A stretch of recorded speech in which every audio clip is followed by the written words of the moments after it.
The game froze.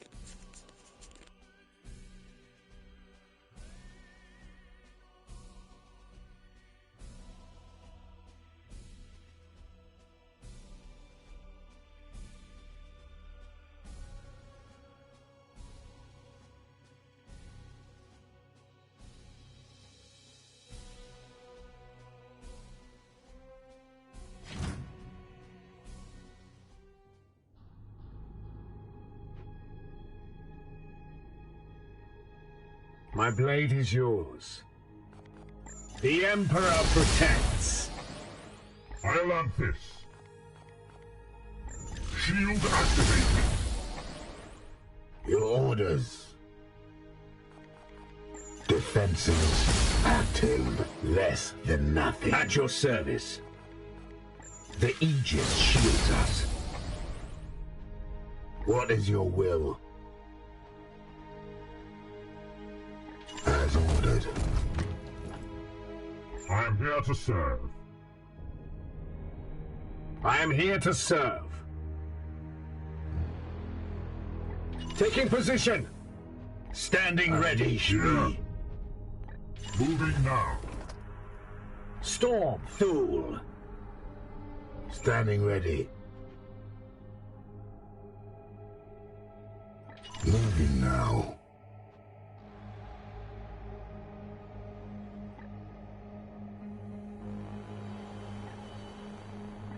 I am with you. Praise the Emperor. Unleash me. Yes, Commander. Ready to serve. The Emperor lights our path. Shit, I fucked this up. What is your will? Yes, Commander. Standing ready. At your command. Aye, sir.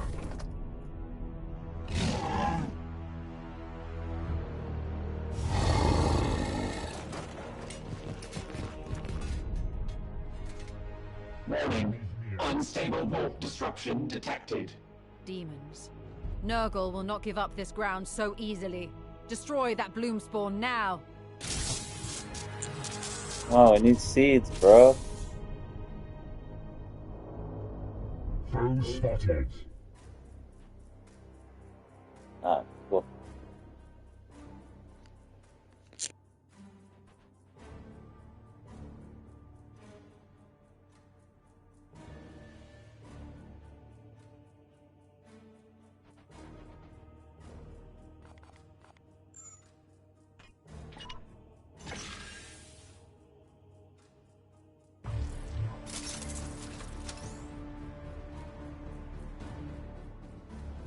This is coming with me.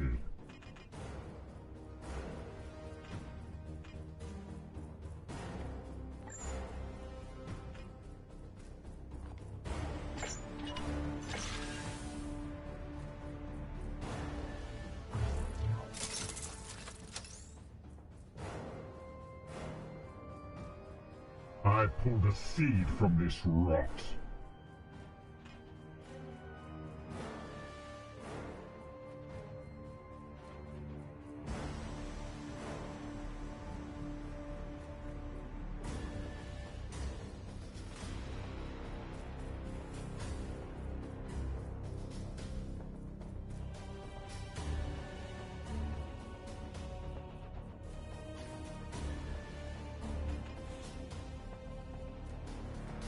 Praise the Emperor. Your orders. Yes, Commander.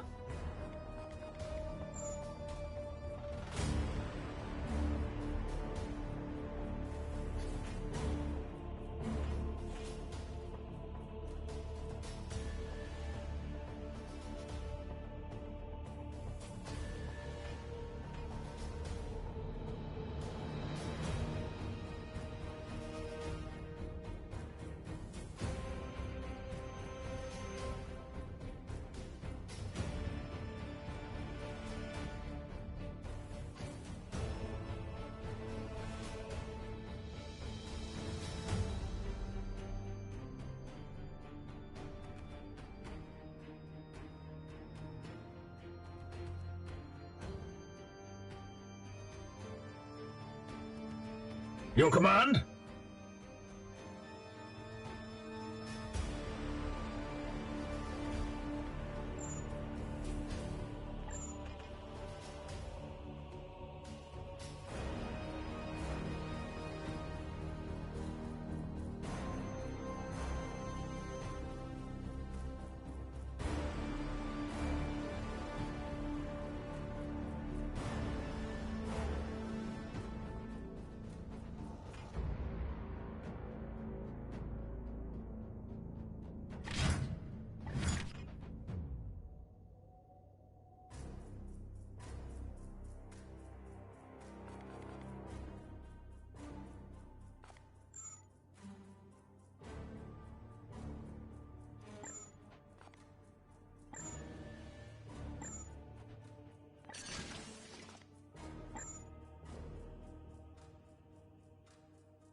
What is your will? Here. Hail. I am here to serve. Your orders? What is your will?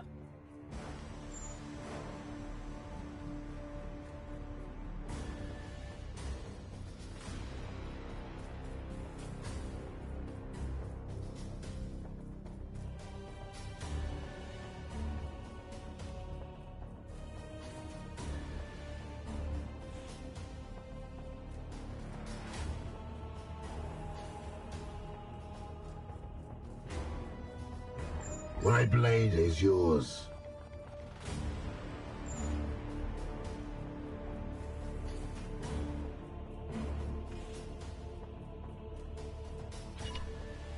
Brothers, I have marked our target.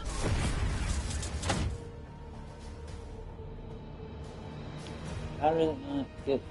Oh. Praise the Emperor. My blade is ever ready. At your service.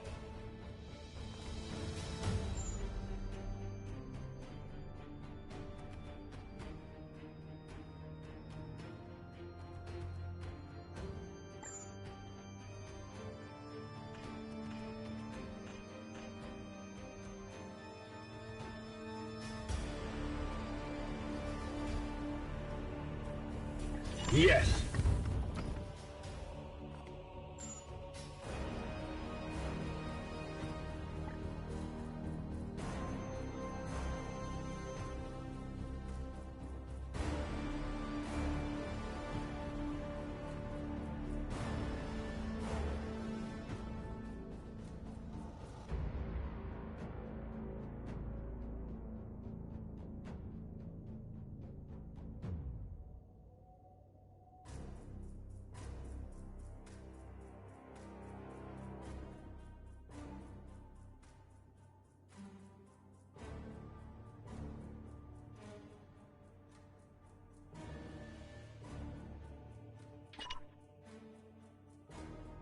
Opening fire!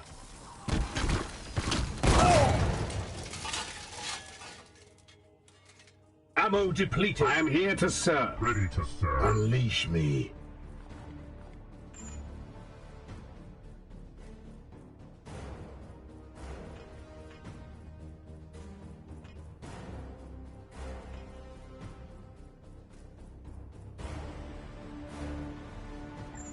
At your command.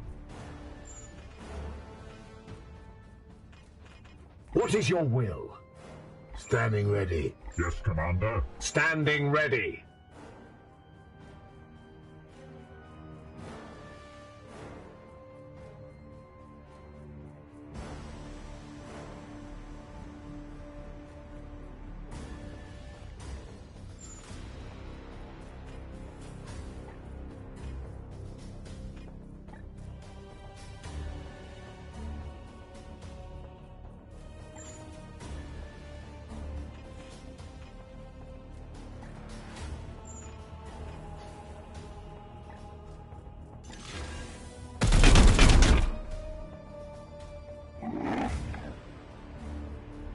Your orders.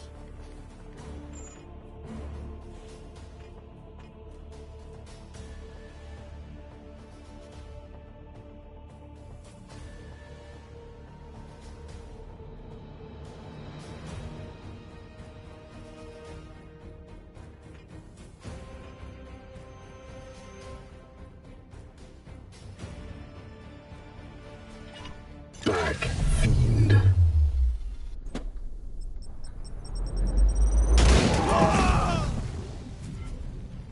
I will defile your corpse. Say I defile you before. I am here to serve. The Emperor lights our path. Have you fought him before? More fucking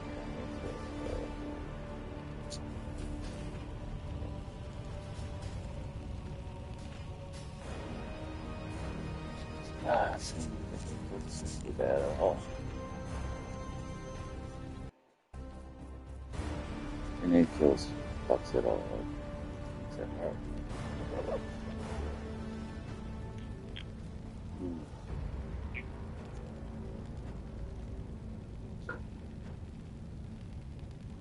Yeah, the grenade kills just fucking this whole thing up.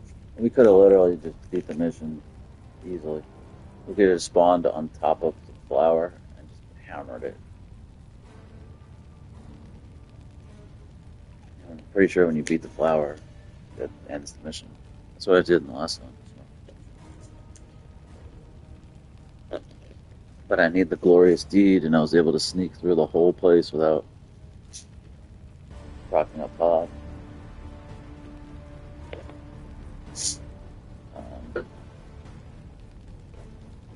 So let's see. We'll have to take some damage just to get the fucking deed.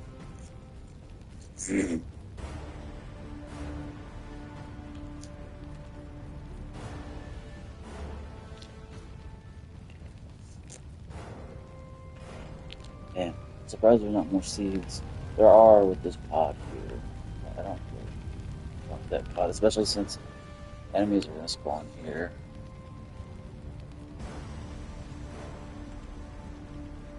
Alright.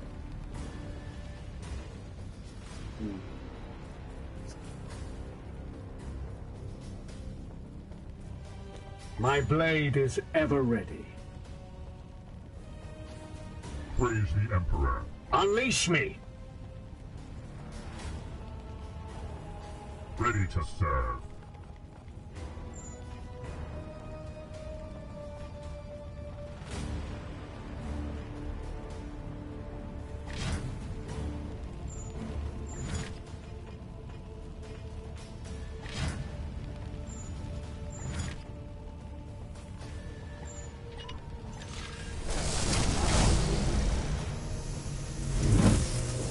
I know this is dumb, but Your orders? Yes, Commander. I need the grenade kill so I can go. I'm gonna do another. We have another grenade. You would probably die anyway. I just need it where I can get it. Do one more.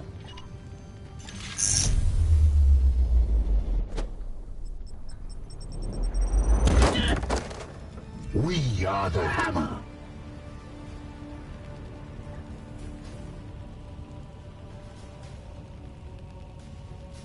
Yes, Commander.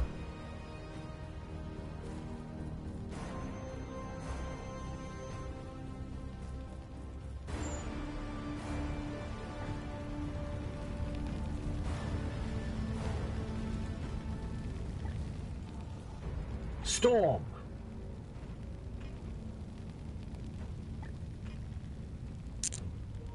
Not sure I really want to go too much further here because I really don't want to have to make this.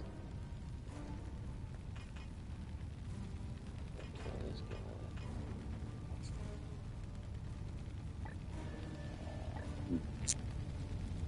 My blade is yours. I am here to serve.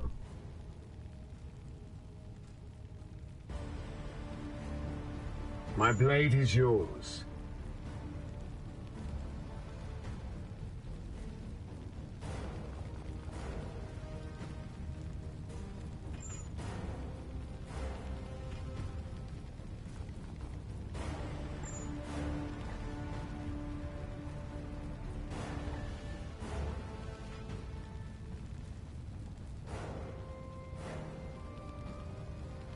I don't think this will activate it.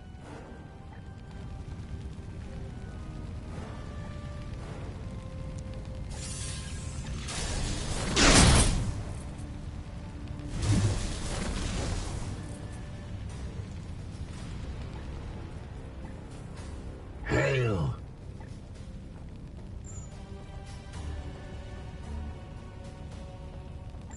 I'll Praise the Emperor.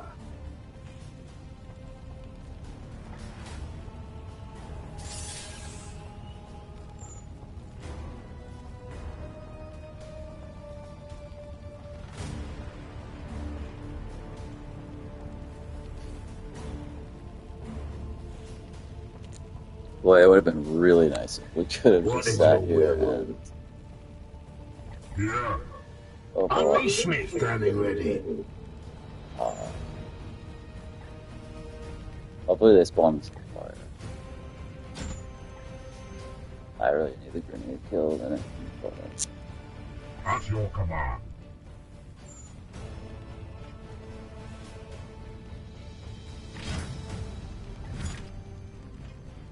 I am here to serve.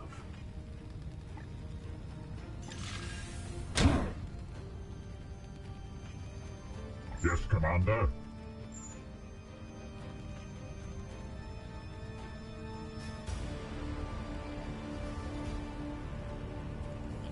Yeah, that's fucked up. Actually, should have done a full strike.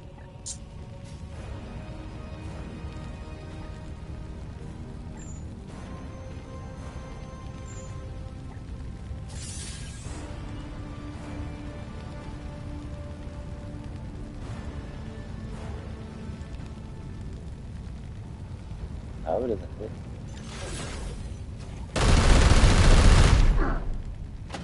I must rearm. Yeah, no, it should be perfect kick them.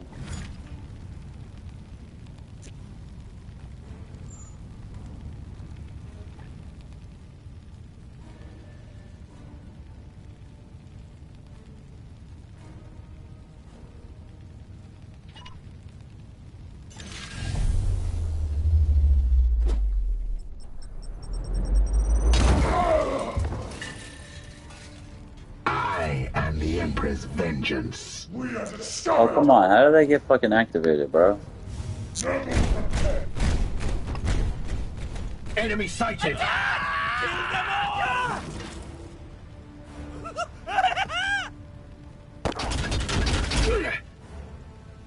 It bleeds! It bleeds! Fall, monster!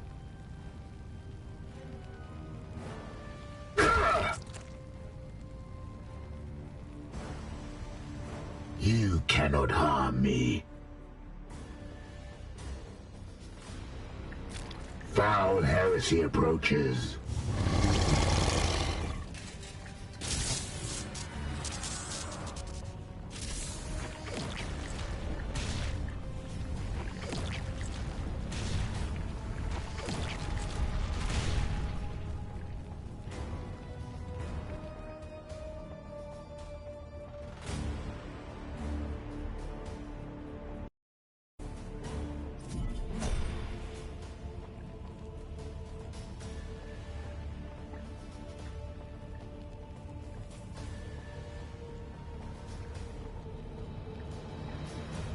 Ready to serve.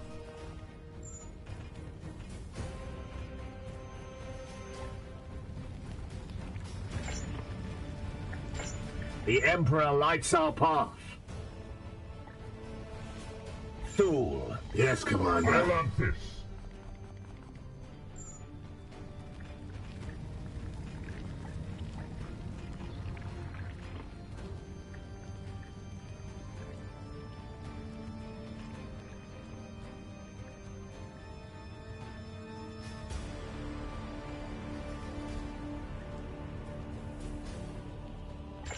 Your orders? I am here to serve.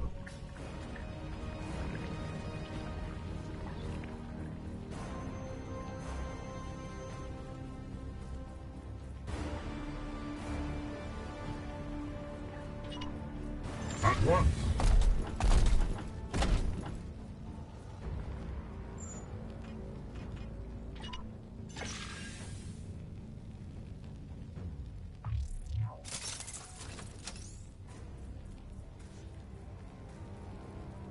This is coming with me.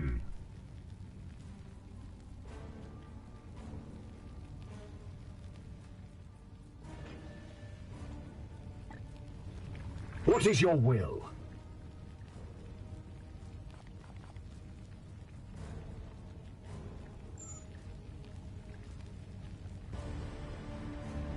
I am here to serve.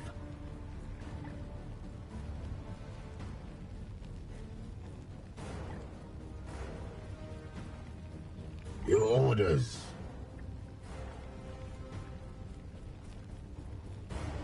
Yeah. My blade Yes, is Commander. ever ready. Unleash me.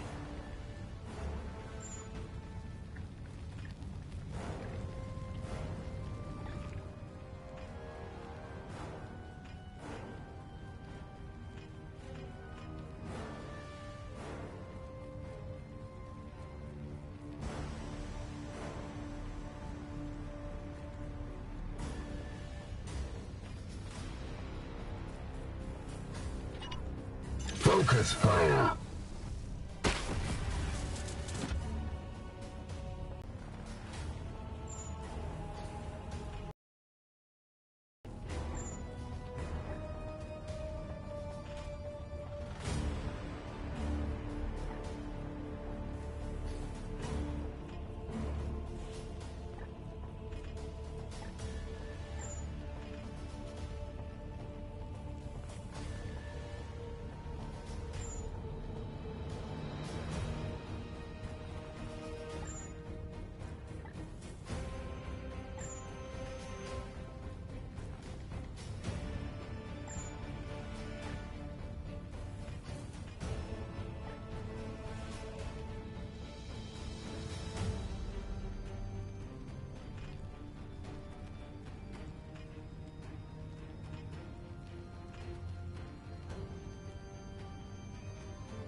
We slay the darkness!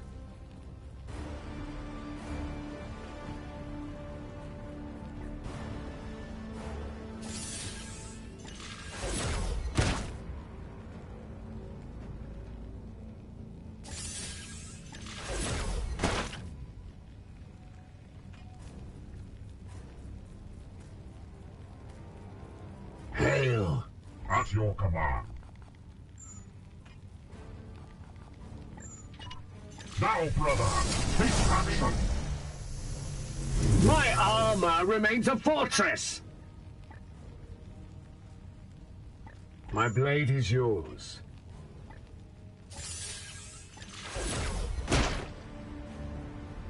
Ignore the wounds!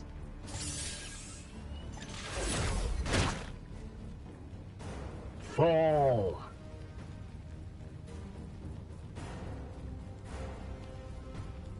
What is your will? Ready to serve. Standing ready.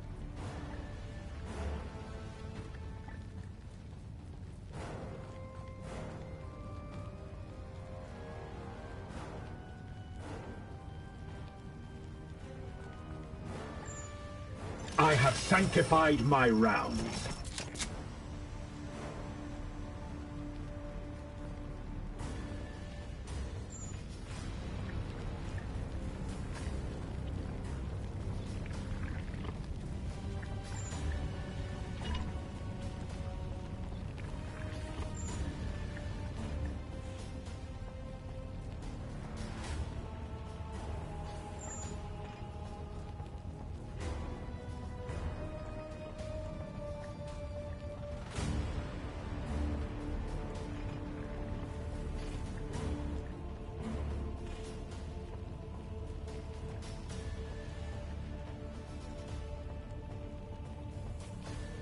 My blade is yours.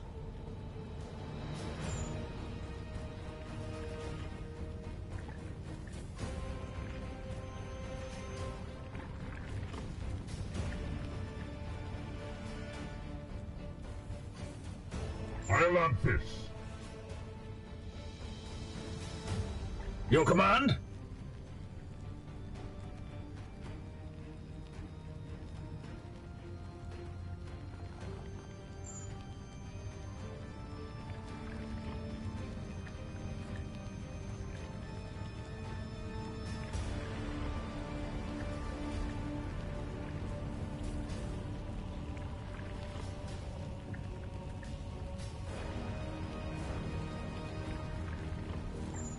Unleash me.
Moving out.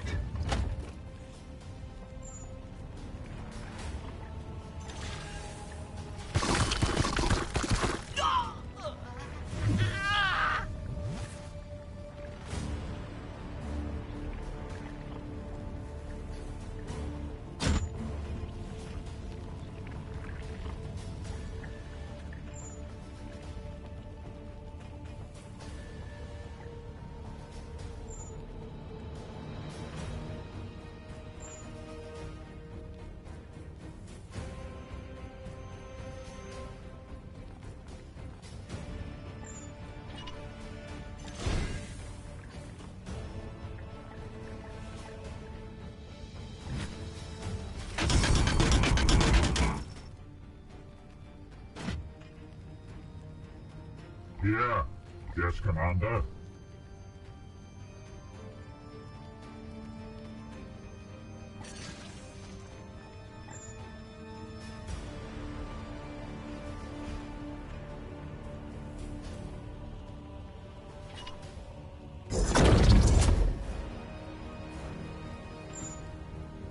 Standing ready.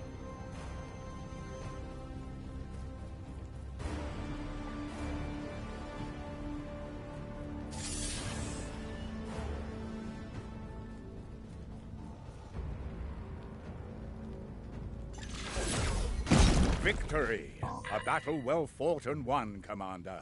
We have dealt the enemy a major blow today. Man, these spreading I must meditate. Easy, bro. So, all you have to do is just get to the flower and kill it. Oh. Wow.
Yeah.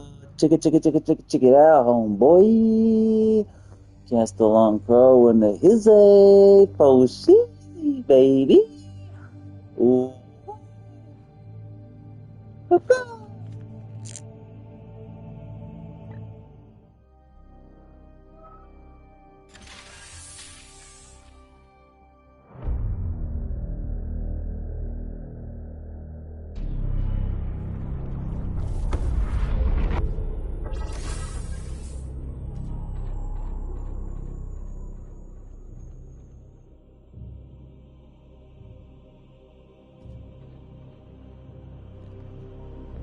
Yeah, I got my crow face.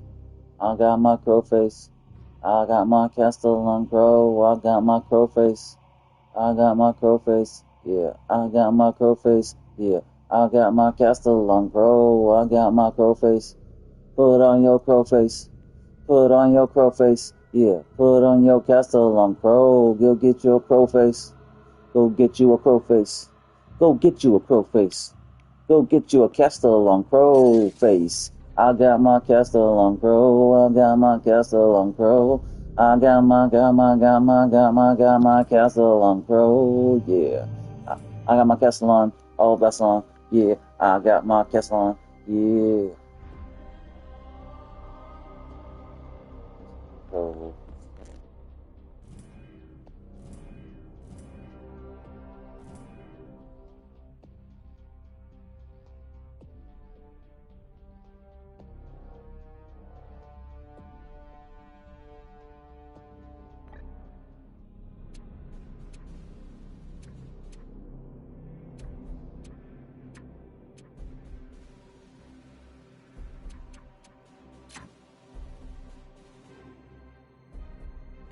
go and get you a Castellan. Get your crow face. Go and get you a crow face. Yeah. Go and get you a crow face. Go and get you a crow face. Go get your Castellan face. Yeah. Go and get you a crow face. I got my Castellan crow. I got my Castellan crow. Yeah. I got my crow face. Go and get you a crow face. Go and get you a crow face. Go and get you a crow face. I got my crow face. I got my Castellan crow. I got my Castellan crow. Yeah. Go and get you a crow face. I got my crow face. Go and get you a crow face. Go and get you a crow face. Go and get you a crow face. I got my Castellan crow. I got my Castellan crow. Yeah. I got my crow face. Go and get you a crow face. I got my crow face. Go and get you a crow face. Go and get you a crow face. I got my crow face. Yeah. He's no waste. I got my crow face. Yeah. I got my Castellan crow. I got my Castellan crow. NGL, not gonna lie. It's kinda lame that he just comes onto your team and they're just a little blurb about it. They could have given a littlest bit of effort and given an introductory cutscene. Your son Castellan Crow here. I heard you guys were in need of a strong knight to help your campaign. I'm like, yeah, okay, I'm joining. Okay, see you there. I'm just a little, tiniest, little, itty bitty, titty committee, just a little gritty. Come on. But that's okay. I'm actually curious to see what his voice is like. I really would appreciate it if he has a unique voice. I know he can't be leveled up or upgraded. He's already maxed. He's a purifier, which purifiers suck, and can't upgrade his gear, change it. But for mid-game, for early mid-game, which it is now, early mid-game, he is very solid. For early mid-game, he has great gear. His bolter is fantastic. 12 range is great. 5 damage is great with 25% crit and plus 2 crit damage. Very good bolter. And his sword is awesome. A 6 damage sword is fantastic with plus 25% crit, solid, and plus 2 crit damage, solid. And he's got tier 3 grenades. And he's got 2 tier 3 grenades and 2 ammos for each, which is very solid. And they're both good grenades. They're not wasted grenades. They're fantastic grenades. Way before I have tier 3 grenades. I don't even have any tier 2 grenades. I don't have any tier 2 grenades. So for him to have 4 awesome grenades on hand, very helpful. I know he's not a synergetic character that's going to add great synergies with your team. He doesn't really have any good abilities. He has abilities, but they're not very good or synergetic. But on face value, he's a solid rotational character. Even though he can't level up, when your knights get to level 9 anyway, they can't level up anyway. So instead of using our interceptor who just got to level 9 now, I will give Castellan Garen Crow a run. And like people have said, if you have guys injured, he's a good backup to have. If you have young knights that you want to power level, he's good to help with that. Yeah, he has an awesome sword. He has an awesome bolter. He has awesome grenades. For early mid-game, his gear is awesome. It's just his abilities aren't really very handy. And you're not going to be able to like change or level any of his gear. But for early mid-game, he is actually very solid. His abilities, they do suck.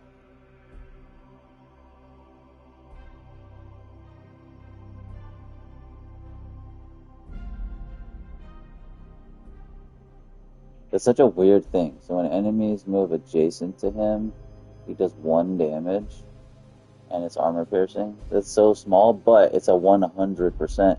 Why does it say 3 turns? So he'll do 3 in 1. Like, so if there's 3 enemies, he'll do 3. I guess, I don't know, that's weird. First strike, when an enemy moves adjacent to this unit, they have 100% chance to be struck automatically. What is the soul blaze though? I don't get it. So he soul blazes them. So he inflicts burning. So if enemies move near him, he gives them soul blaze, and he strikes them. What? That seems nasty, bro. So he soul blazes and strikes them. It's kind of ridiculous if so. Unbreakable shield sucks. There's no resilience, that's lame. There's a shit ton of it anyway. He's immune to hazards. That's actually fantastic. So does that mean like you're gonna run through fire and poison and stuff? Yeah, and that's cool too. All flame afflictions that he puts on someone, they last forever. So his auto flame will last forever. Yeah, I mean his abilities suck. Granted, Age of Shield, everyone has that. Hammerhand is actually decent. It's not bad. The target deals 6 damage with. So it's an auto crit that'll do 8 damage, which is actually solid. And then the Cleansing Flame, target blast over area range. Area 3, range 10, purge 50%, 50% chance to purge, 100% chance to cause burning. It's a shitty ability, but at least it will. I think purge means it'll potentially strip them of mutations, and it's 100% chance to burn them. I guess unless they have an immunity to it. I guess I don't know. And then this is a weird one. I guess these are purifier abilities. I don't have a purifier yet. I don't have advanced classes yet. But you can activate minus 50%. Warp Surge, which really isn't that handy, but it's not useless. If it's like towards that, if it's like the last couple turns of a mission, the warp is at like 90% or 80%. It could be useful to hold off the warp. The Rend Unclean, strike at all targets within blast area 2 of this knight to deal 6 damage. It's decent. It's a it's a close AoE melee attack. So if he's surrounded by enemies, right within his distance, it's he could hit a bunch of them. It's not a great thing. It's other classes have it, but I mean, I assume it has some use. The only problem is his health is average. His will points are, I'd say, below average, honestly, and he doesn't seem to have any natural shielding. He has an Aegis shield, but no natural shielding. Which honestly, I would have assumed that his armor had like maybe 2 natural shielding. I think they should have given him 2, like what a Terminator's armor gets, like 2 natural shield. But he's got crushing charge, which to me looks horrible. But I've seen people say it's awesome. Seen people say they always get it as one of the first things. I don't really understand that. But I've also heard people say that you can like kind of cheese the pods with it, where if you see there's like a pod that's on the other side of a wall, so therefore I guess you wouldn't proc it, but you'd actually be close to them. You can use this charge to run through a wall and actually get a first strike on the pod, and then you'll get your AP back, and they will have been stunned and knocked down and knocked back and stuff. So I've heard people say you can do that with it, which is cool. I imagine this charge would knock people also off ledges. If you do a stun build with characters or with a interceptor, and apothecary, this will help, I guess, with the stuns. I don't know. I've heard at least one person say they love it. So it at least gives you a chance to try out crushing charge. So tried it once with the tutorial, so his abilities, yeah, they suck. They're terrible. They're absolutely terrible. But they're not all useless. In fact, none of them are useless. They all have use. They all have use cases. They're just low. Like, they all have uses. They're just not high priority. They're very low. But he has good gear. He has good damage output. He looks awesome. I'm very excited to see what his voice is going to be like. And I think this DLC was like $15 when it came out. It did come with the soundtrack as well.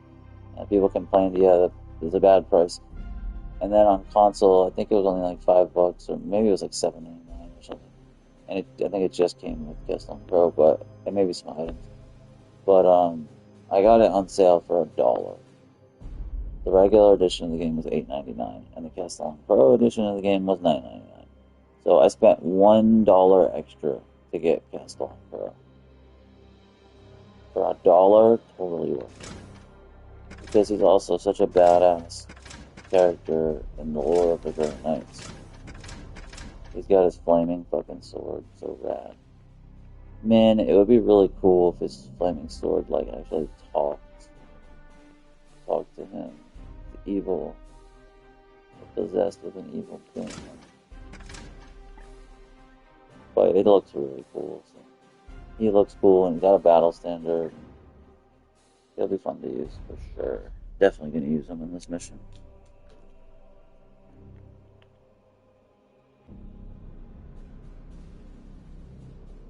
Purifiers suck.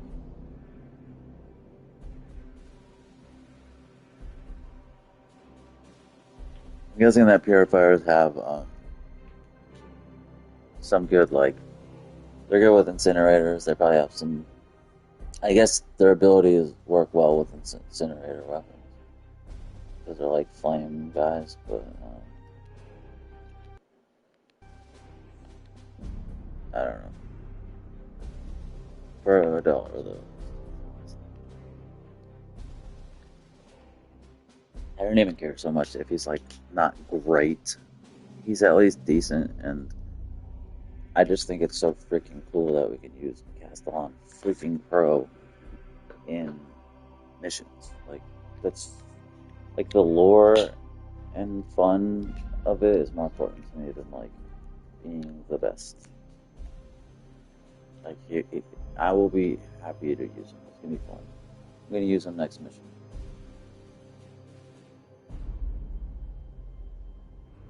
I got my Castellan back, baby. Oh, behave. I hope he has a unique voice.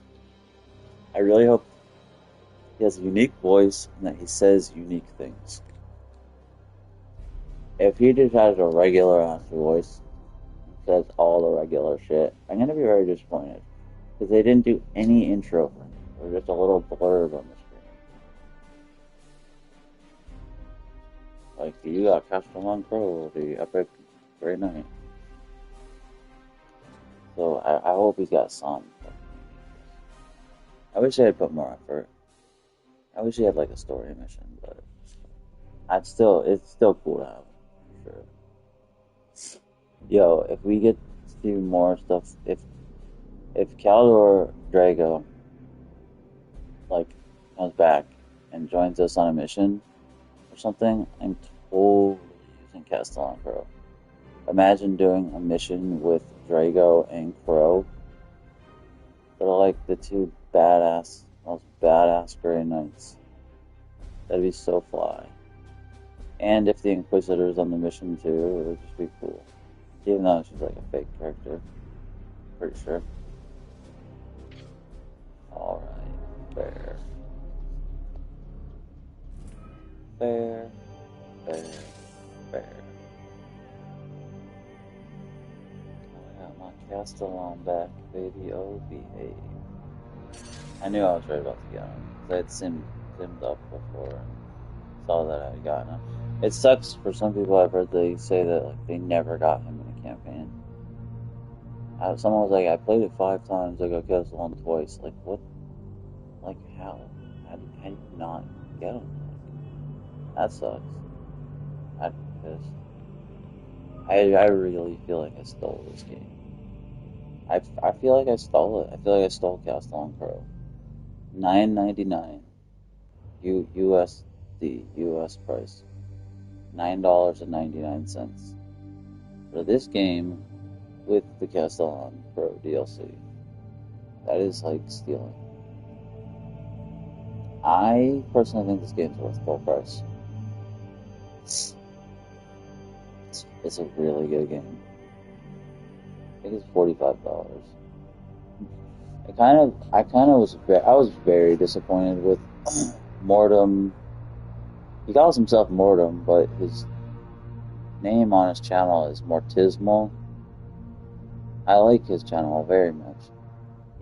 I basically watch nobody, but in terms of gaming, except him. Because he does all, like, mostly CRPGs, tactical RPGs. That's, like, mostly what he plays. He plays, like, mostly all of them. And he did this game. And he liked it, but he did have a lot of criticisms. And then when he said if it was worth buying full price, he said it was to him. He felt like he got his money's worth. But he was like wishy-washy on if he thought it was worth full price. He said, well, it was to me. But, like, I think it's straight up worth full price. Like, how is it not? Like, it's not a full price AAA, like, game. It's not a $70 or $60 game. It's not even $50. Like, for $45, I think that's pretty worth it. Like, what's not? It's not like it's an indie. Like, it has, like, almost full voice acting. Like, I don't know. I don't see where the debate is. Honestly, as much as I like Mortem, he, like most people, I think, are influenced by other people's opinions. And he's like, obviously he plays on PC, he's very PC oriented. I think he's very in tune with what the community thinks and says. And it's a weird thing, like, the PC community has their own thought process on things that doesn't necessarily coincide with reality. Like, for some reason, in the PC community, like, to me, it almost feels like there's a better opinion of the game Mechanicus, Warhammer 40k Mechanicus, than there is of this game. Whereas this game's rated significantly higher than Mechanicus. It's like 6 or 7 points higher. And generally, even though I haven't played Mechanicus, I think I'm right about to buy it actually, but I've seen enough of it. Like, to me, this looks like a higher production version of Mechanicus. Mechanicus also looks like the story is like a lot of it's told in like just text. I don't even think it's. I think it's like not really voice acted much at all. It just looks like a cheaper version of this. It looks good, and it's like his review of Mechanicus definitely sounded more positive to me than his review of this game. And to me, it almost felt like a reflection of the community that he pays attention to. I don't mean the PC community at large. I mean the like very hardcore like CRPG, TRPG, like very hardcore PC, CRPG and TRPG gaming community. He seems to like mimic, not in all cases, but he's often seems to like mimic their thoughts and what they think. I don't know. It was just like I had a feeling he wasn't gonna like love this game. He's liked it, but the way I don't know. It was like the way someone talks about something when they like it, but they feel like the opinion on it is like of not liking it as much as they like it. So they feel like when they talk about it, they have to like give caveats almost and be like, yeah, it was good, but, it was good, but, oh, I liked it, but I understand. Yeah, it was worth the money to me, but I can understand if it wasn't to you. Well, is it worth the full price? Yeah, it was to me, but I don't think it is to others unless you really love Warhammer. And like, it's one of those things where like, I don't know, I feel like whatever crew he like listens to, talks to, and like his inner circle of like PC super hardcore gamers, or maybe just fans, I don't know, but whoever he listens to, it almost feels like that influences opinion. Whereas like Mechanicus to me clearly looks like a lower quality production. It looks like it's probably a fun good game, but to me it clearly looks like a lower quality production. It's clearly rated noticeably worse. Yet he was more positive sounding about it and like more glowing about it, which I found odd. And like certain criticisms he had with this game that he also had with Mechanicus, he basically just like barely mentioned it with Mechanicus. Or he, like with this, he's like, yeah, the story is fine for like what it is, but it's really not that great, the story. And with Mechanicus, he's just like, yeah, you're not going to get much story with it. And like zoomed over it, and it's like, ooh, what? Like, yeah, basically, like, at least from what I can gather, Mechanicus has almost no story. This at least seems to have a passable, serviceable, real attempt at a story with cutscenes and all that shit. Like, that seems like a huge upgrade to like what Mechanicus is doing with the story. I hate it. I'm not trying to shit on Mechanicus without playing it, but it's just weird. I hate how people are like that. Like, just put your foot in it. Like, say it with your balls. Like, say what you believe, how you felt. Who fucking cares?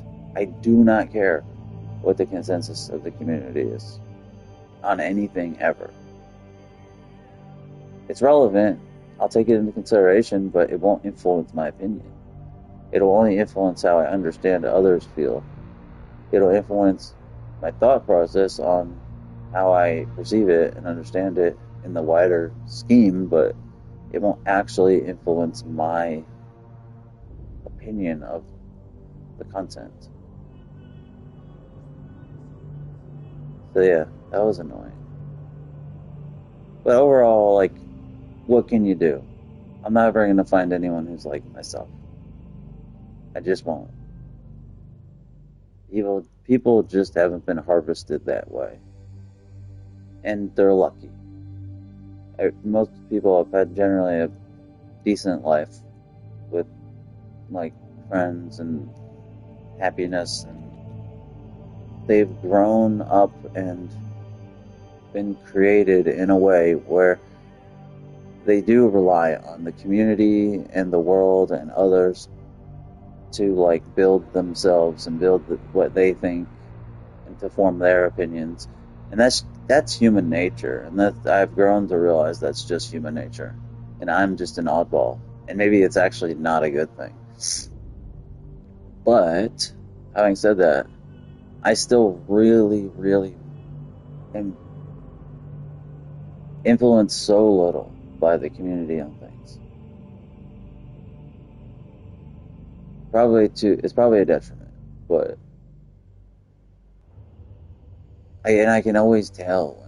And the only time I will do that is because I'm a people pleaser. So, like, if I'm talking with someone, then I'll, like, bitch out and be like, if it's something I didn't like but they love, I will be way less harsh about it because I don't want to hurt their feelings. But it doesn't actually internally change my opinion. And that's not me being a fraud. It's just me being a kind person. But if I'm just, like, if I was to do a review on a game, I would 100% say it with my opinion. And the most I would do would be like, I know the general consensus is this, but I feel this way because of A, B, C, D, E, F, G.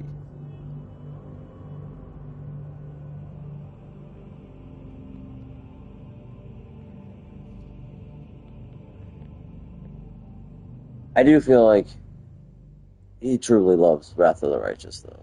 I know Wrath of the Righteous is the hip thing for, like, PC hardcores to, like, prefer Wrath of the Righteous over Baldur's Gate 3 and to love Wrath of the Righteous, but I think he actually really I know he truly loves that game because he fucking goes on and on about it. And he's actually the reason why I bought it. Because it's like, well, also the community as well. If people can be so enthused about a game and like it so much more than, like, the general critical reviews, there has to be something to it, and that's why I'm about to buy Pathologic 2.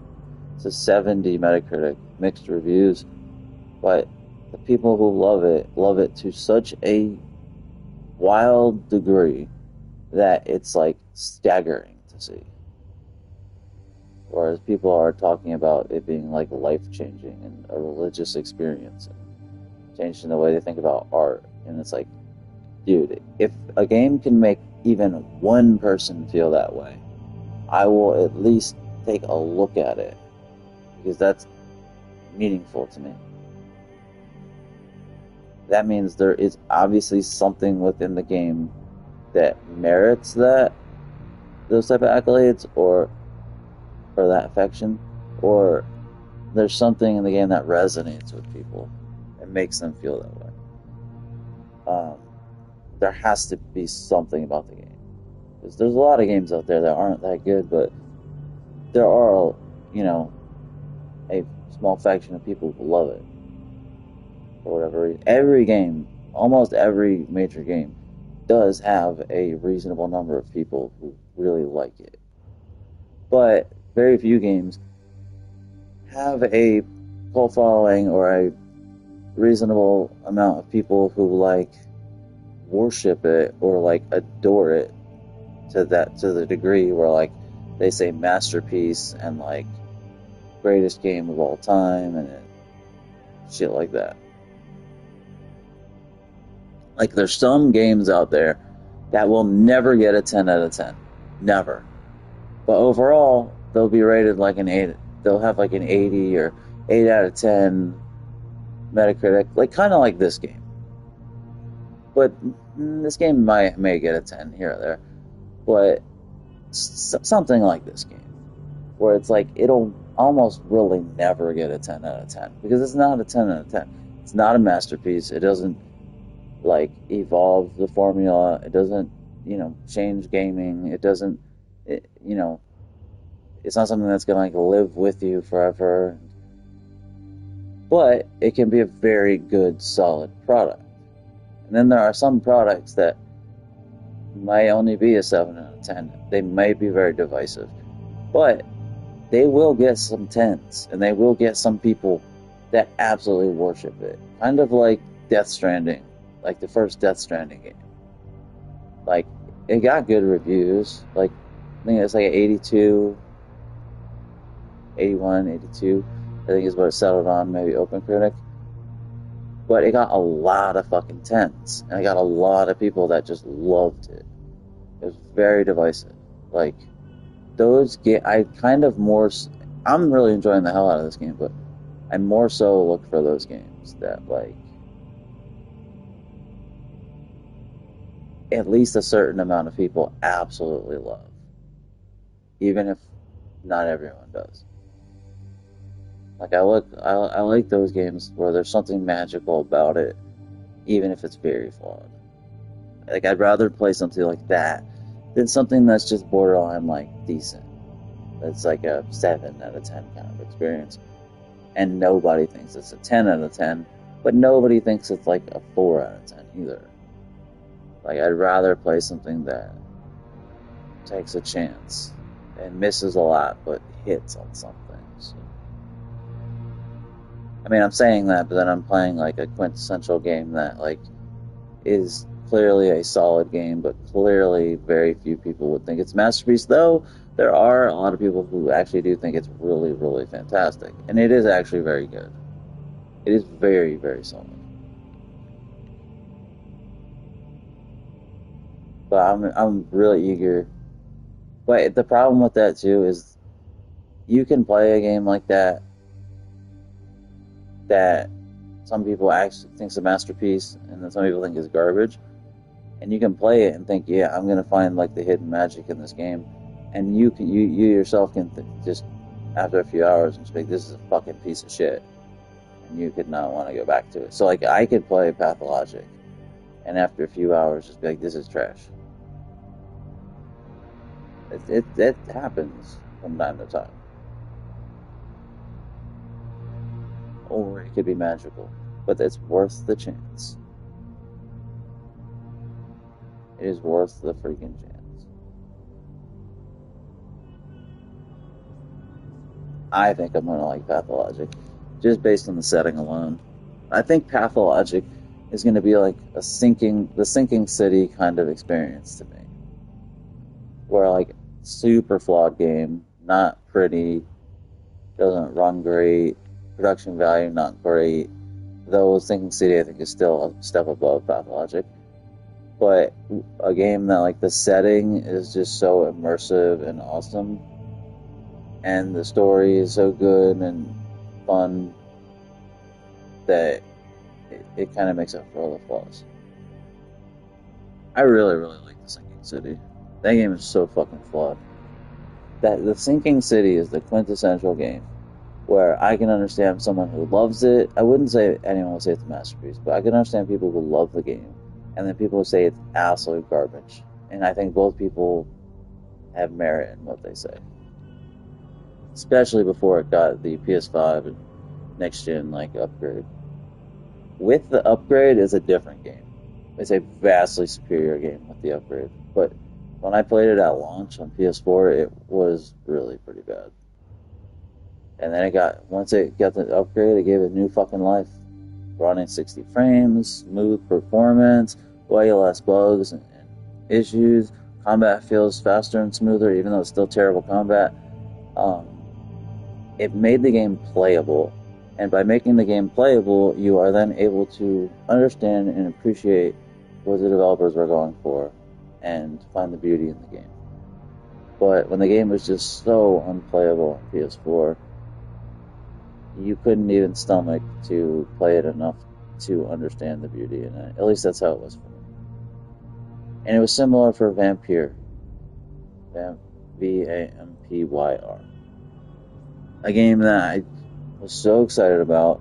Sounded so good on paper. From a developer I like in Don't Nod, because I actually liked one of their PS3 games that nobody did. Remember Me. I thought Remember Me was a super stylish, fun, enjoyable game that just flopped. I liked it. I like that more than the Life is Strange games. But I was really hyped for Vampyr, and then I bought it and I played it like not super long after it came out, and I stopped playing it after like 40 minutes. I was like, this is just awful. This is an awful piece of garbage. And I lamented the fact that this game I was excited about, reading about for years before they ever even showed anything about it. Like when they announced the game before they even like had barely done anything. It was like years before it came out they announced it. I was hyped. Such a great premise. And once I got the PS5 upgrade, I went back to it, and it's just smoothed everything. Bumped it up to 60 frames. I think it bumped it up to 1440p.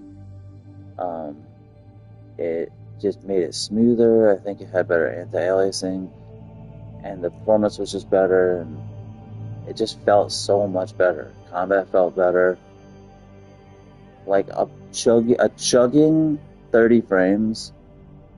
Like combat that's a little janky by the nature of combat, not the frame rate, that runs at a chugging 30 frames can feel unplayable at that frame rate.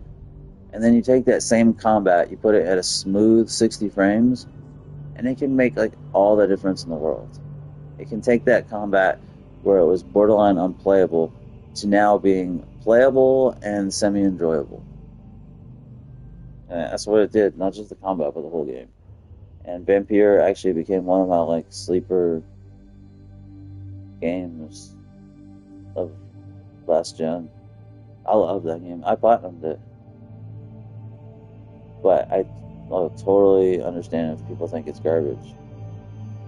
But I like implore people to play it with like the update. Similarly with Mortal Shell. Mortal Shell is another game that like I was excited about, at least on console when it first came out. It was so sluggish. The combat and movement is sluggish anyway, kind of, but it just felt like shit. And then with the next gen upgrade, it looked gorgeous. It was smooth. It gave it the fucking polish that it needed, and it was good.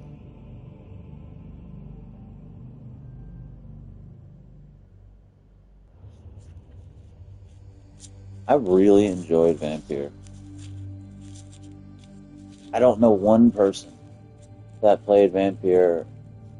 I just don't personally know one person that played it and like loved it or really liked it.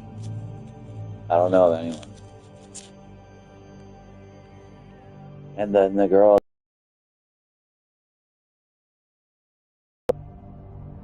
she had tried it, thought it was garbage, and I guess that's sort of thought I was in taste, and I still feel that way. But she hated I think she tried it and hated Vampyr. I'm pretty sure. And I was like, no, trust me, it's way better. But she didn't even have a PS5. She wouldn't know. But I just think about it and think like, what must she think? What would I have thought after I just tried it and jumped off it, and then someone was like, it's great. I was like, yeah, no. Well, you can't fault people if they don't know. Alright. For me, setting and atmosphere, 50% of the game. 50% of my love for a game can be wrapped up in just the setting and atmosphere. Great setting, great atmosphere. because you are existing in that world for dozens of hours, potentially. But Pathologic is on sale. I will end up spending like $6 on it, or $7. So if it sucks, it sucks. We shall see, shall we?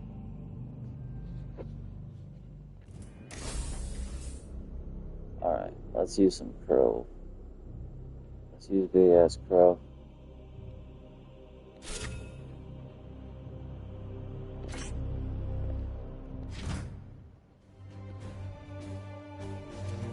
This mission should be easy. So I feel as though I can take out my absolute maniac, destroyer, monster interceptor, and put in some crow. Get some crow. There's nothing to gain whatsoever.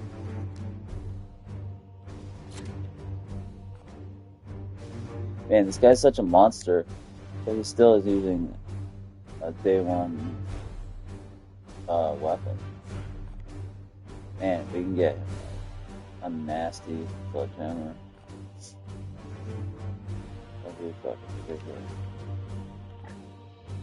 That's the thing I haven't done. I haven't gotten really good gear.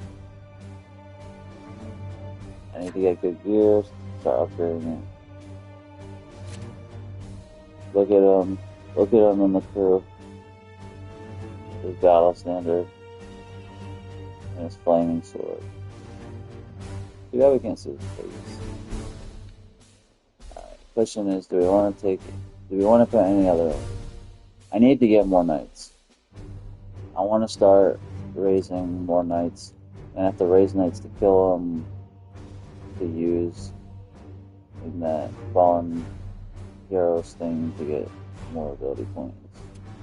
Also, I want to raise more knights to try some different shit out. I want to try arcane weapons, so I want to raise a new Purgator, but I don't start them at level 1 or what would it be, level 2. So I'm hoping to like get them with rewards maybe. I don't know. I'm wondering if I should use someone else who's younger. Also, I want to get another Justicar going as well. Let's just see. The problem is I screwed up on some of these guys. Like Kai, I screwed up on him big time. Fucking big time. Kai.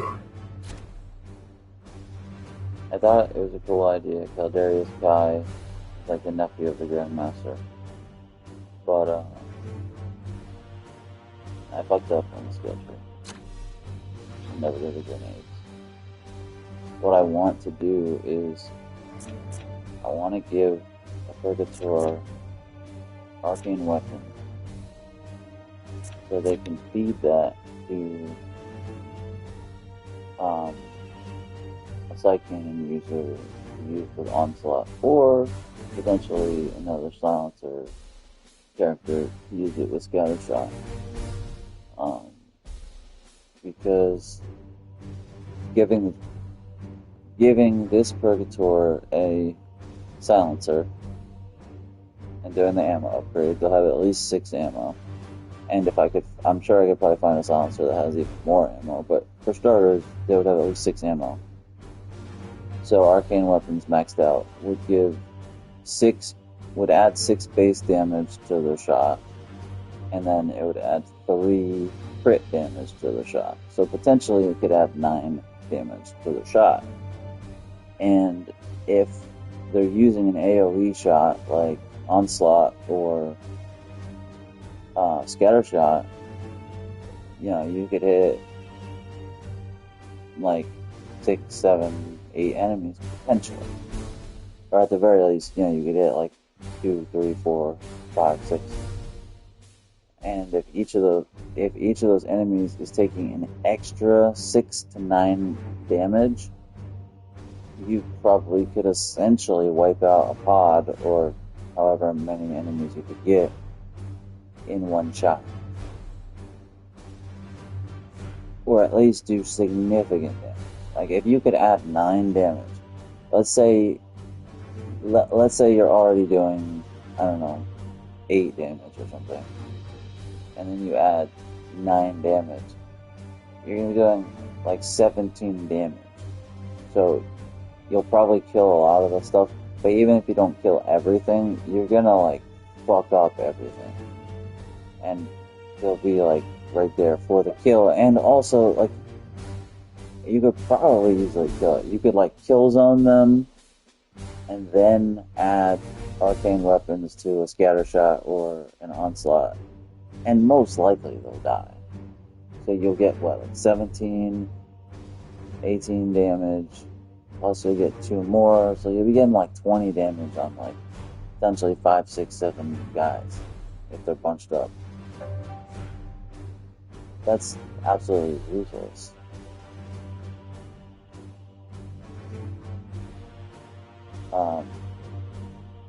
Also, have never heard of anyone else really using arcane weapons, so it would be something I'd like to try, because people don't seem to use it very often. But I fucked up. I should have started making him with it, but I already fucked it up. I couldn't afford to go and I've already figured out what you could do with them point-wise. What you would have to do is obviously not go into this tree, not go into this, pretend it's a completely blank slate, right? What you would start out doing is you would go, you grab this one, kill zone, then you'd grab the bottom one, sanctify kill zone, because you need to get to here, and you want to grab all of the arcane weapons ones. So you grab all the arcane weapons, and then you want to come here and grab this one, grab this one, and you want to grab this one, because you want to get your ammo. You want to get your ammo as much as possible, as quickly as possible, because the more ammo, the more damage arcane weapon does. And then after that, what you want to do is go down here and grab rapid reload, because when you use arcane weapon, it depletes all of your ammo. So you want to get a potential reload, and maybe even try to upgrade your focus with some gear, so it procs the rapid reload way more often. And then after that, everything else is just gravy, basically. But you'll have 3 or 4 points, I think, after that. 3 or 4. And then I would assume you just max out your silence or trade.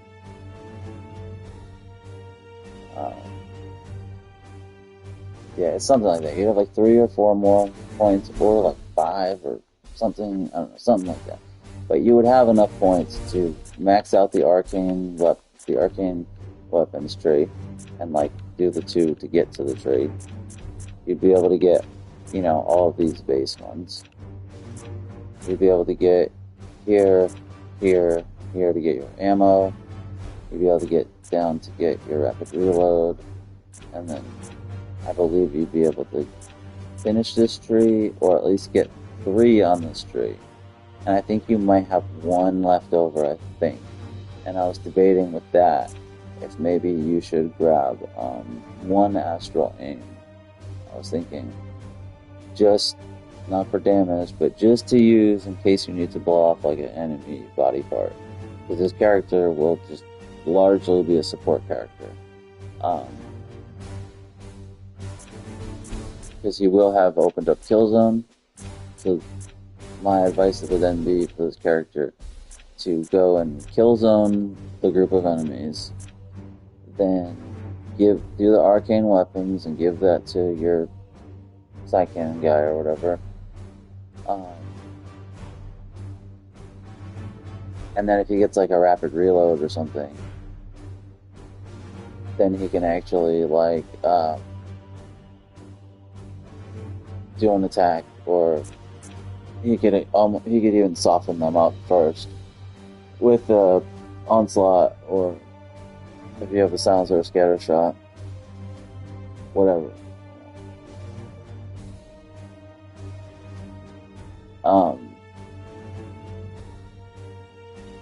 That's what I was saying, but I fucked it up because I didn't realize I should do that. So I just grabbed some grenade bullshit, which doesn't look like a big deal, but it is, because this takes away two ability points. Yeah, I would really need. However, now I can't. That's the thing. I can't make him. He has to be a silencer user, because silencers have way more ammo than side cannons. Unless I find an individual side cannon that has a ton of ammo. The arcane weapons feeder has to be a silencer user, because that gun has the most ammo. The feeder, but the recipient, I keep debating, like, who would a better recipient be? A sight cannon user or a silencer user? Because what would be better to use it with? Onslaught or with scatter shot? Scatter shot is like a big cone and could potentially get more people, but it's harder to proc because it's like you have to be really close to them. Like, I think cover can kind of sort of get in the way. Whereas like onslaught, as long as you can hit one of the enemies with anything, it works like a grenade almost. So it's much easier to hit them with.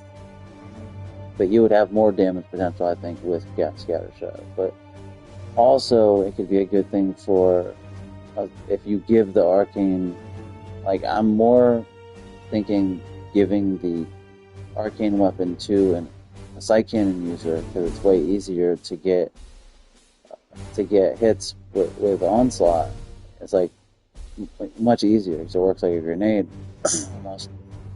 But it would have more flexibility if you gave it to a silencer user, because they could use it with scatter shot to hit a whole bunch of enemies, or they could do one swoop or high damage shot if they're a silencer user with astral aim.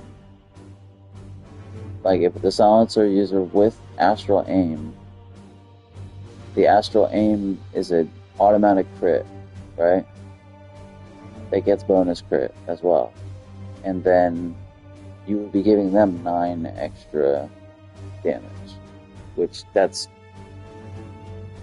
super worth it, because also the astral aim can armor pierce. So if you gave arcane weapons, you fed arcane weapons to a silencer user, you could use it to like kill a whole bunch of enemies with scatter shot, or you could use it to take out one high value enemy with armor pierce and crit, because the arcane weapon maxed out with a 6 ammo weapon will do 6 base damage and plus 3 crit damage. So you give it to the silencer user, astral aim is an auto crit, so you're going to get that 6 damage and you're going to automatically get the plus 3 crit, so it'll add 9. And the astral aim can armor pierce, bypass the armor, so, and that adds a bunch of shit anyway. So like, you could easily get your astral aim regularly to do 9 or like 10 damage or more potentially. So you could potentially easily do like 20 damage if you added arcane weapons to it. 20 armor piercing damage that would bypass shields. That would kill a lot of enemies. Like, there's a lot of heavily shielded enemies that have like 15, 18, 17, 20 base health that you could just straight kill and bypass their shields. I find so far I find Purgator to be the most interesting class, whereas Interceptor is the most dominant class. It's pretty self-explanatory. There's really not much build variety with the Interceptor. Really, all it is, it's like, do you want an Interceptor that's going to be a teleport strike master, or an Interceptor that is going to be a support fire master that is also a melee stud? Your Interceptor is going to be a melee stud no matter what. Do you want a melee stud Interceptor that also is a teleport strike master, or do you want a melee stud Interceptor that also is a support fire master? That's basically the only difference that I see with the Interceptor. It is not a class that has a lot of variety, but it's the most dominant class that I've seen.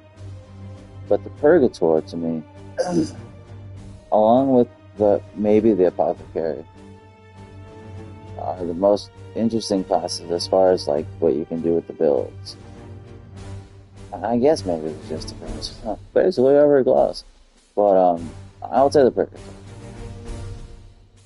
because you specifically have two different weapons that you have to decide like which one you're going to use, and it kind of changes up what you're gonna do with it. And then with the Purgatory, it's like they can be heavily supportive, heavy support character, or they can be a high damage like sniper.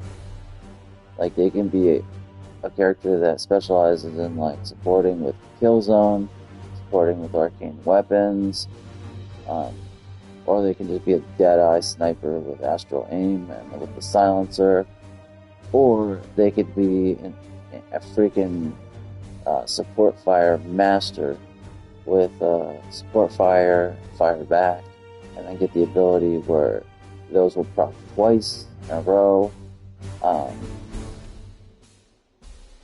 And then there's like other shit too. You can make them a grenade master, so you can like really kind of make them like a saboteur. And then they also have like this, which I really wouldn't fuck. I haven't given any thought to this being actually like any good. I don't know if anyone ever uses this, but I guess you could do something with this. But besides this tree, every other tree is viable as fuck. Every other tree is awesome.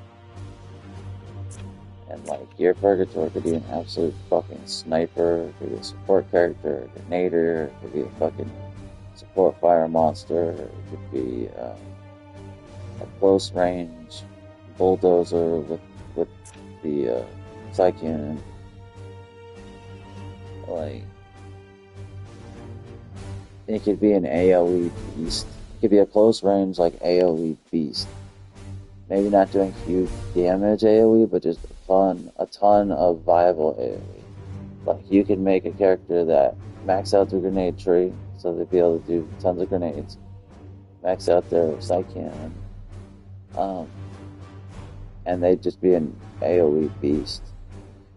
If you need someone to like finish off kills, maybe if you have an Interceptor that's gonna specialize in doing teleport strike, then you have him teleport strike, get out of there, and then you can finish them off with a Purgator that you had specialize in grenades and side cannon, because they can just do so much like AoE damage. Not high damage, but they can do so many attacks that have AoE. So they would be good for like finishing those off. To me, the Purgator is the most interesting and underrated class. At least, like, looking at it anyway. I've looked, the only advanced class I've looked at is the Chaplain. And I don't like it, to be honest. I know the Chaplain supposedly can be an awesome support class, and I can see where it can, like, really support, like, a high crit team. And I could see where it can really be beneficial for, like, a team that's built to stun. But I didn't really like what I saw from the Chaplain, unfortunately, because I think the Chaplain is such a cool-ass fucking character. I've always been partial to the Chaplain in my little knowledge of Warhammer that I have, I've always thought the chaplain was so dope with the skull face. Even when I got the very disappointing Space Hulk Deathwing. Wanted to love that game, it was just garbage. Of course, the first character I picked was the chaplain. Also, the chaplain was like newly added, and I just picked the chaplain because it was the coolest. I'm partial to the chaplains, but to me, the chaplain in this game would have to support a very specific team build. Otherwise, it's trash. But I really think that Purgatory is the most interesting. You can do so much with it. The Apothecary can be interesting as well, I guess. But to me, the Apothecary has a lot of different potential things too. The Apothecary can be like a melee master, which I don't think anyone really does that, but it's viable somewhat. Obviously, they can be a healer, and then I think what the main thing people use them for is to be a biomancy support character, to give biomancy to like interceptors and stuff, and to help your interceptor be like a stun, or your paladin, your interceptor or your paladin, I guess, be like a stun monster. I guess that's what I guess that people use the Apothecary with paladins and or interceptors to like be a stun and execute monster, and use that as your like gameplay loop, where you're like just stunning, executing, getting more AP back, stuff like that. I guess if you used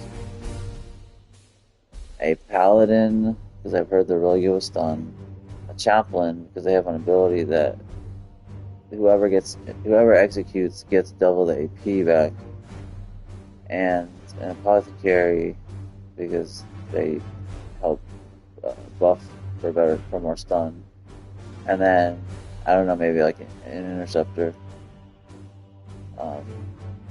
because they're such melee monsters, and they can just get to so many things with a teleport. Maybe, I wonder if a team like that would be really good for getting like stuns and executions. Because I feel like you could buff the paladin to do more stun, and supposedly, I've never seen the paladin, but supposedly the paladin can do hella stun. And then have the paladin execute, and then have a chaplain, so that paladin would get double AP back from executing, and then maybe instead of an interceptor, maybe, I don't know, you could have a Justicar, I guess. A Justicar to feed more AP to the paladin, if the paladin's going to be your executor, to feed more AP to the paladin, and you could give the Justicar the charging attack, which adds stun to each enemy he hits. So I wonder if that would be like a good mix for getting stuns. A paladin to be your stunner executor, a apothecary to buff him to get more stun damage, which would be the most important character. A Justicar to give more action points to the paladin, and to do the charge attack to add more stun damage to the enemies, and then a chaplain to buff how much AP you get back, and I think they can do other stuff with stun as well. I wonder if that would be a paladin, apothecary, chaplain, Justicar. Or, I don't know if the paladin is used to be the one that does the attacks and gets the execution, or if it's the interceptor, because I haven't seen the paladin, but I heard paladins are very good with stun. I would like to get into the whole stun thing, execution thing, since there's an execution trophy, but so far, like particularly early in the game, it's so hard to get stuns because characters just die, and then you don't pay attention to it, and then it never becomes part of your like combat philosophy, and you could just completely bypass it. But experts in the game swear that that's like the best thing to do is get stun and executions. But it's a problem because they like teach it to you in the beginning of the game, but then it's just not at all viable in the game. The characters are so weak they just die before you can stun them. And then when characters get strong enough to be able to stun them, you've completely changed your playstyle and you've forgotten about stun. So I would like to kind of try that again. I almost think the game's gonna run out before I get to try all the builds and stuff that I want, because I'm gonna have to like level all these characters up before I can even do all this stuff. And I want to try all the advanced classes and shit. I think I might make it a very long campaign, since it seems like you can make it as long as you want. Essentially, the only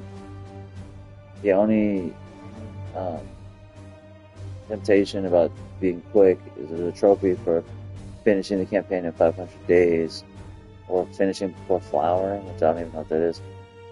But I'm already way past it. Like, I've already taken way too long.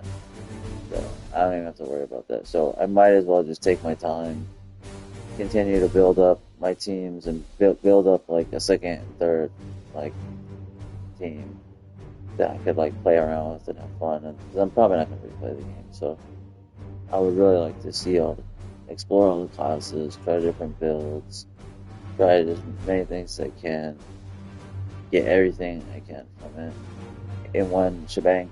Though I say I probably won't replay the game. However, I will say this: I'm playing it Legendary first playthrough, right? I am tempted to if I do replay the game, I will most definitely play it on I forget whatever the Iron Man mode is called, where there's only one autosave, you can't save, and it's like the permadeath Iron Man mode. If I replay it, I'll do it. I'm not sure if I would do it on Iron Man. I don't think I would do it on Iron Man Legendary. I do think what I would do would be Iron Man Ruthless, or whatever the second one is. Whatever is above normal. So there's like normal, and I guess easy, whatever, but there's normal, I think, then Ruthless, then I think Legendary. So if I were to do Iron Man, I think I would do it on Ruthless. I don't think I'm good enough to do it on Legendary. I think it would be really fun to do like a Ruthless Iron Man. That would be really fun, where every decision you make you have to stick with. I did beat Miasma Chronicles on the hardest difficulty, on Iron Man mode, on full tactical, to get the platinum. I think it's a 0.1% platinum. Very proud of that. I felt comfortable that I had mastered that game, so I had nowhere close to even feeling comfortable right now. And there's just more variation in this game, so, in builds. But alright, let's start this.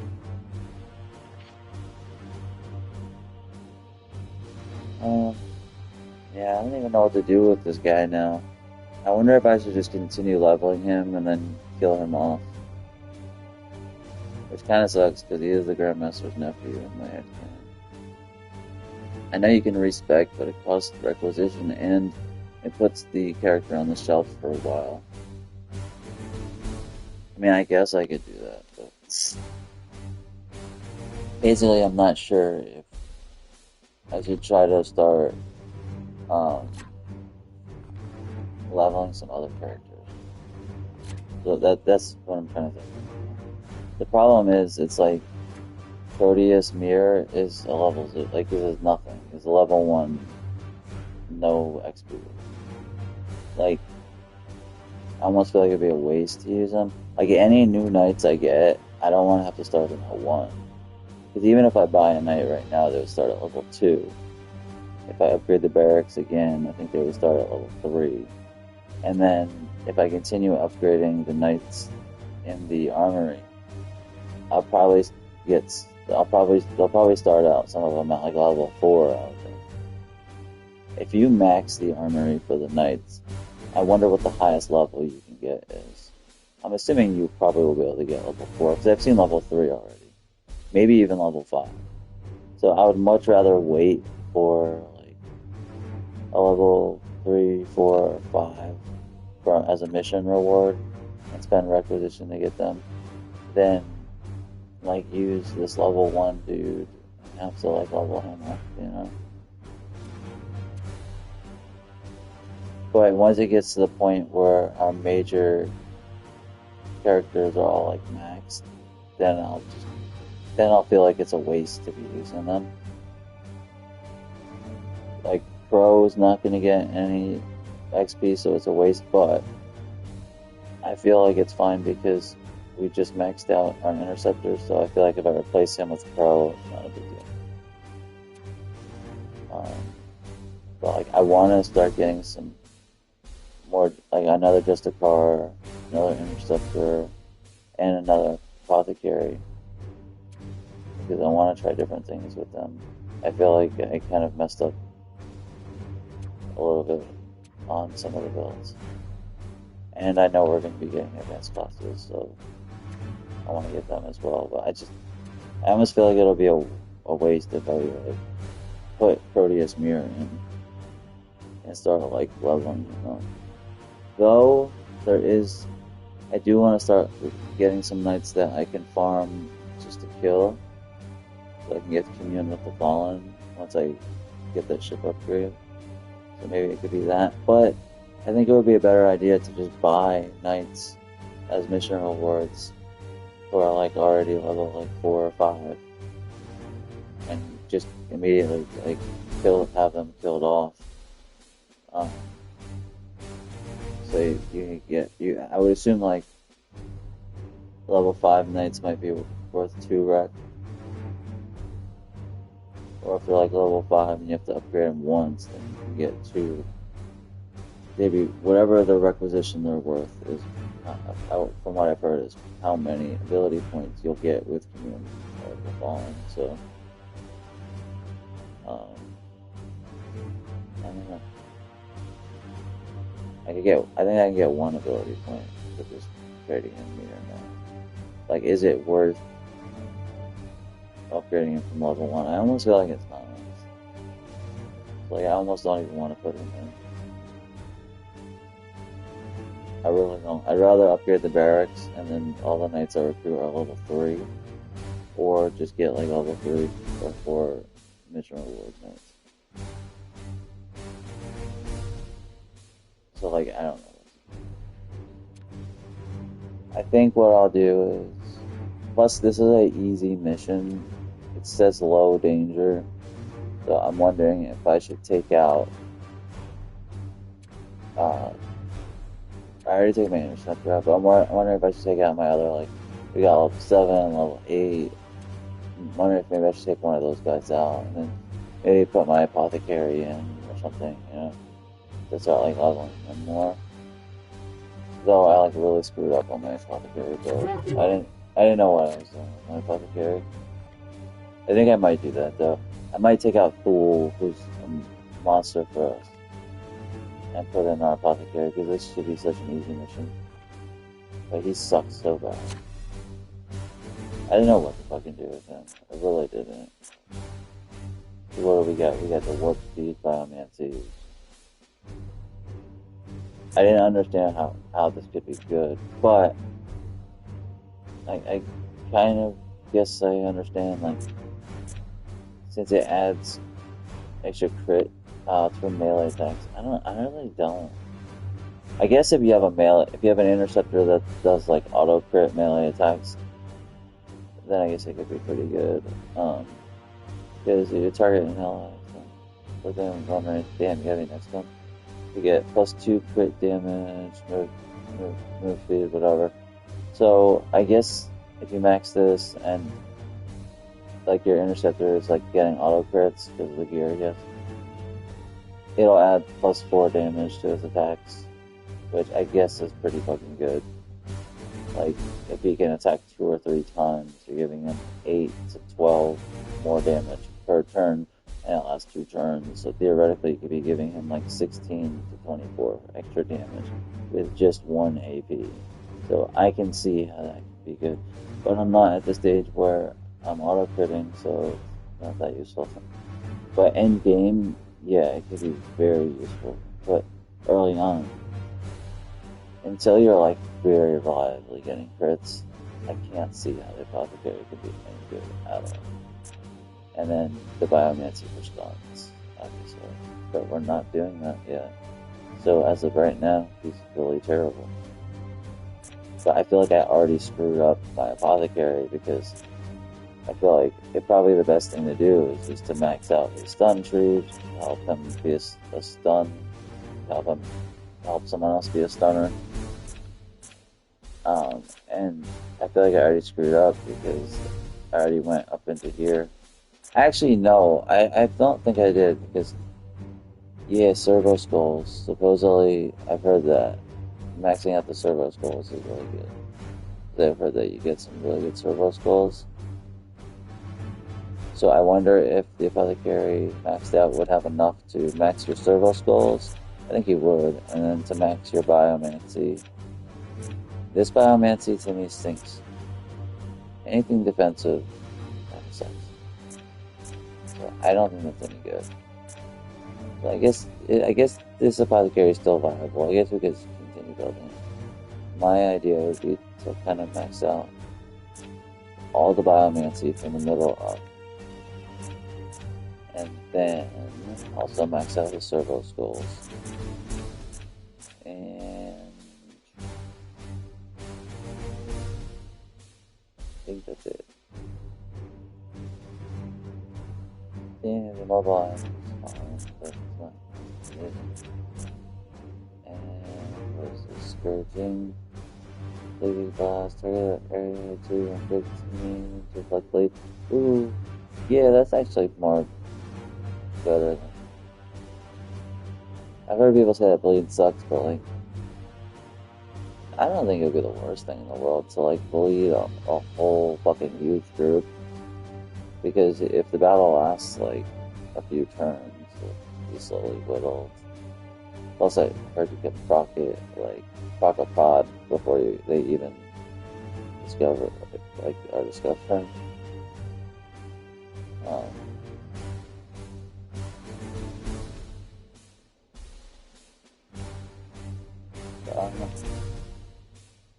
I guess we'll throw the Apothecary in there and continue to try to like level him. But he absolutely sucks right now because none of this Biomancy does anything for us because we're not auto-critting him and we're not doing a stun build, so it does fucking nothing for us.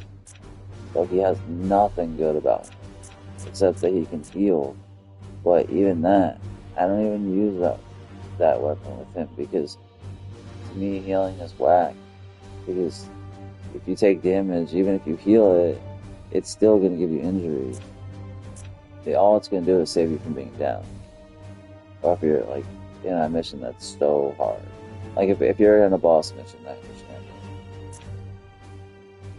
But the skulls can be handy. I do agree with that.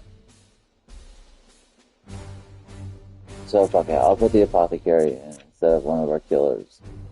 So basically our team is gonna fucking suck. That's what I'll do. On missions that say low danger, or that I think will be easy, I'll start rotating in shitty knights to try to get them all good. So I'll put Mr. Vortimer, who I love his name. They gave him the name Vortimer, but the name Aegon, I gave him that name. And I like the design. Yeah, we'll go for Servo Skulls next. We gotta get some good ones though. So what's it do? It says, when equipped in a warrior slot, this knight's biomancy abilities target any range. What? When equipped in a warrior slot, this knight's biomancy abilities target any range. How? Do you have to have like a biomancy skull? I don't know what they mean by that. I don't know what that means. How do you... I don't know. I don't understand. But getting more ammo for the skulls, big time. That'd be nice.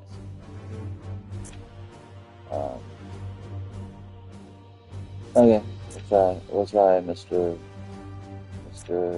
Apothecary. We'll really take our C team in, sort of. However, I will say, with this Apothecary in particular, no one seems to hardly ever do the melee build with him. But with this one in particular, if ever to do the melee stuff, this guy seems good for it because it's natural. Unless all Apothecaries get this, I don't think they do though. Great Destiny is terrific. This knight gains 2 max HP, 1 max will point, and +1 damage for his melee attacks. So he's getting +1 damage for melee on the rip. So it's like, no, we won't take the seed thing because you get a surface gold for seeds. But upgrading your core strikes to cause bleed, decent. Not great, but decent. Real precision when this knight crits a target with a melee attack. Yeah, 50% chance to gain AP, that's very good. And you could get that up higher with focus, I think. And then this knight's melee attacks gain +3 crit. It's fucking really good. So, if you can get him high critting, he gets +3 crit, and he gets bleed. And if he gets crit on his melee attacks, he could get AP back. And if you get his focus up, if you can get him auto critting, and you can get his focus up, like very high, he could like just continually get AP back. That could be awesome. What other characters have? I think the Interceptor has AP for melee crits, but still, I guess it's a worse version of that. But I don't know.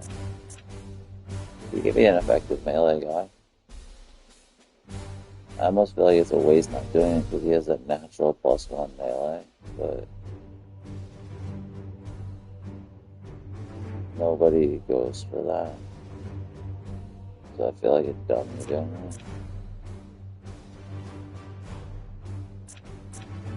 Alright. Anyway, let's just...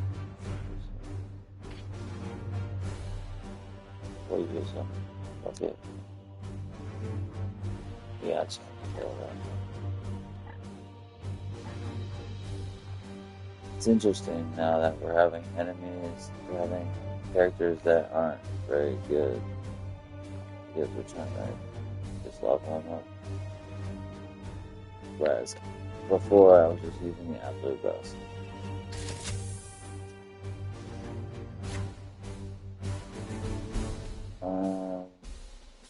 What do we want to give him for a weapon?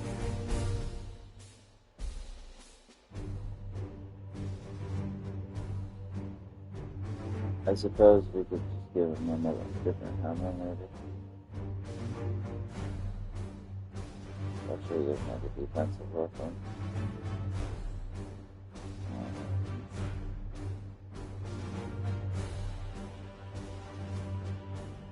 I guess we'll just give him a hammer.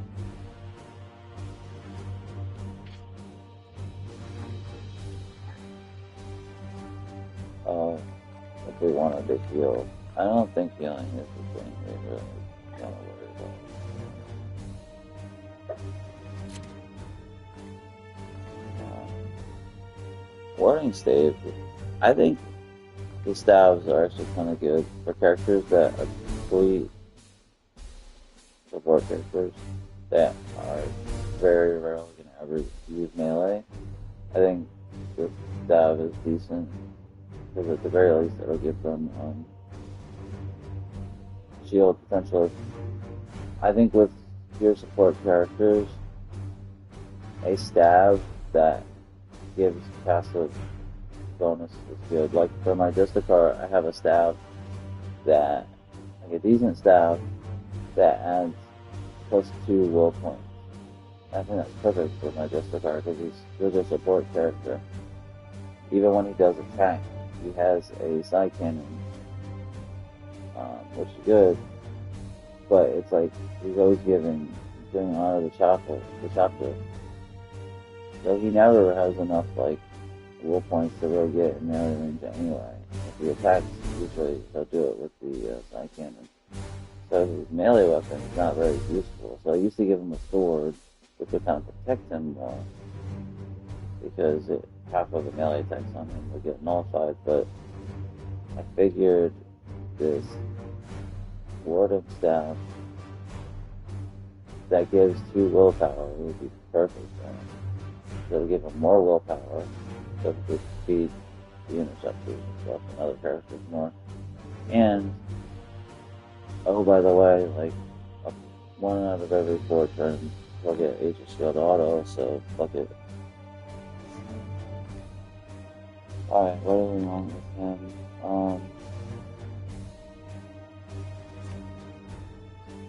I think since the interceptor is,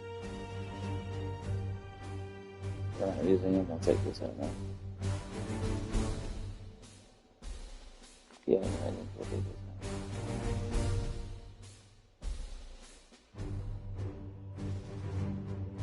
Okay. Might as well. Mortimer, you're back in business, buddy.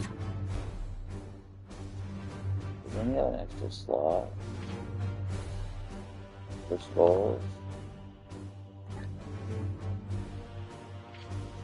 I thought he had an extra slot.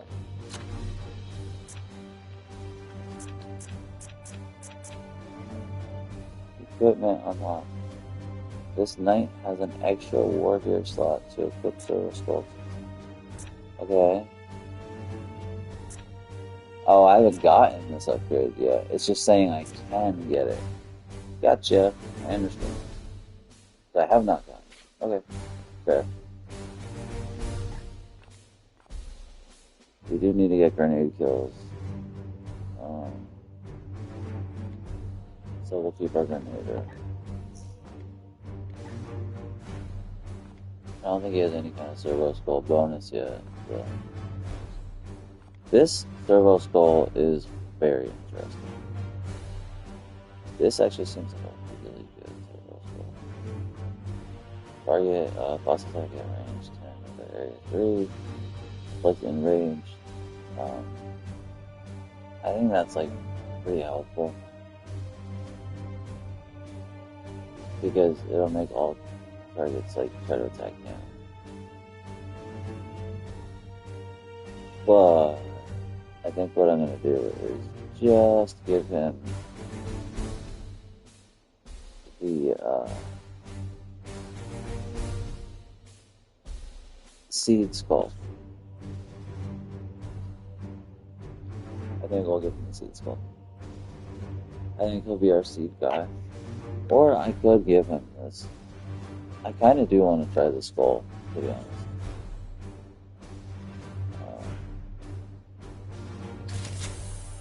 I'm kind of interested to try it. It seems kind of cool, unless they have immunity to it. Also, they look different. Alright, we're gonna cast these, we're gonna use our crappy apothecary. We'll use our mid purgatory. Use our grenade man.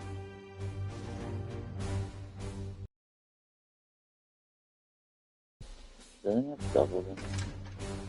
And we'll use our just default. I guess we'll keep this going. We'll keep the seed instructor. We gotta get those grenade kills, bro. Gotta set them up right. We only have 3 grenades to get it done.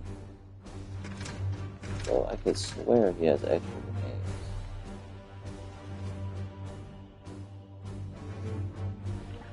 I thought he did.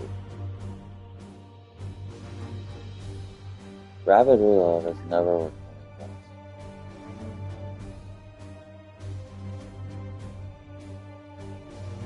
This knight's range.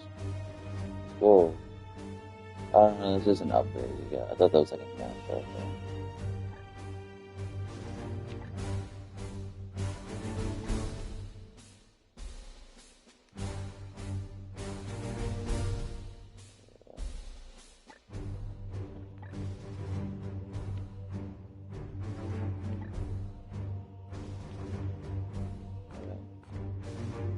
Oh, he had an extra slot.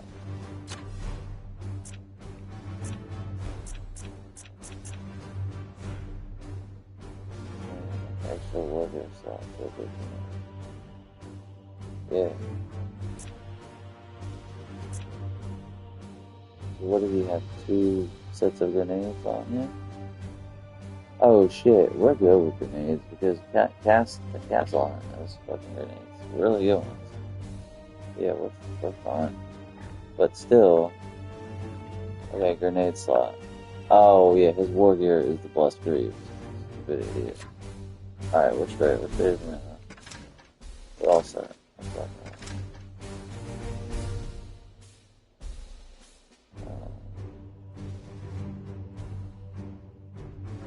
super set.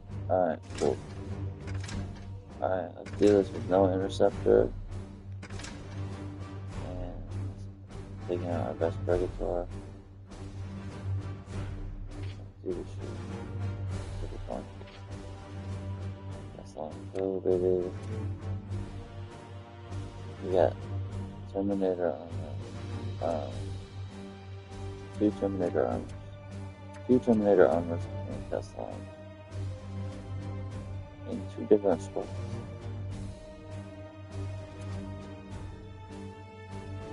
Alright.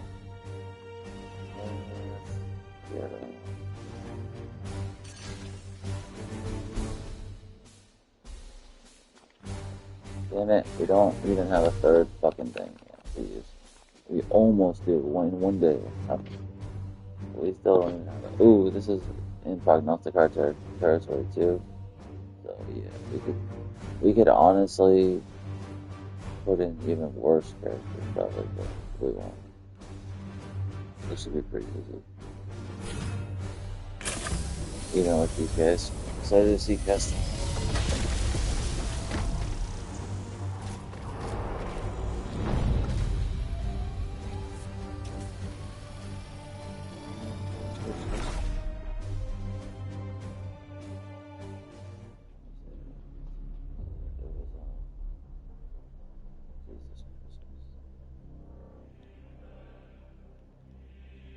It should be fine. We're fine.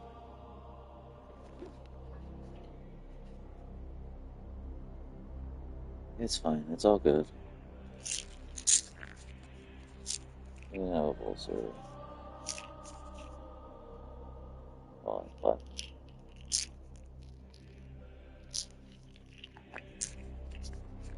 so we're getting thirsty.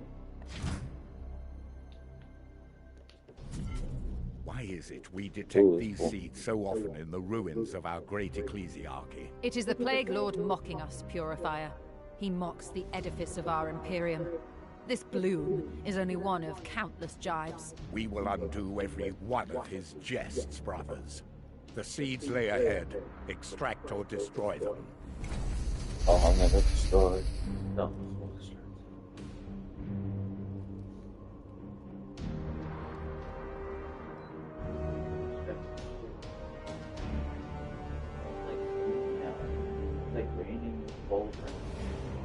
Almost no, but it's not, so it's cold. Cold.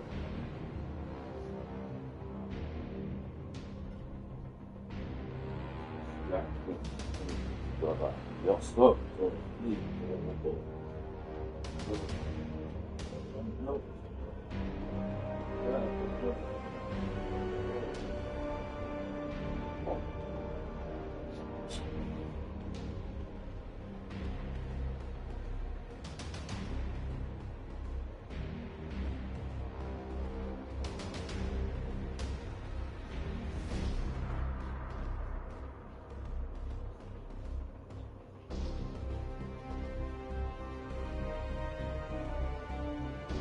I'm gonna make a compromise. I want cereal. Cereal ended up. So I made a compromise on how protein cereal. Special case. I end up not really delicious protein.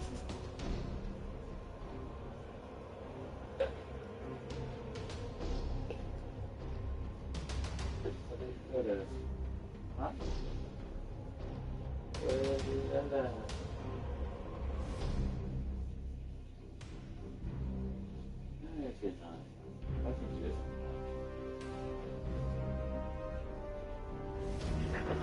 Jonathan!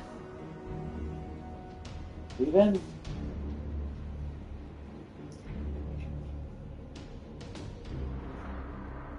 Steven?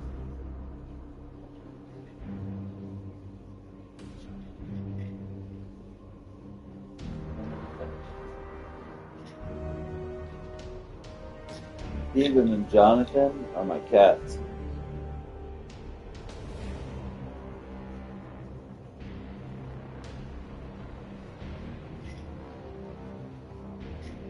I just called my cat a son of a bitch. Pretty fucked up.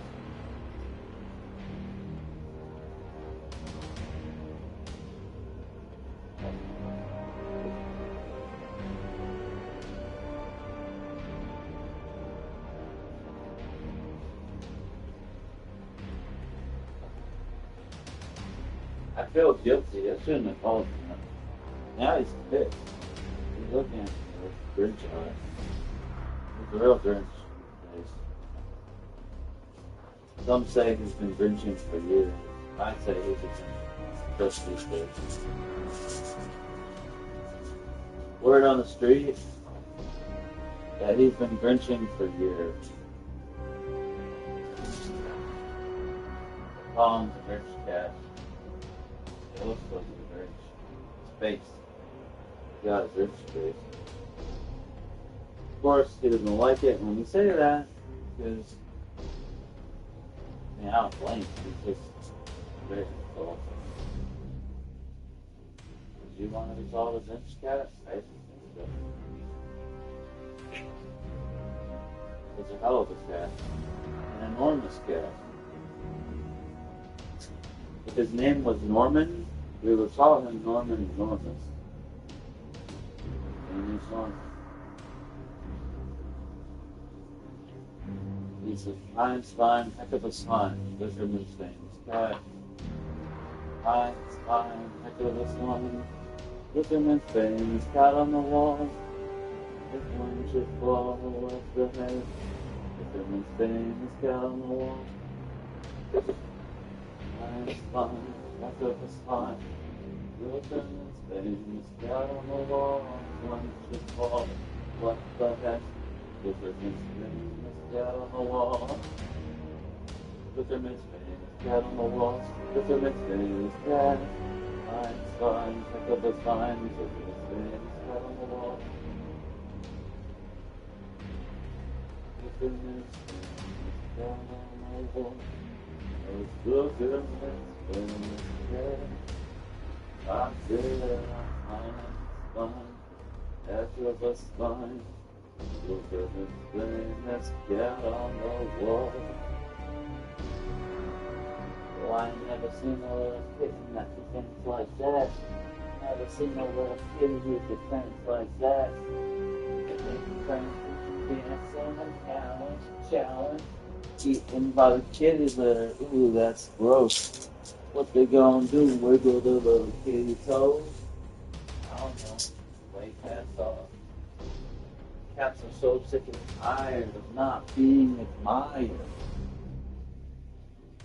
Sometimes they wish The cat lives for its life because they're not going to be able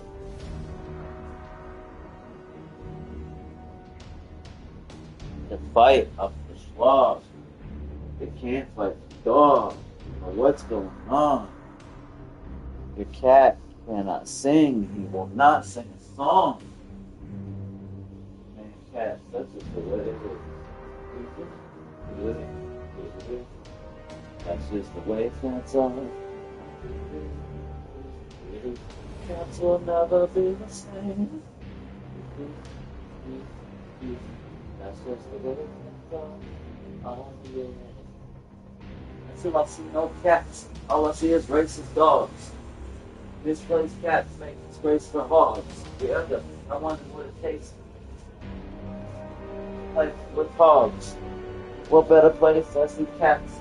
They hate dogs. That's just the way it is. Until I see no kittens, all I see is racist mutts. Misplaced cats make disgrace for sluts. I wonder what it takes for cats. What better place? I see rats await us. That's just the way it is. Still I see no cat. Until I see no catman. All I see is racist pups. Misplaced hate makes disgrace for pups. I wonder what it takes for dogs. What better place? Yeah, dogs are racist hogs. That's just the way it is. Still I see no catnip. All I see is racist dogs. Misplaced hate makes disgrace for dogs.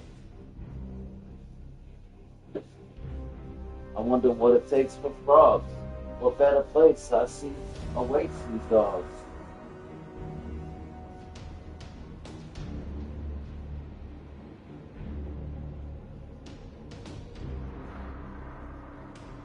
Something like that. But still I see no dogs. All I see is racist hogs. Misplaced hate makes disgrace for frogs. I wonder what it takes to play hogs. Misplaced hate makes disgrace for... I can't think of another og's word.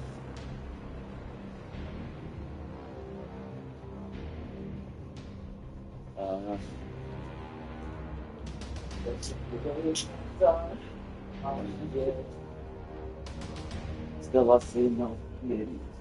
All I see is racist kittens. Misplaced hate makes disgrace for kittens. I wonder what it takes for mittens. Yeah, when I say that, I mean a cat named Mittens. Yeah, I found a cat named Mittens. She was a bad mom cat. She never took care of her kittens. Yeah, she was a cat named Mittens. She had misplaced hate. She was disgraced for kittens. She had misplaced hate. Yeah, she disgraced her kittens. I once knew a cat named Mittens. Yeah, she had misplaced hate. Yeah, she disgraced her kittens. That's just the way it is. Ah, yeah. Yeah, I once knew a cat named Mittens. She had misplaced hate. She had disgrace for kittens. She was a racist cat, and she hated dogs. This little cat, she was a real bad mom. Oh no!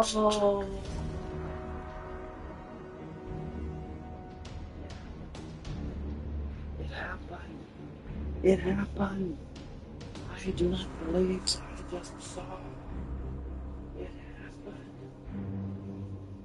It happened. Oh my God. Look at that cat.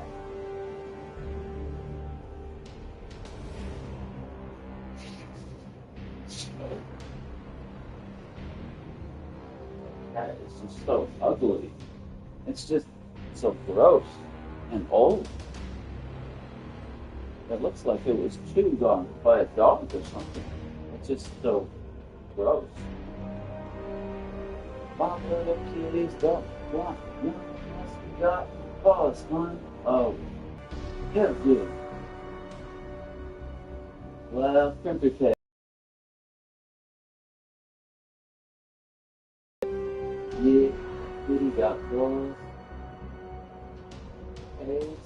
say tabbies, yeah. Pause. Oh, baby. You're gonna love me, did now. There's love is walking like that. My legs love is walking on a cat. I said, get cat, get back. One minute, then I get back. Kitty just making some shit, just making some yeah. I said, don't you like have cats? I know that cats will eat rats. You know that they eat mice, and you know cats don't have lice because they are so clean. Because they lick and they preen. Yeah, might as well be walking on a cat. That is winking, wink, winking, winking, winking, winking, fan of winking. Might as well be walking on a cat.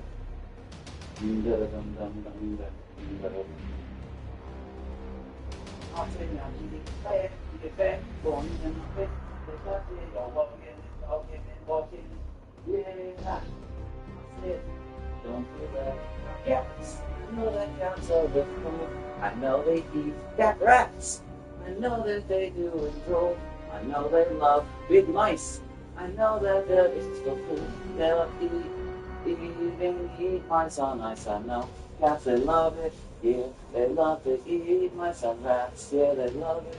Cats, they'll eat mice and rats. Not big cats, fat cats. I know that they eat fat rats. They love it, they munch them, they love them. Yeah, I know fat cats. Oh yeah, you know that they eat fat rats. You know they like big mice. I know that they like them now. But even serve them on ice. I know that cats like mice. I know that cats might as well be eating all the rats. They're winking, eating a big shit. Catnip, I know them cats want ratnip. Catnip and ratnip and catnip and ratnip and yeah, yeah, yeah. Don't delay. Have cats. I know that cats have no fear. Just to say, be clear. I know that cats. I don't know. Cats. Yeah. Cats.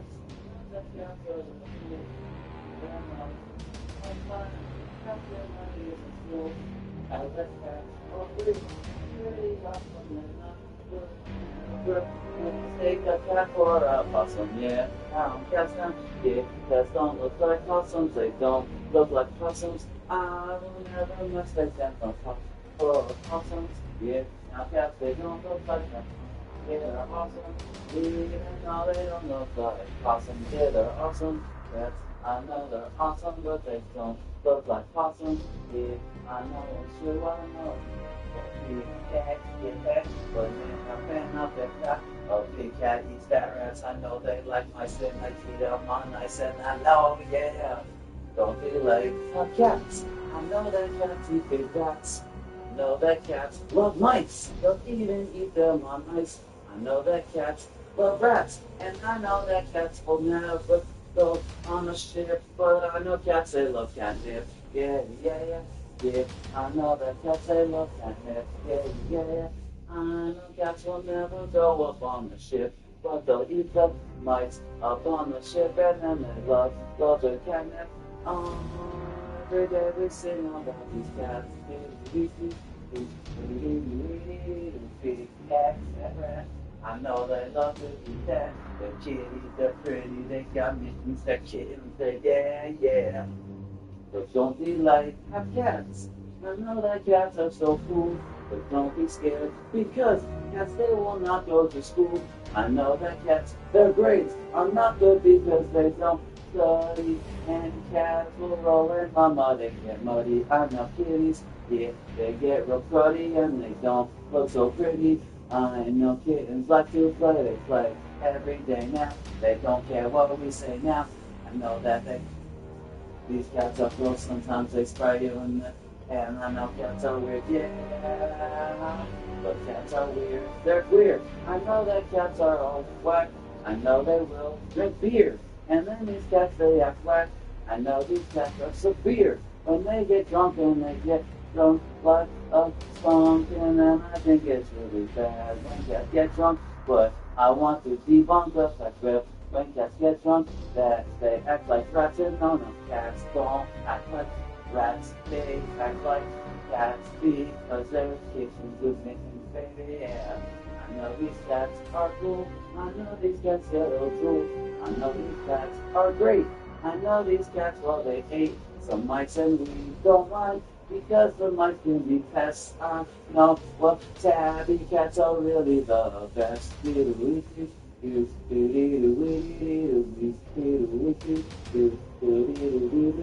Get back, your cats. Banana, banana, flip flop. Your kitties are pretty. The kitties with mittens, and yeah, yeah. All right. Don't feel like I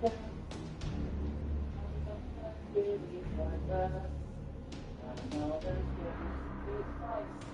Just eating with them all night. I know that I'm weird.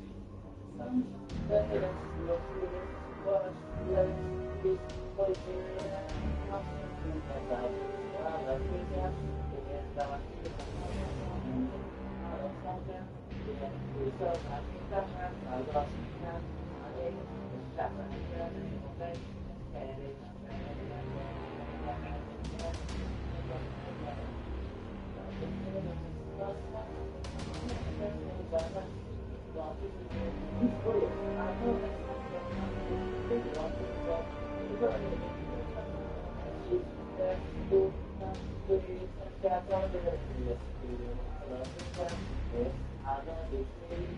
Yeah, I love something.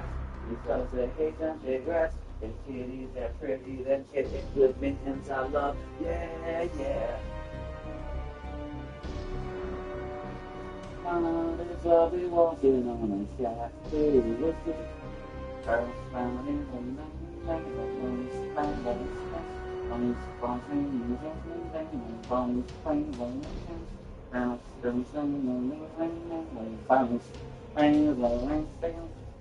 Mothers will be walking on a shack. I said, a big fat, big cat. You're gonna eat a big rat. If she's pretty, then she's good. I know that if you catnip and yeah, so don't feel like have cats. I know that cats are so cool. I know that cats eat rats. I know that they I know that cats lickers. I know that they don't do it. I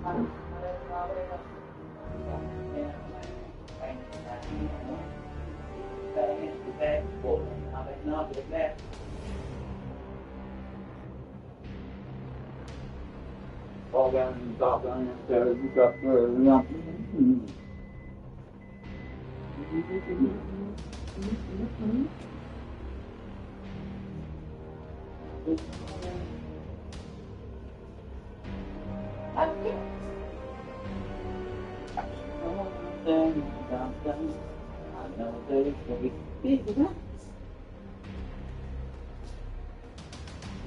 But I have to with them.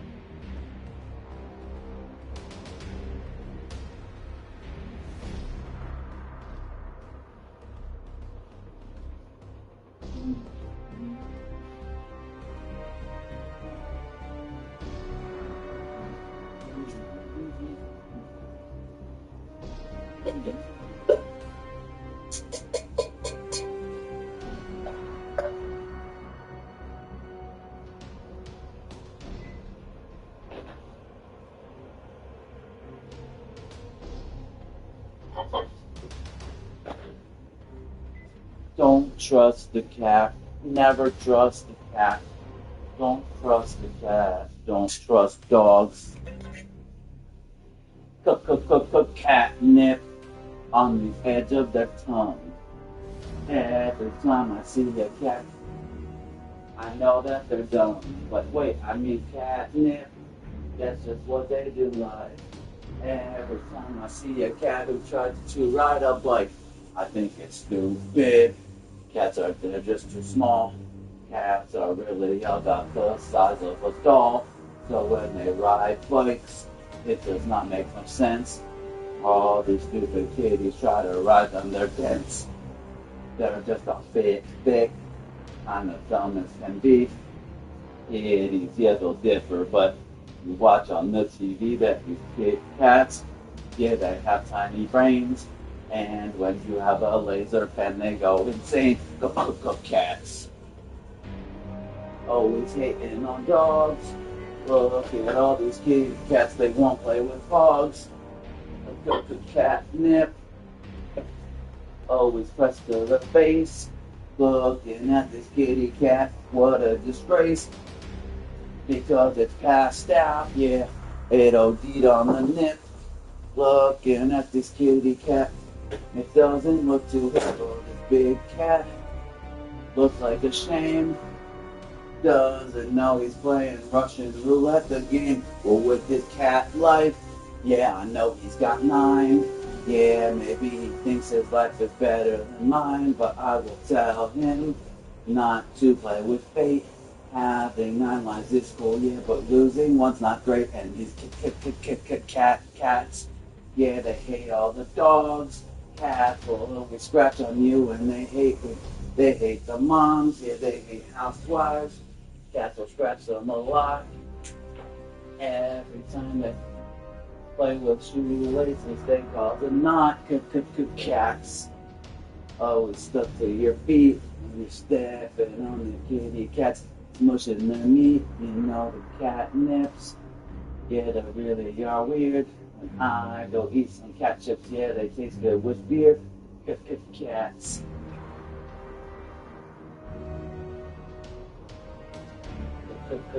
Catness. Catness.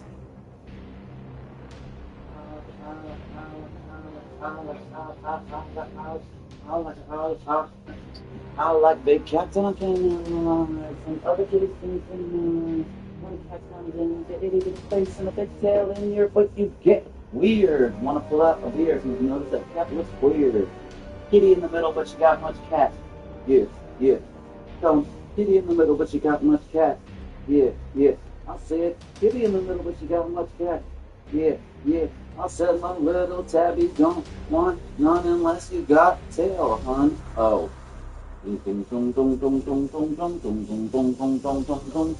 I wanna pet every kid in the city.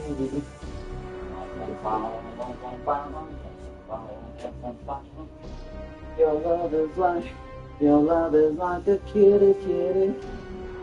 Yeah, we can make it last forever.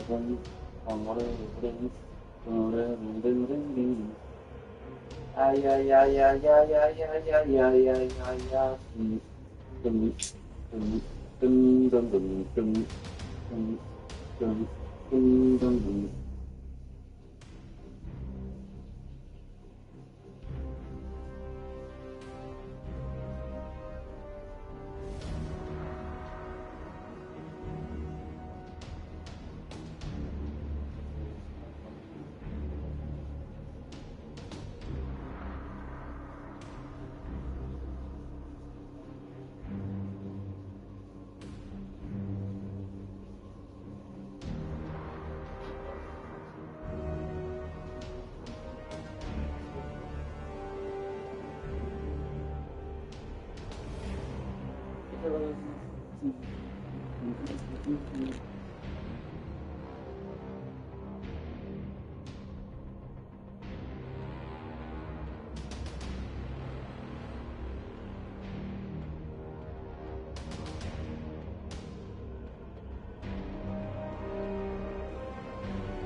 Oh, baby, oh, baby, oh, baby.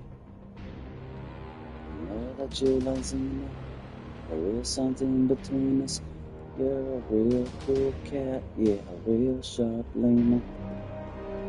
And when I seen you, I didn't know what to do. My hands went to my sides, I think I lost my shoe. I was kind of frazzled, yeah, I was dazzled. I didn't know what to do, I was really razzled. I think I was at the threshold of what my blood pressure could handle. I didn't know I'm just a man, and I saw you, yeah. I swear I think that you might have been the most beautiful girl that I ever have seen, and I knew that I didn't know what to say. I'm not gonna continue it. I was thinking of cheesy ass lines. I was gonna say like, what the thoughts ran through my mind every day. And like, it was just me starting.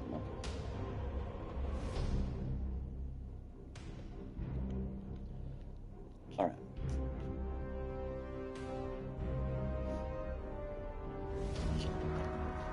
I'm sorry. That's fine. I'm sorry. That's fine. I'm sorry. That's fine. Nate? I'm sorry. That's fine. Last year I had a breakdown. I think there's something funny going on up in my house. I'm sorry. That's fine. I'm sorry. That's fine. I'm sorry. That's fine. I'm sorry. That's fine. I'm sorry. That's fine. I'm sorry. That's fine. They call him Garen, but he's Castellan. I'm wondering if they put Garen in there because Castellan was too big to fit. I do not know. Garen, his first name's Castellan, so why Garen? Ooh, let's hear his voice. Bro, they did not record just a few unique lines. Oh man, he's gonna sound exactly like the other knights and say the exact same lines, and I'm gonna get super duper uber pissed. I'm gonna say son of a bit son of a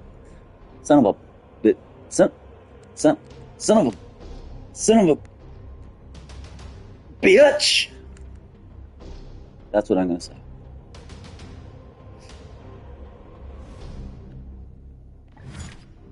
Standing ready. I chose the voice for Aegon Vortimer. He's like an old healer guy. The name and the look and the voice fits me. I'm here to serve. And I chose the voice and everything for Iolanthus. I almost modeled him after like Bane with the mask. My blade is yours. Praise the Emperor. What is your will? It altered Vortimer's voice a little bit because he's in Terminator armor. Alright, let's hear Castellan. Yes, Commander. Whoa, what? A what? A what? A what? A what? What? What was that? It did sound unique, but it was quiet and weird. Here. Your command. I don't know what to think of that. It's monotone and quiet. Vortimer. It might actually be the number 4 or number 5 voice. Unleash me. He's saying the same things. Here. Your orders? I think it might be like the number 4, not the 5. 5 is Vortimer. I think it might be the number 4 voice. Unleash me. Yes, Commander. It's fucking weird, bro. Your orders. Unleash me. It just sounds like they made it quieter. I am here to serve. Your command. Hail. Unleash me. Standing ready. Yes, Commander. It's kind of weird. I don't My know. blade is yours. Your command. I feel like what I feel like all they did was like they took the fourth voice and they just altered it a little bit. They like lowered the voice a little, and I feel like they maybe slowed it down a touch. Yes, Commander. Yes, Commander. What is your will? What is your will? It does sound unique, honestly. It's probably not, but it actually does sound a little bit unique. It's very quiet, but it sounds a little bit different. It could just be the number 4 voice, but it sounds a bit different to me. Hail! Yes, Commander. Your orders. Unleash me. It's kind of dorky sounding, but it makes sense for his character because his character is extremely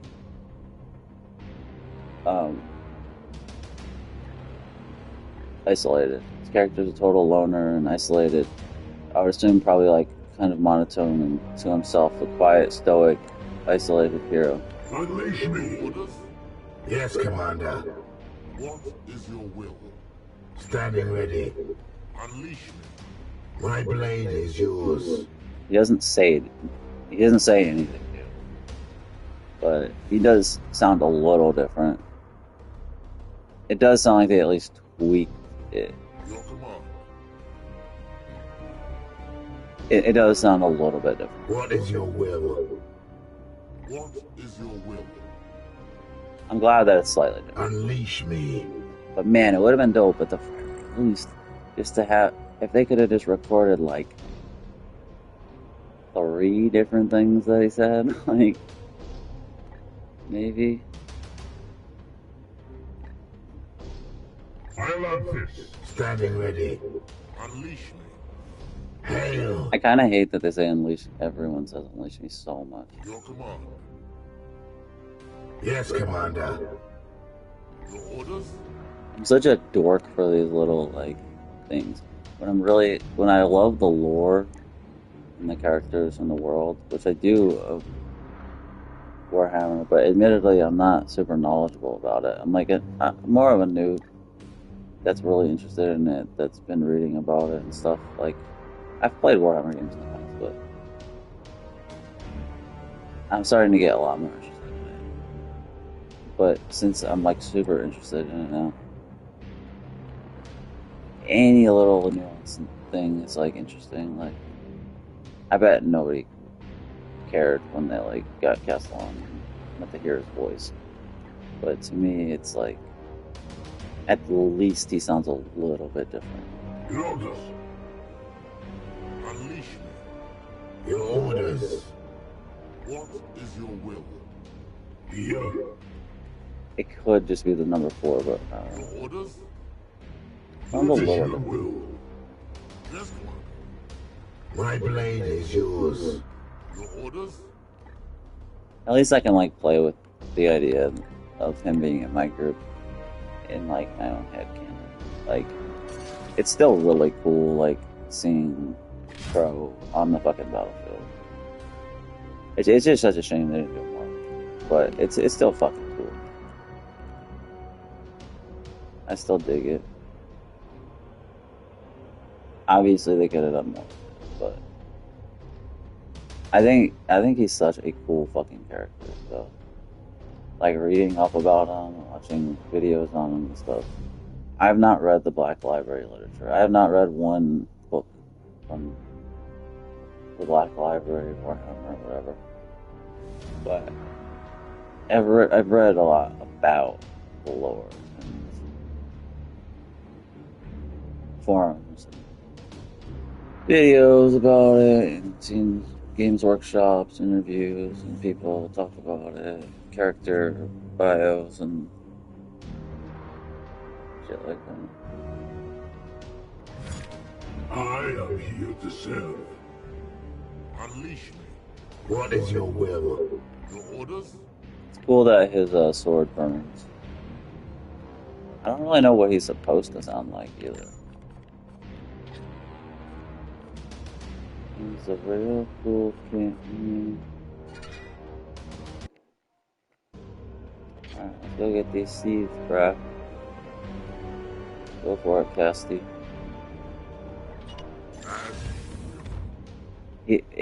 The only problem, it sounds different a little bit, but it's so quiet. I can barely hear them. Whereas the other dudes are just so loud.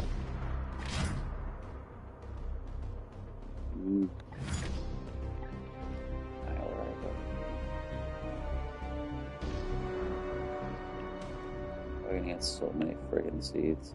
They're all red. Jeez. We gotta hit some different color opponents.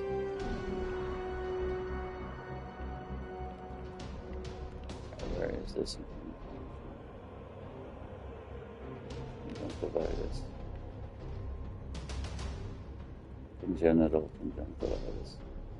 Alright, we'll just go after that one. We'll go for this.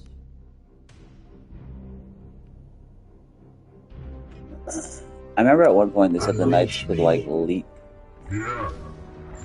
They could jump gaps. Probably not in Terminator. Hail. At your command. Who's wearing this one? Standing ready. Let's see if he can. Totally can. Oh, that's so wicked awesome. I'm gonna do it just to do it. It kind of sucks that the guys without the mobility can't do it though. So it's the guys in the power. Watch, let's. With haste. I want to see Castle on. I am here to serve. I stupidly walked him out there. Oh sweet, we can watch him jump. Go for it, Cassie.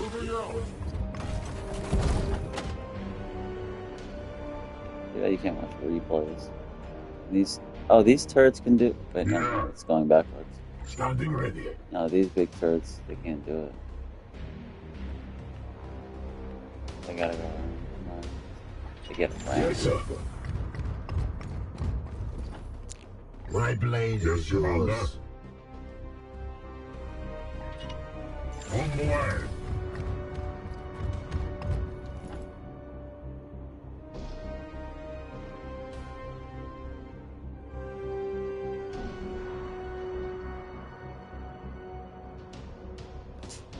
You didn't like it.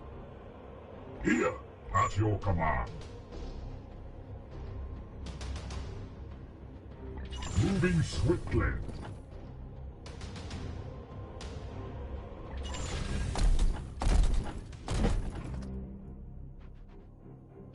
Onward, brothers.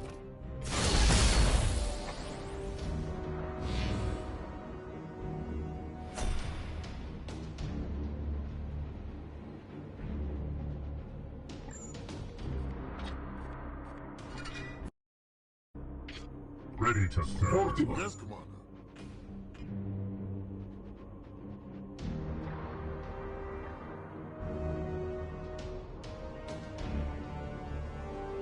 One thing about the game, I'm not sure if how advantageous it is to be up high. It's not something they really make clear. I don't think it particularly is.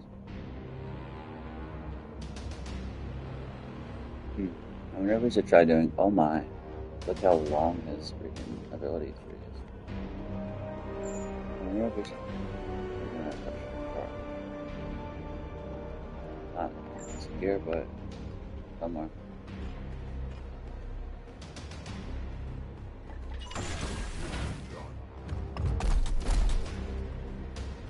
What I meant was to activate the pod with a crushing charge, thinking maybe we could actually hit them before they get seen.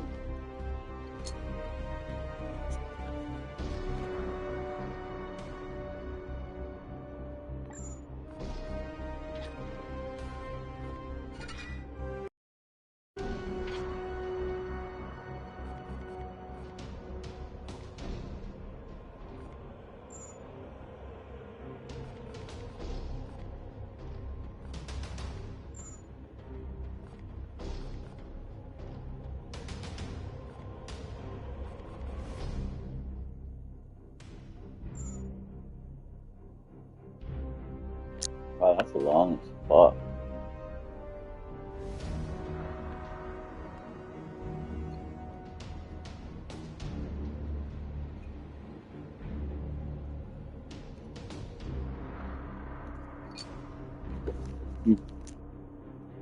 Unleash me. The Aegis shields us. Barely a scratch. Emperor, my blade is the Aegis shield us. Try harder, whelp. Yes, Commander. Atlantis. The Aegis shields us. Strong we shall stand.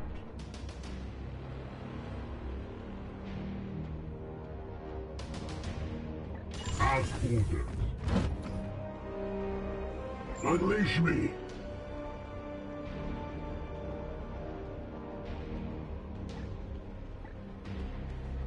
On the hunt. Unleash me. What is your will?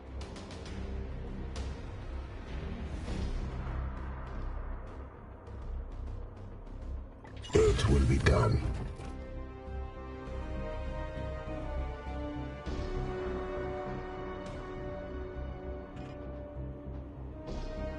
With me, my brothers. Shit, that was the wrong one.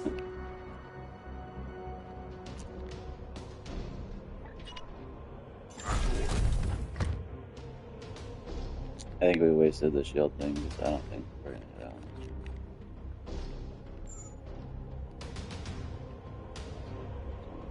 Right now.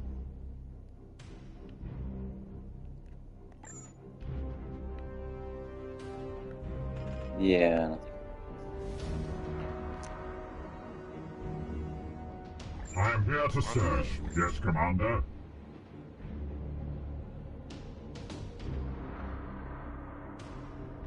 Your command.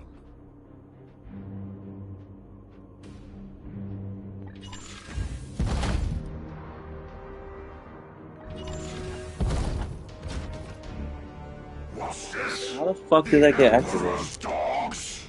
Securing position! Foe spotted.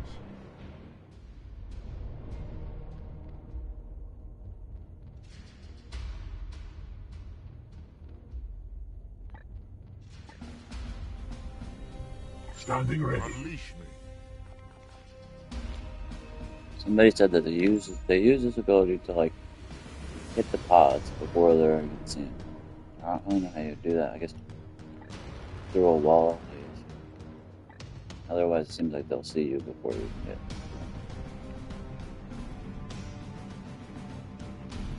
I have no idea. I don't know about combat, but this looks incredibly easy. Hail!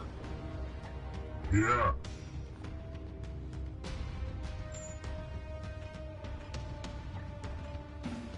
We are going to be seed extracting as much as possible.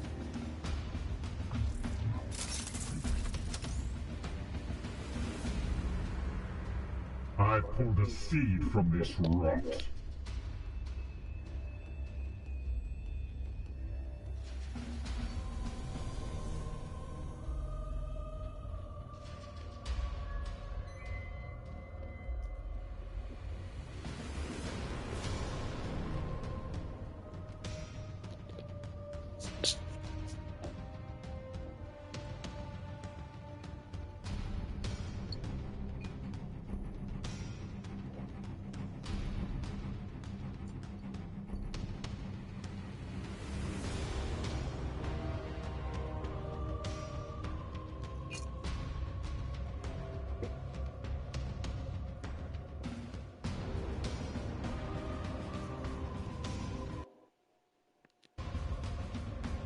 Oh, sweet.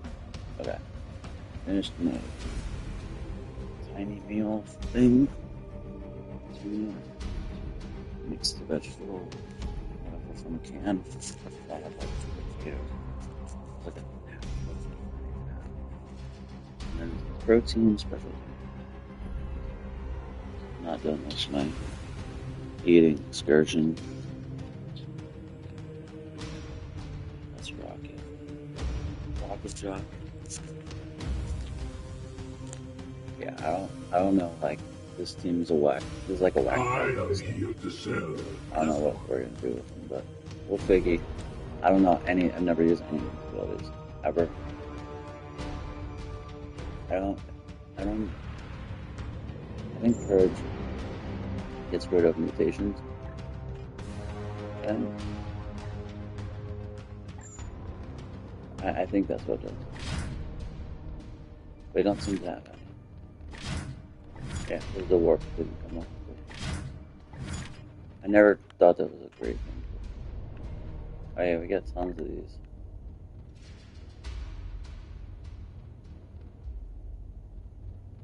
We get the Alright, let's take you over. My blade is yours.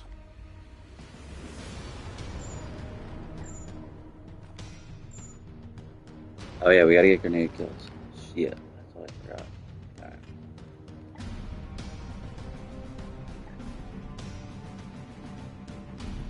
I guess we gotta get kills.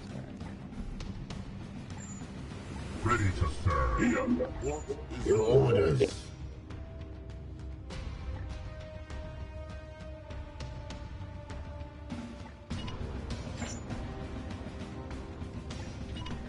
It will be done. We're just going for the straight kill. I gotta get close.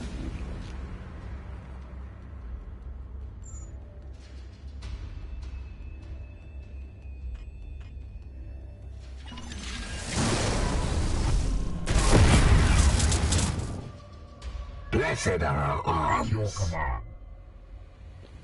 I'd like to use these things, but I'm not sure because it's gonna like knock them away. I don't want to keep the pot together, but whatever. They're still fun. I could probably use them.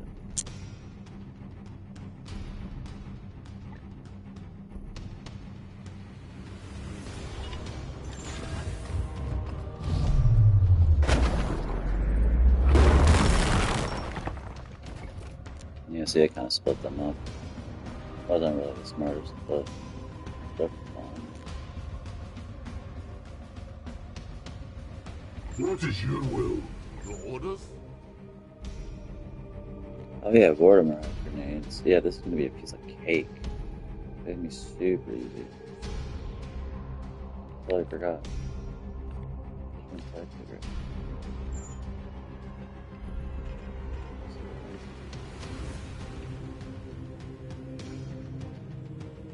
It's dope too because this grenade gets rid of the shields, but not hurting them. Yes, Commander. I gotta hurt them without like hurting them too much.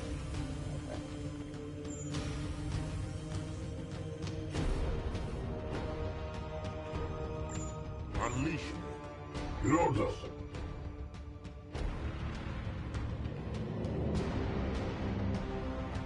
I am with you.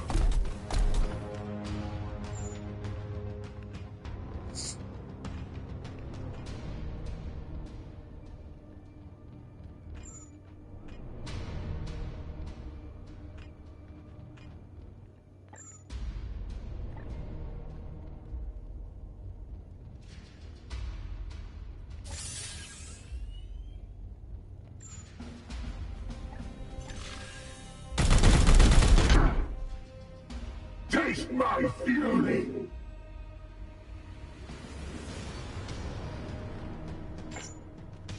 Your command.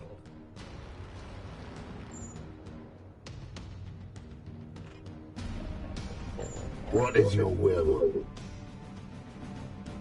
I'll outfit. Forcible.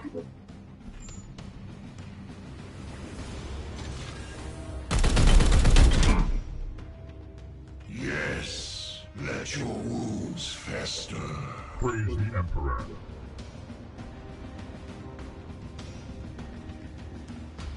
What is your Standing ready.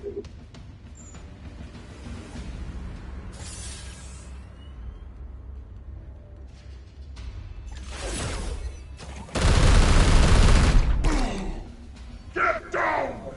Your command.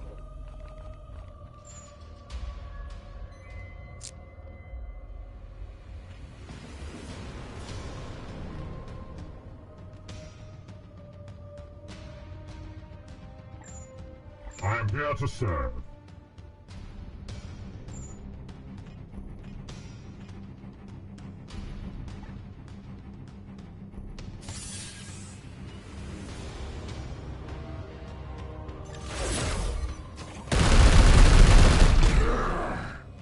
Reload required. Your orders?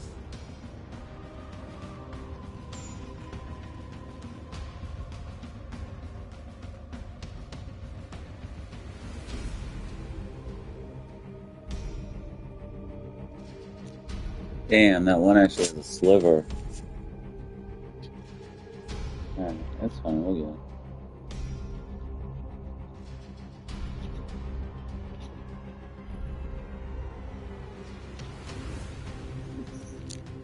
Ready to serve. Your command.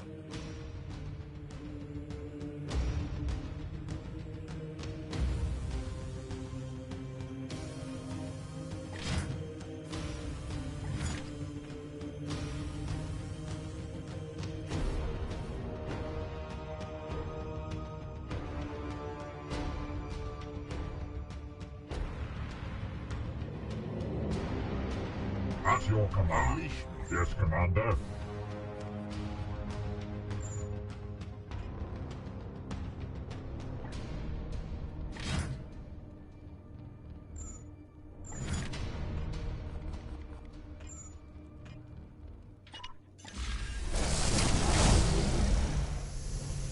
Pain is beneath me.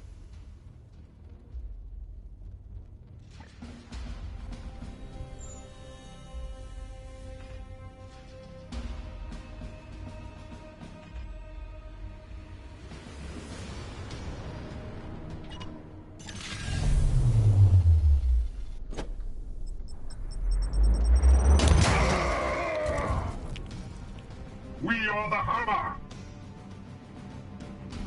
Your orders?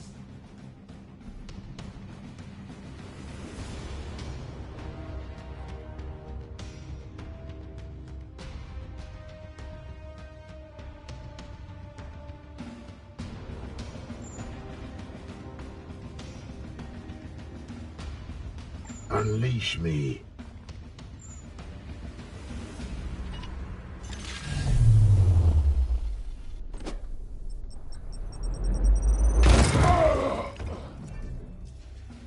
Targets destroyed.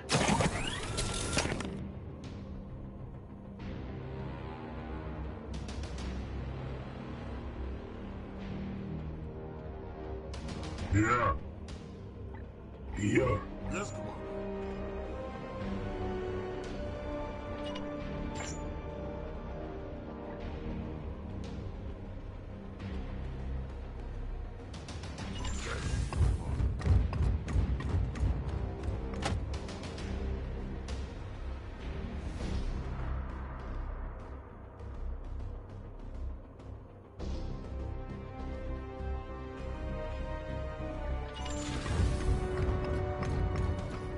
Yes, Commander.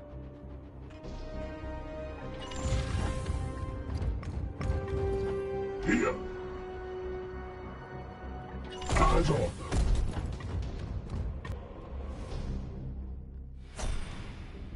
They moved the seeds. It's still eating, so slow.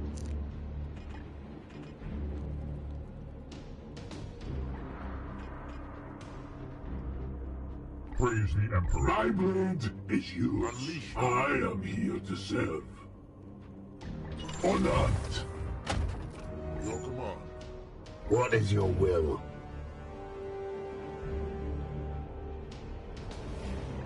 At once.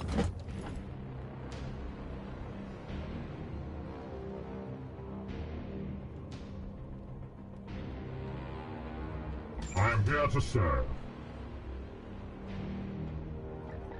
On the way.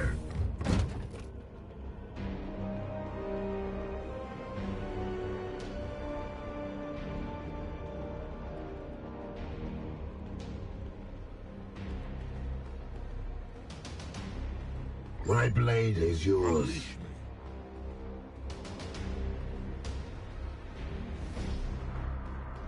Advance.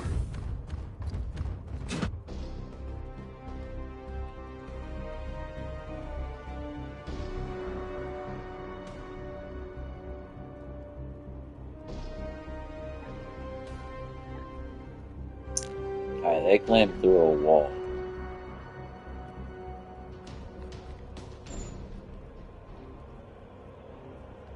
what we'll do is, we'll have to wait till the next round. We'll put him here, and we'll see if it stretches. See if we can knock the pod before they activate.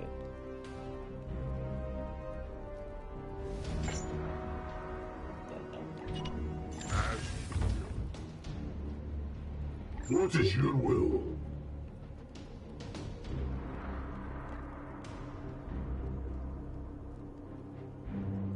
On the way!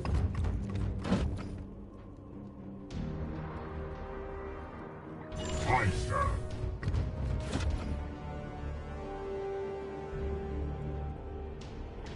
Moving now. Standing ready. Their fire will be useless. Try harder, whelp.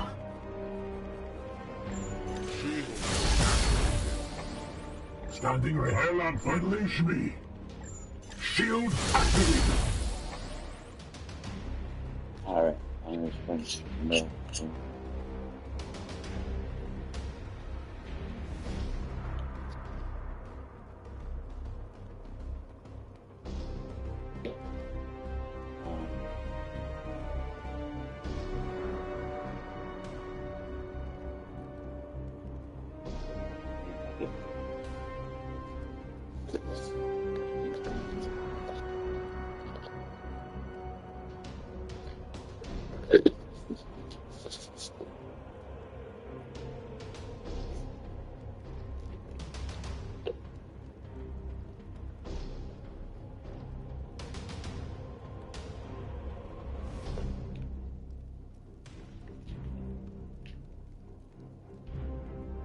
Alright.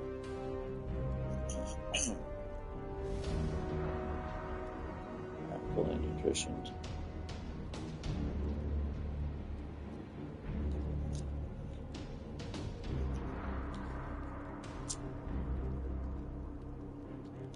Alright. Let's put spell carnitine. Alright. Let's roll this shit. Fuck it up, shit. Unleash me.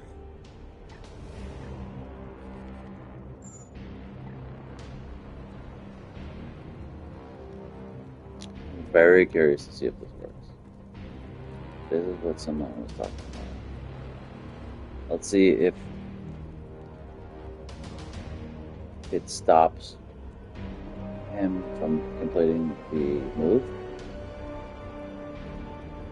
or if he's allowed to do the entire move and it's successful.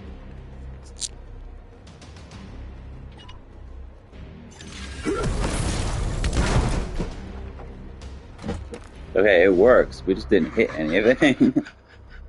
It fucking works though. That's very cool. It works. He just didn't hit anything. That's fucking actually pretty rad, dude. That's actually awesome. That is so rad. Wow, it doesn't stop you. That's the only way they can actually really get close to the pods. And I guess if the pods were positioned a little bit different, it would have actually knocked them over. That is so freaking cool. Yeah, that's really cool. Very cool. That is a really cool ability. Too bad I didn't hit him, but yeah, it fucking works. Totally works. Fucking rad, bro. Let's try his, let's try this ability. Rend, I think. Remember I used it. Yeah, it's like an AoE. It's like an AoE melee attack, I think. Let's see. Wait, what does it do? Oh, it doesn't stun. Last area 2. Yeah, it's like an AoE. Pretty shitty. It's pretty small damage. That's 60 damage. Oh, they have 50% chance to cancel melee.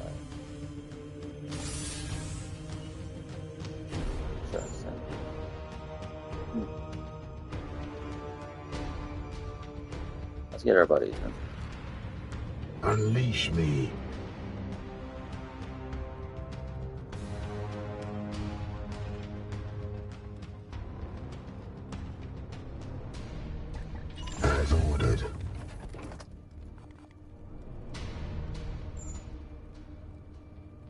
Oh yeah, we gotta extract the fucking thing.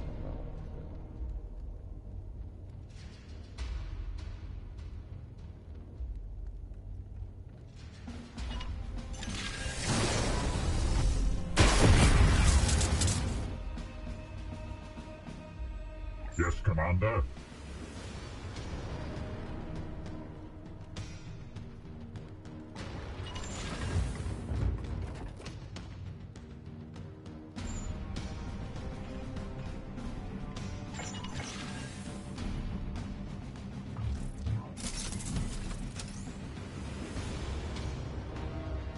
Another seed.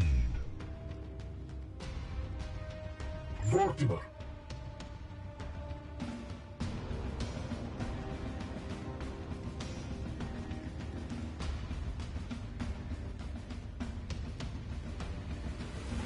With haste.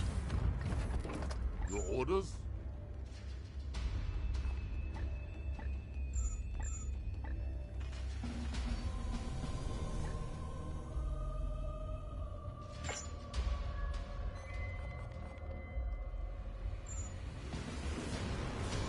The Ren thing, it doesn't suck, but it's like not great. It's like it really, I guess, would more so be good if like you really have enemies surround, like literally surround every part, or at least 3. It's pretty small, but I wonder if this nullifies their ability to. They have a 50% chance to stop melee attacks. I wonder if it counts for this. I don't think it does. This is like a special. So let's see.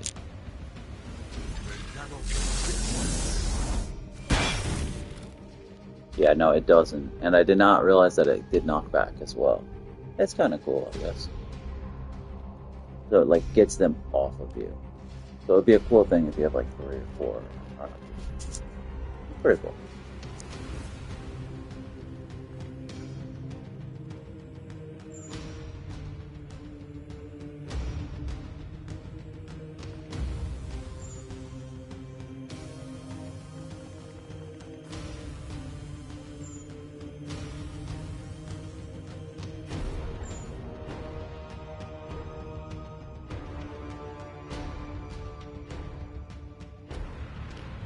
Yeah, I might as well just set up like one. One, all we need is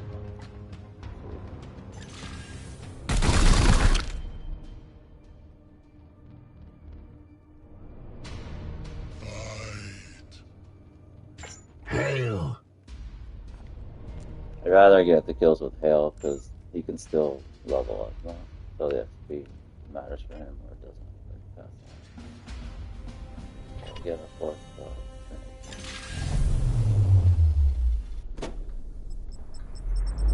And this is easy. Oh, I'm not flying. That's pretty cool. This is an extremely easy fucking level or whatever. Yes, Commander.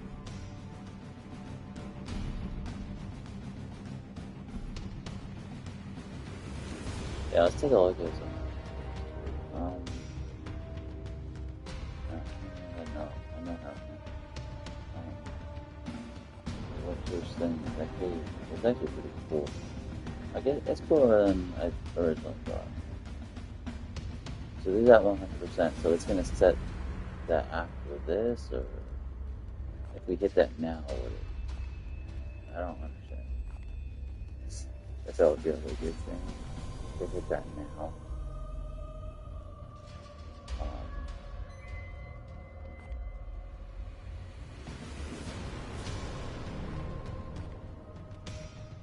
So like it's gonna cast the warp stuff after this, I guess. So I don't know.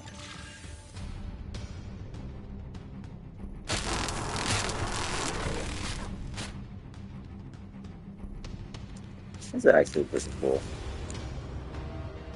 Here. Yeah.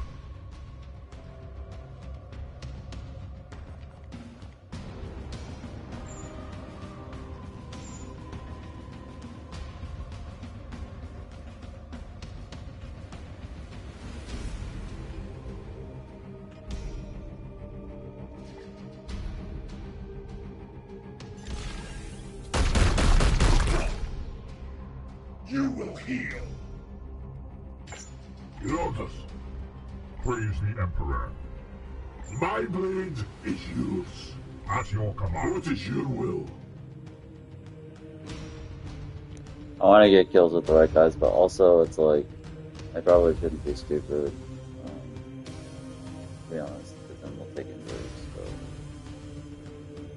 I should probably be less stupid.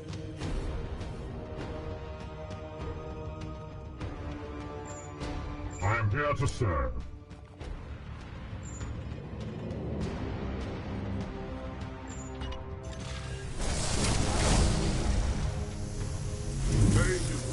Your orders?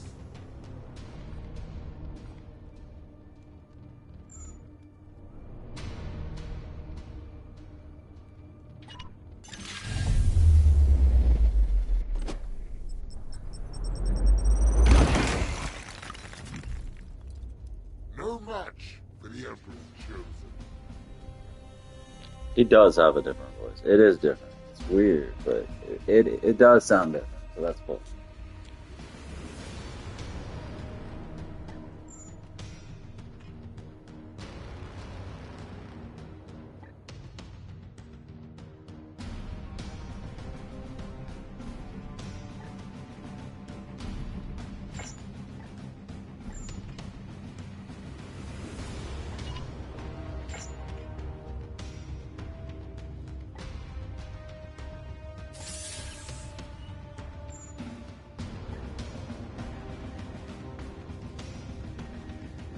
Taking position. The foe bleeds. I am here to serve.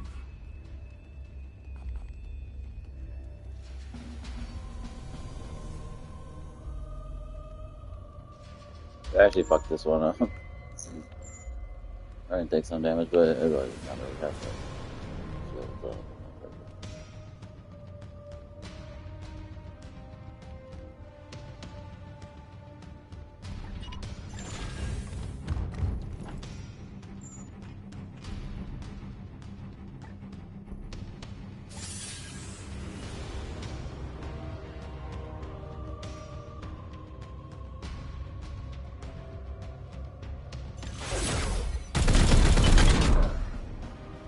Ignore the wounds.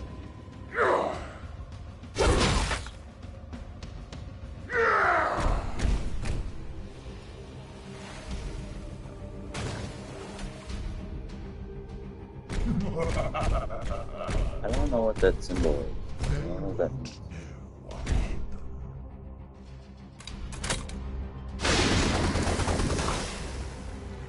Yeah, hazards don't impact him, which is actually freaking awesome.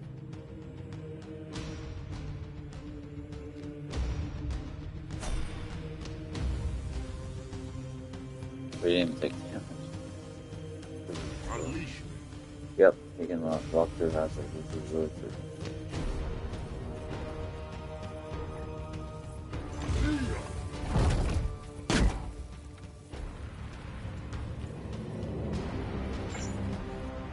What is your will?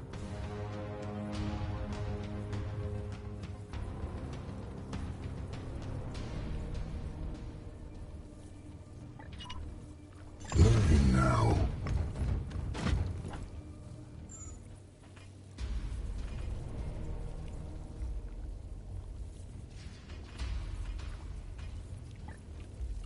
Black Fiend. Fall. Your command. Here.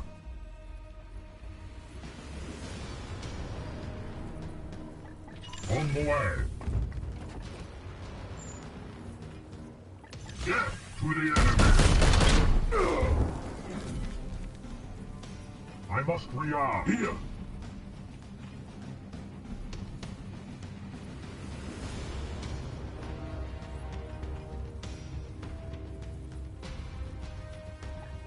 On the hunt.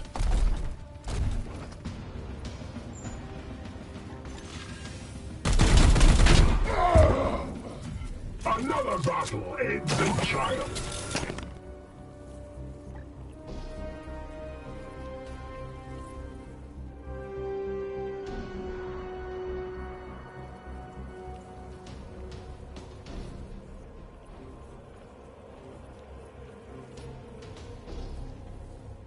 Yes, sir.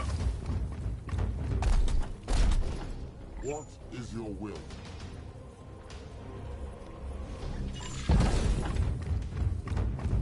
Right. So that is Standing actually a ready. really cool thing that you can walk through hazards.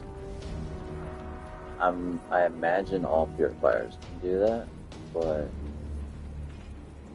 maybe Onward, not. brothers. But I think that's freaking awesome. It's actually a very helpful thing. For as much people complain that it's not that good, that is a very helpful thing. Your command. Here. I'll land this.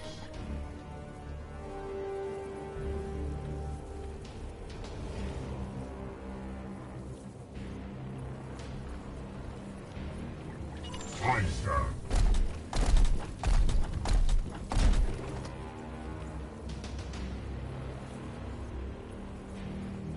Yes, sir.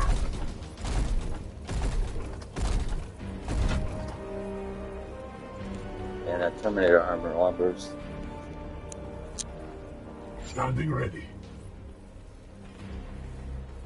On the way. Unleash me. And you know what? It actually is pretty helpful to turn back the warp surge. It's actually very helpful. Originally, I thought it was a stupid ability, but it's not.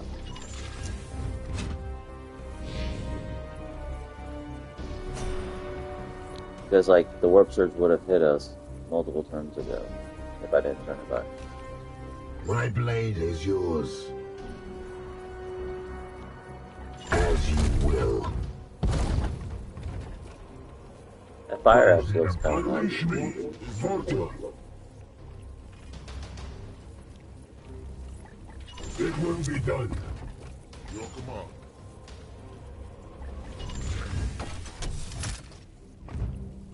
Yes, Commander. Ready to serve. Moving swiftly. Lotus.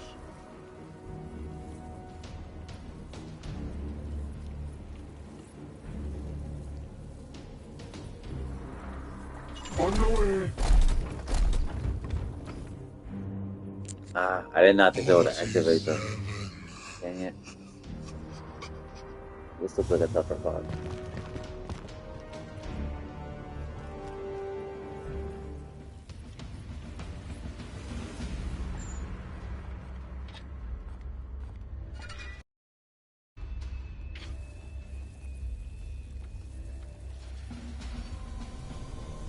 At your command.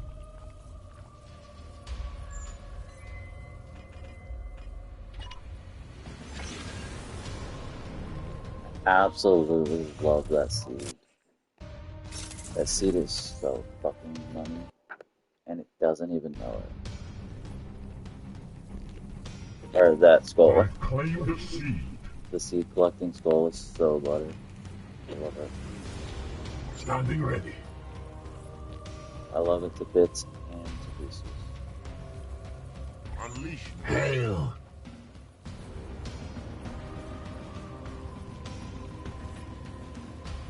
With me, my brothers. Dang, hail is like way back.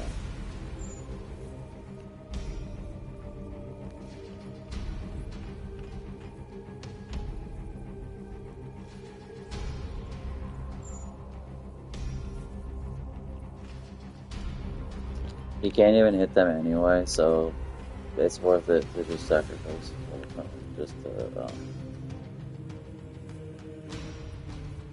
Just to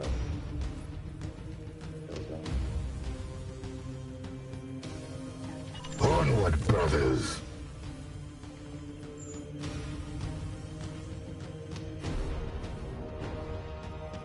Brothers, I have Malkar target. honestly, I think Killzone's worth it. Killzone only adds two extra damage per shot on an enemy. But it's worth it, especially if you can get a huge group of them, and then you could AoE them. It's worth it. I think Killzone is completely worth it. It looks like a small thing, and in some sense it is, but I think it's worth it. Because if you can proc, what do we get? Like 1, 2, 3, 4, 5, 6, 7 or something? 7, right? Um, it's 14 extra damage for 1 AP, 1 or 2 gold power. So I think it's worth it. And plus, followed up repeated attacks on the enemy will also be 2. So I think it's worth it. Your command. Yes, Commander. Yes, Commander. Also, this running thing is kind of good because it's something that, even besides the damage and stuff it does, it's something that can make you go very far on 1 AP. Like, you can gain great distance. You can gain, like, the amount of distance you were on, like, 2 or 3 AP for 1. So I think it's actually really nice, but you just run away. But I think it's actually, I don't know. Originally I thought this was a stupid thing, but I'm starting to like it. I knew that would be one good thing about him. I could test drive that. Praise the Emperor. Unleash me. Unleash me. Yeah. I'm trying to think. Actually, I do have an idea.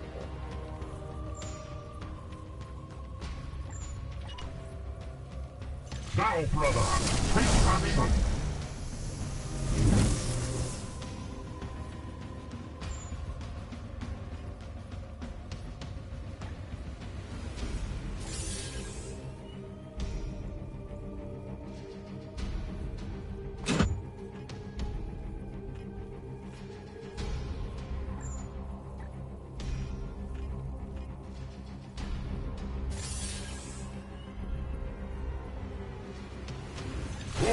Titan!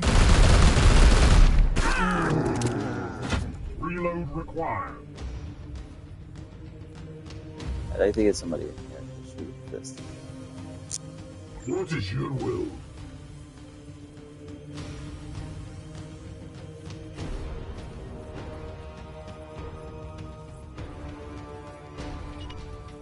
Yes, sir.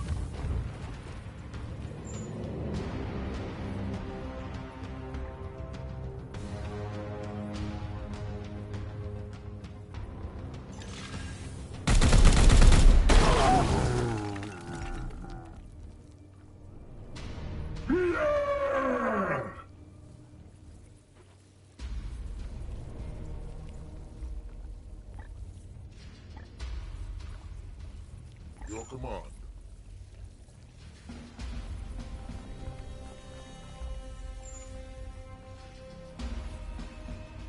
I don't think hazards can hurt him. Fortunately, we can't shoot him like this, but he would be closer. I wonder if it's closer.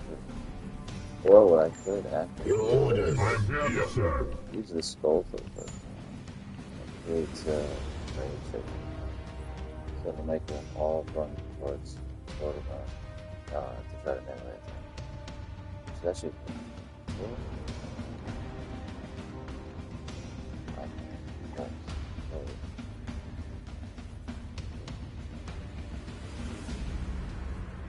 Unleash me.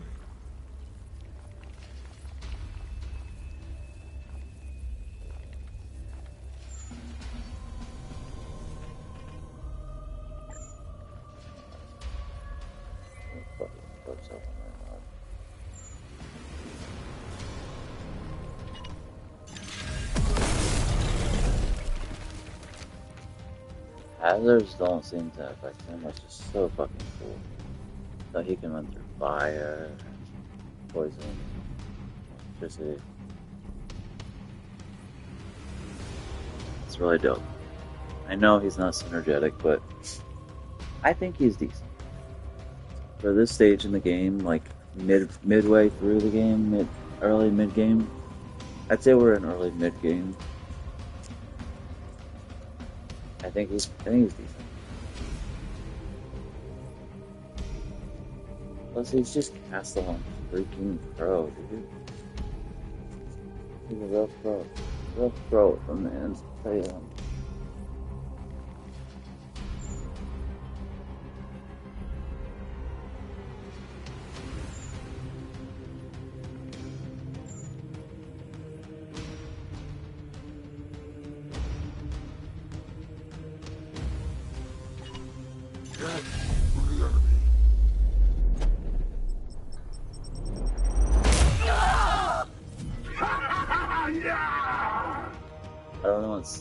Spirits.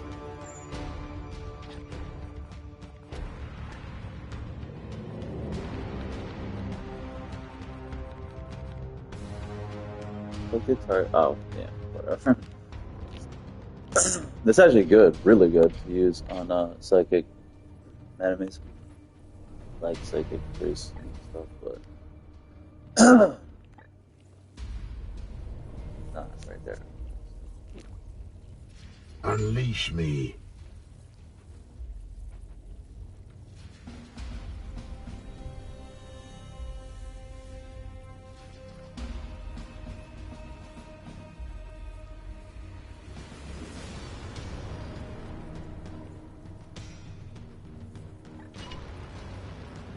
Yes, sir.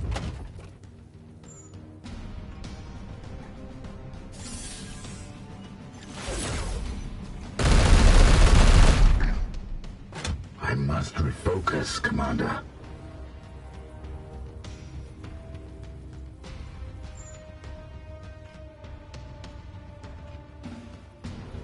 Yes, Commander. Vortimer.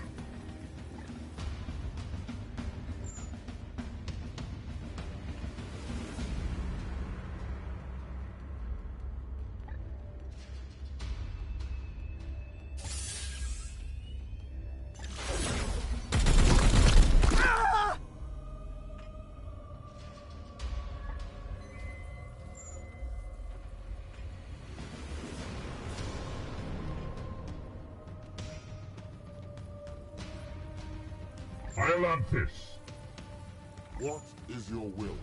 ready to serve.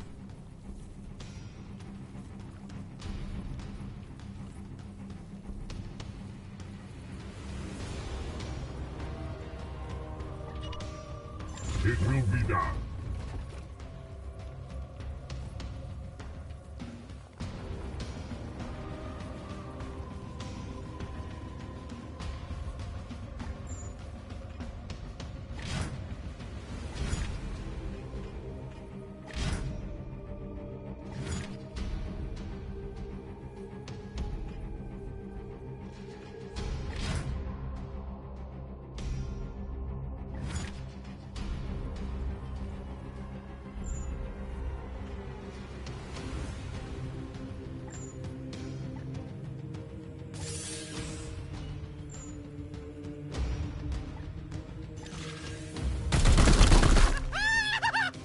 Did not get the critical. You will bleed! Minor wounds sustained.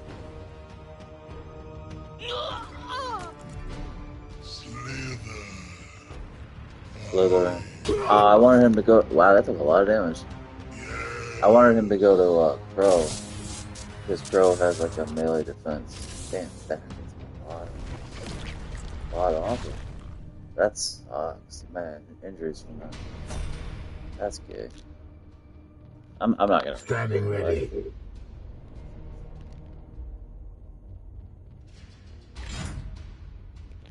Actually, I think it was more so just because his health was low because he already has injuries, but that hit alone will not fucking do it. It's only 5 damage. It's just because he hit low. At your command. I am here to serve.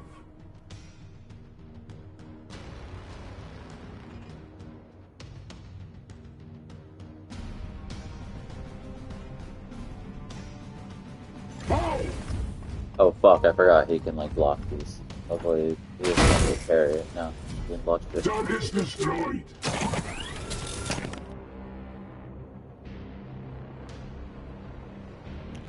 Oh, I think he might have a respawn. I think he might be like a respawn. So we have to actually.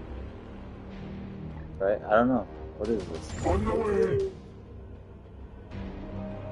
I think he was a respawner. I think he was a respawner. Right, who wants the WP? Yes, Commander. Yes, Commander. What is your will? Your orders? My blade is yours. Thank you. It's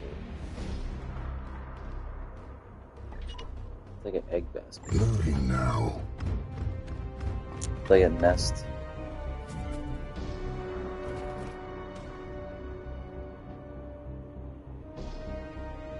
Praise the Emperor. Here. Ready to serve. Let's just look a little bit. Yeah, look out. Look out for those little nests because they give you one seed generally of what color seeds in the level, and they give that character who gets it a 1 will point. What is with the statue on the ground? Also, it would have been cool too if the game put more exploration stuff in. That's all there really is. It's just those seed things. But XCOM doesn't do that either. I really like the hazards. They put a lot of hazards in. It's really fun.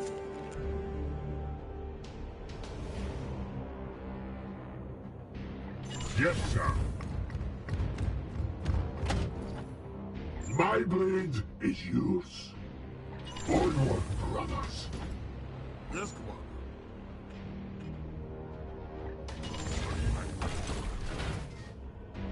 At your command. What is your will? Moving out. Here. As ordered. Unleash me. The angels shield us. Pain is beneath me.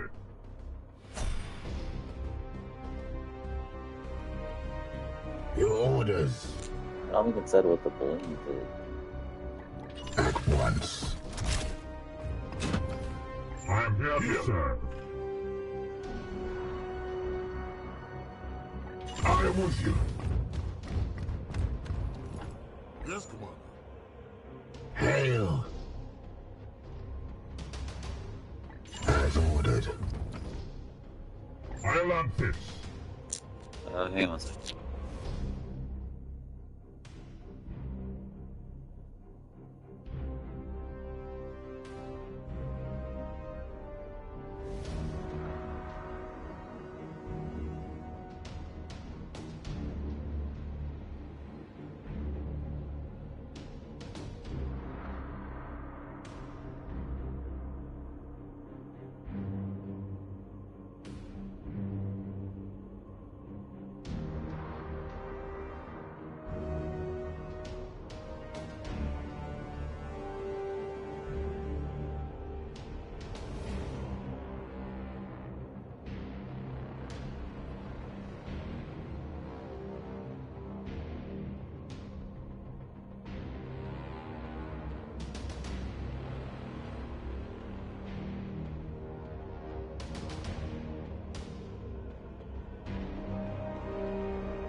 It will be done.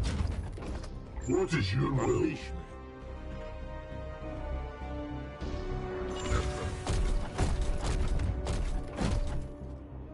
Unleash me. Praise the Emperor. My blade is yours. It will be done. At your command.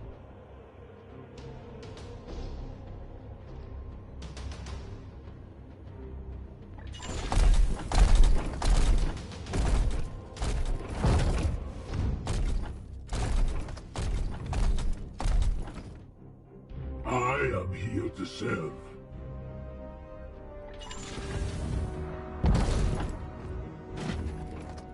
It'd be nice if you could speed up like the movement a little bit and the enemy movement.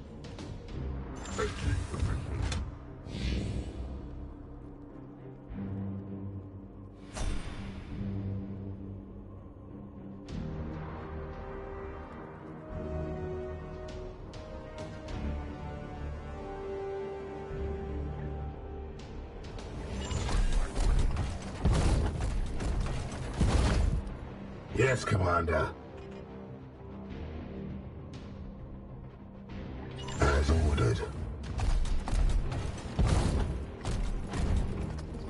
Yes, Commander. Mortimer.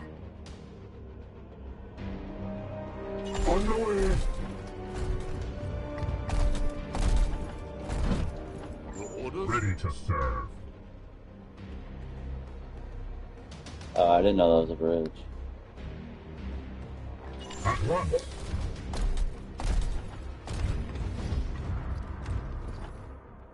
Standing ready. Yes, Commander. Here.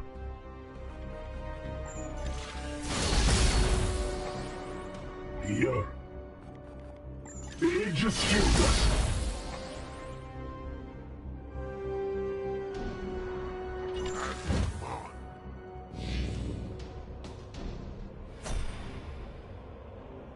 Your orders. Onward, brothers. The Aegis shields us. Iolanthus. Moving now. Unleash me. I am with you. Unleash me. Hail. With haste.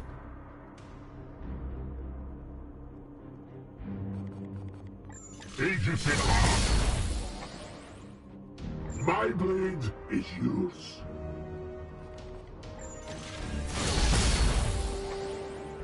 What is your I'm here to serve.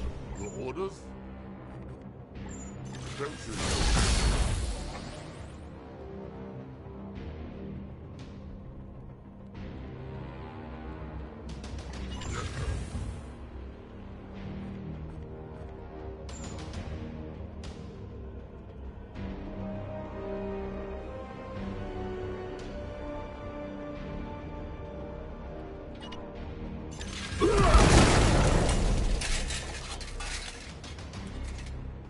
We probably could have got closer, but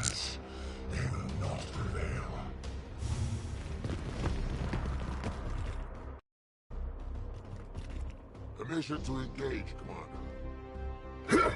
Less than nothing. oh my god, we like knocked our guy off the edge.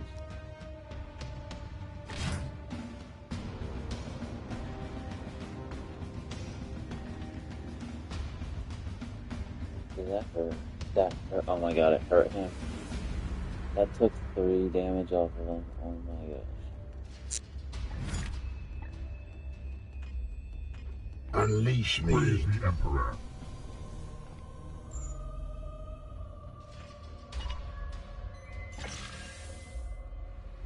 Oh shit. Well Yeah, done, and the my mission. brothers. However, the Plague God's minions converge on your location. Hold your ground so the Dominus can teleport you from the surface. I guess that's alright. I totally forgot. I forgot it was fucking seeds. I pulled a seed from this rot.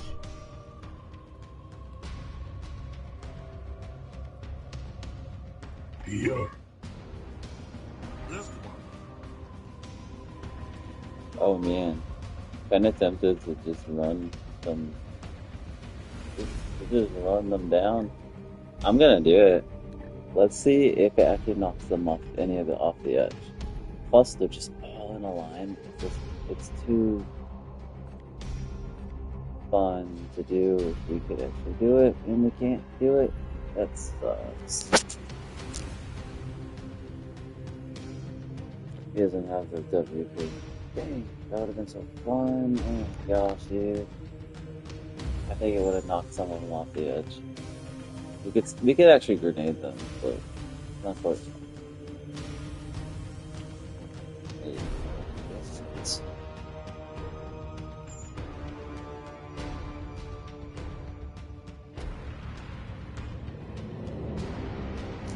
I wonder why it doesn't show if it's how far. I guess that wouldn't hit him.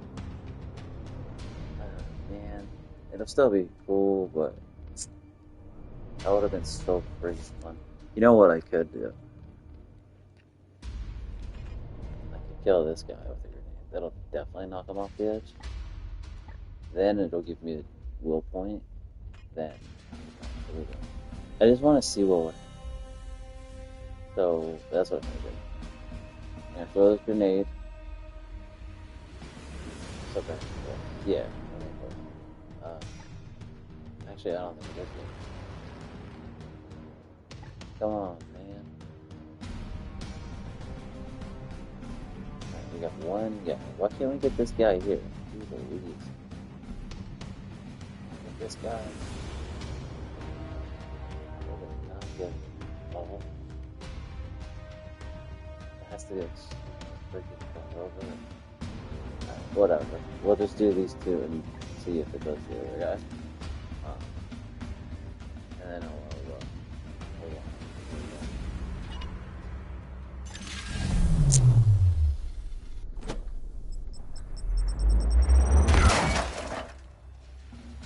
Dude, that didn't knock any of them off. Wow.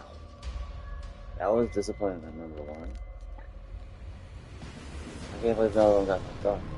It didn't even kill any of them, so I can't do it. Wow, that's fucking blue. Alright, we have one more chance. Let's kill this guy. Actually, this will go VP. So we can do this one.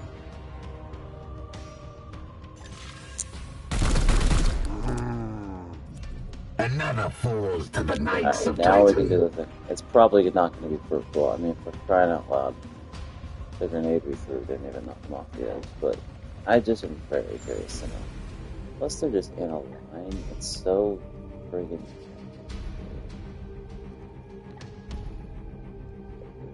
If it doesn't kill him, the amount of damage is going to be like nil. Standing ready. Also, we can't dunk that. But he's like out of the equation big time. At your command. Standing ready. Alright, can't do anything to them, so fuck it. Let's just ramrod.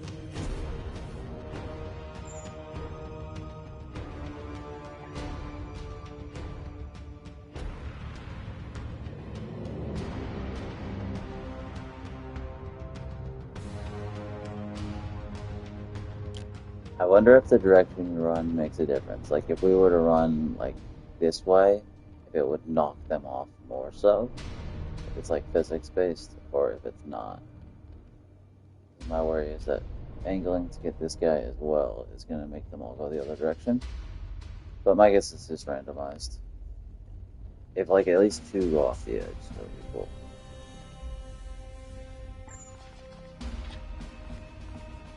Let's save just in case the thing goes horrifically wrong.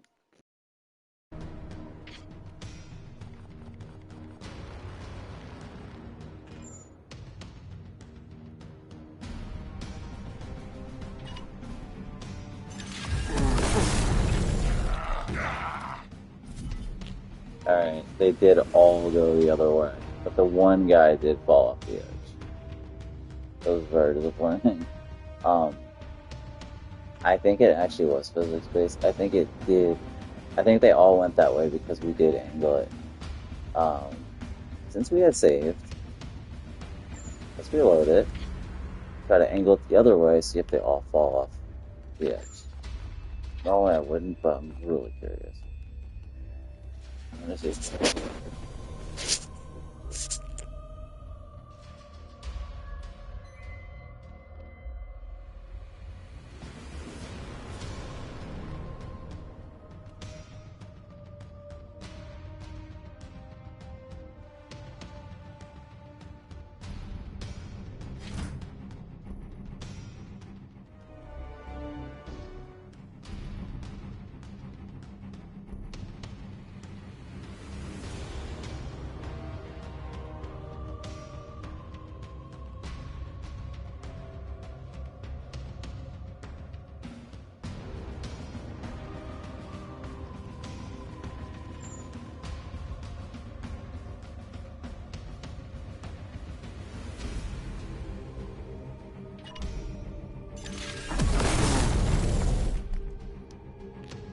Oh man, it did what I thought it would do, but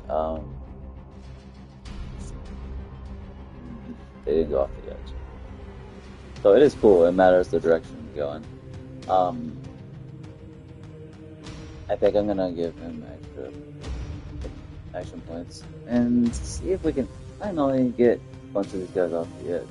Even though he's not gonna get XP for it, like whatever. You play the game for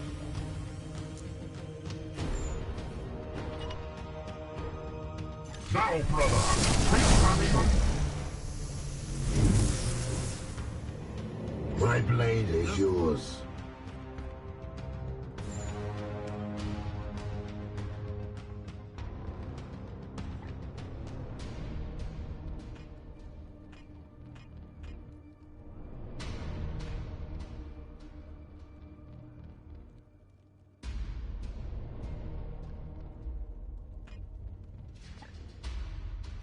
I also wonder about if angling the grenades. Like, if I throw it here, will force them more inside. If I throw it like here, will force them more outside. You know what I mean? I don't think it actually matters with the grenades, but je never know. Je never know. Je never know. So we might as well just do this. Let's see. Come on, get these dudes off the edge. It's fun. Destroy.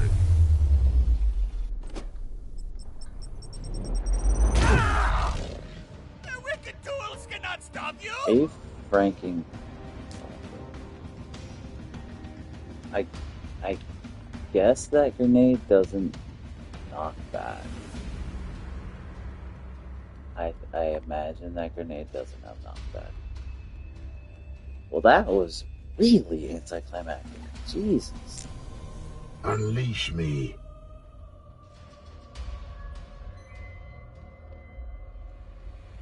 Oh man, he didn't have grenades either. That fucking sucked, dude. That whole shit was a... What a drag, dude. I'm here to serve. Does he have like, any other fun abilities that... I know his rend thing does have knockback. Alright, let's reload it. Try to knock them there, give him extra points, and then put him down here, and then use his rend ability. Now I'm like obsessed with that. Because it didn't happen, so I'm like, I'm gonna fucking make it happen. Just keep watching.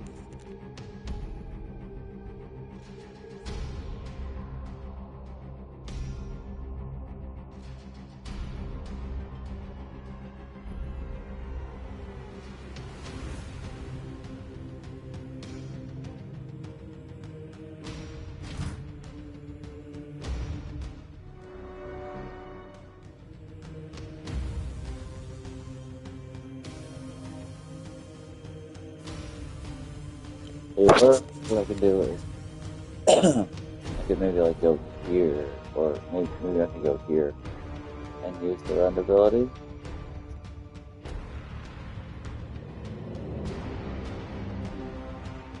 Alright, now so let's ramrod them. And then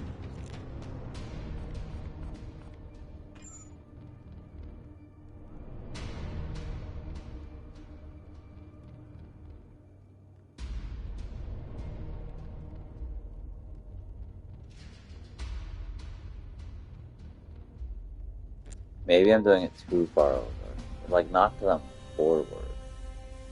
Maybe just, like, slightly. Let's try that.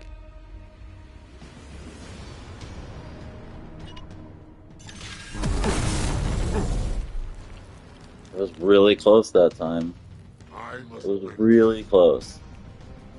I'm not gonna try it again, but man, that was super close. That almost got them off the edge. This should be like a fucking mini game of like, can you get them off the edge? Alright, let's try this.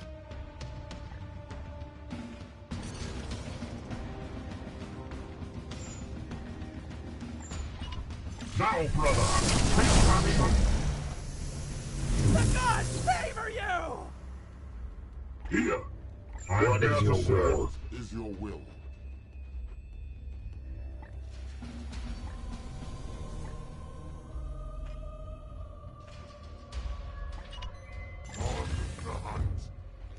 Shit, it's not gonna work. I don't have any fucking.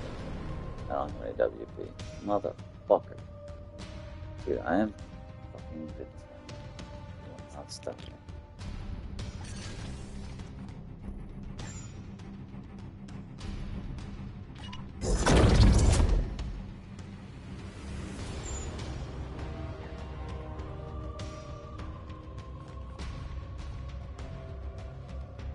Nope, I'm not gonna be able to get it because the it costs 2 low points, so I'd have to get 2 kills.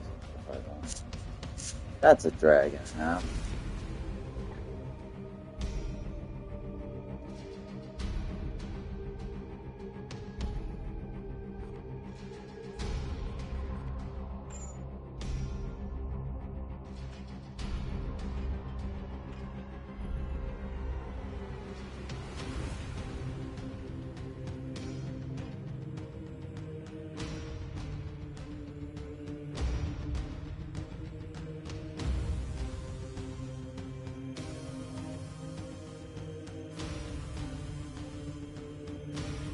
It's not even, I don't even, it's not even knock off, it doesn't even knock back. Does the sword have knockback?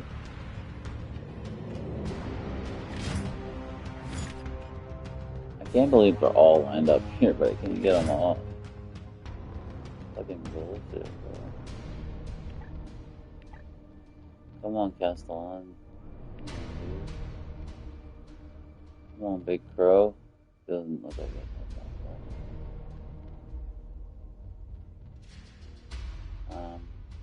No.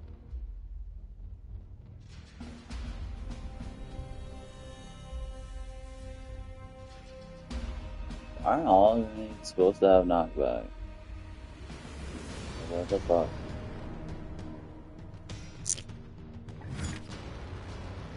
I can't even throw the grenade without it hurting me, but I would just take the damage.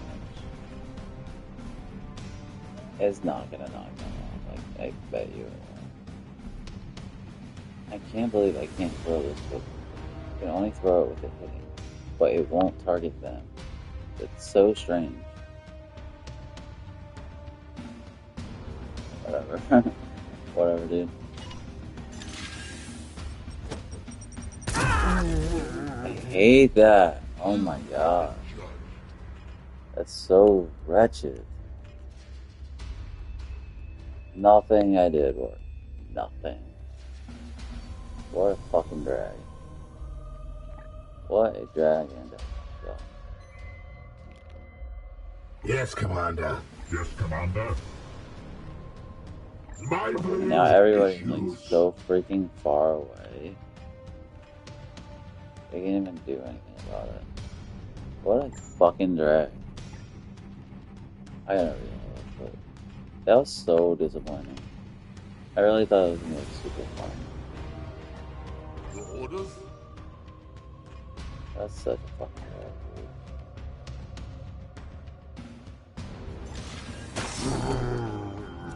No match for the Emperor's chosen.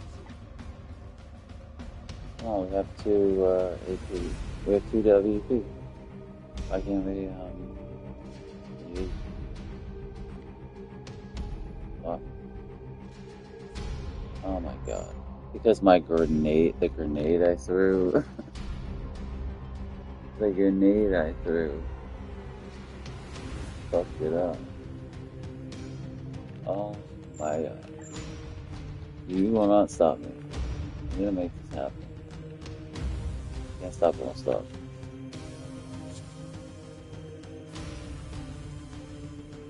I wonder if I get another kill. If I could then use the... No, you can't use the running attack twice. This is such horseplay, dude. I'm pissed.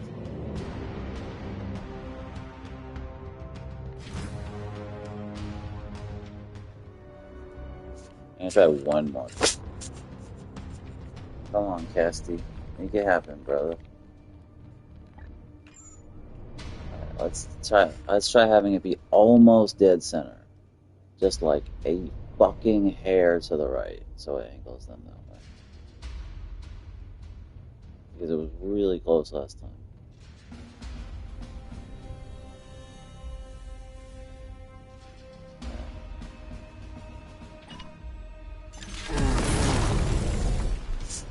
same result.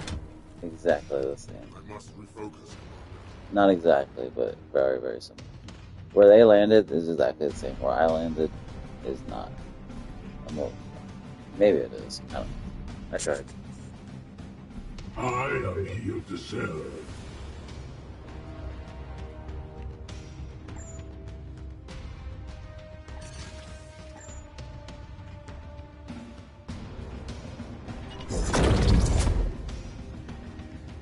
You gotta do something for it. Your command. We'd have to get 2 kills. Alright. The problem is I'm not gonna be able to run again. But if I get 2 kills, I could do Rend. I could try the Rend thing.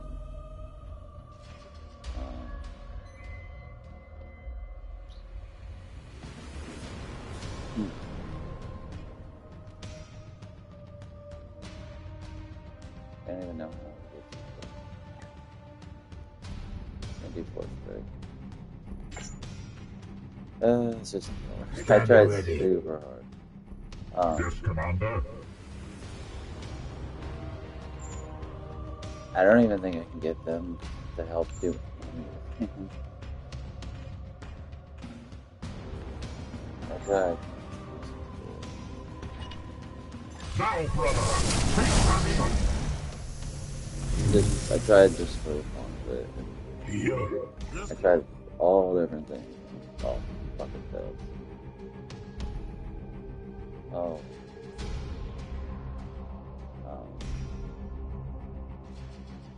That's it.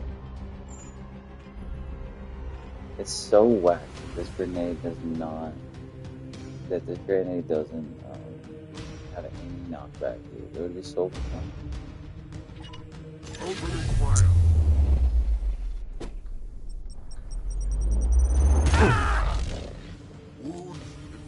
Unless it does have knockback, but for some reason the game just won't let them go off the edge.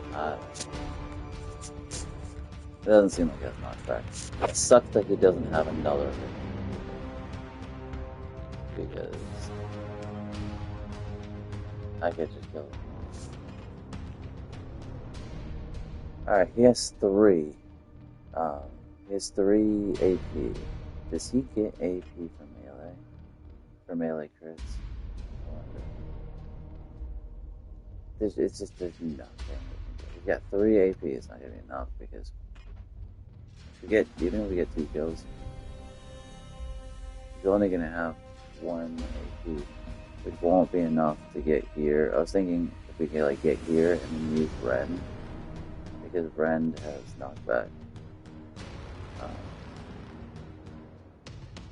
If he just had more AP, but he doesn't, so we can't. So we're basically gonna have to just play it for real, and I'll probably have to reload it because I don't think this will be my. What is your will? And when I went to do my running start, it knocked him off the edge, injured him, and now he's way further away. No one can get even close to That's your command. And I saved it there. What a disaster. Disaster. Oh, he can reach a little bit. We can get some shots on goal. On the way.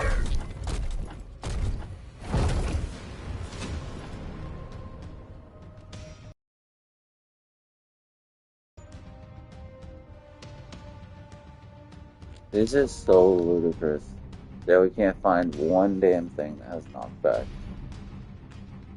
And they're all fucking nice. It is absolutely ridiculous. Fucking ridiculous.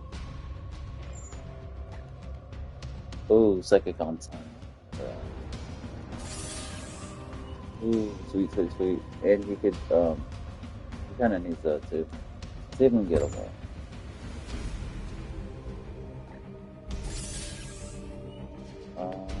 Really? Doesn't get that last guy? For real? For real? For real? For real? Apparently not, but I'd still rather do it there.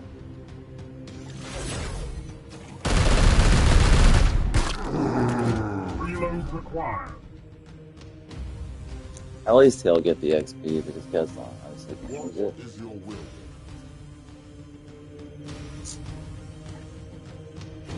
Guess we just play it normal from here. Said that like a question, but I suppose.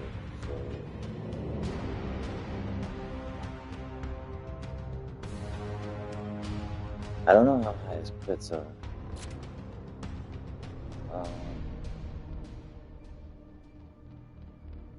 So he's got 40%. Where is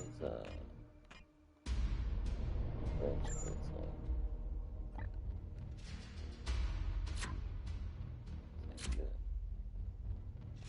Same shit. Cool. Fair. Okay.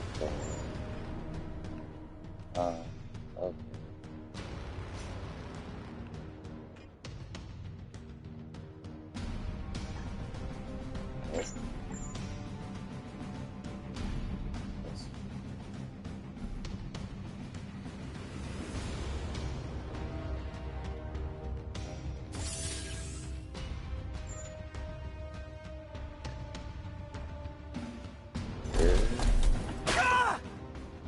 Go. Then you have the curve. That just claims to be how it's going.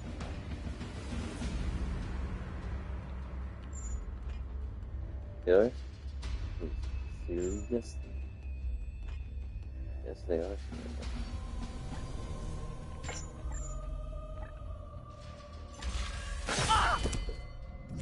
See them fall, brothers! What a lame ass bullshit. Unleash me. What freaking bull stuff. What is your will? What a crap of fucking malarkey.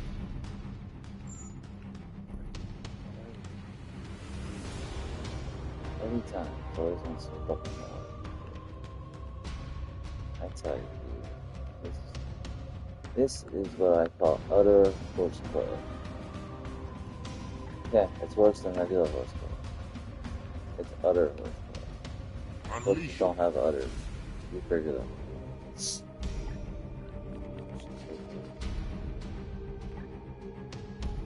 What's this frick? So cool. Where's that Cadillac?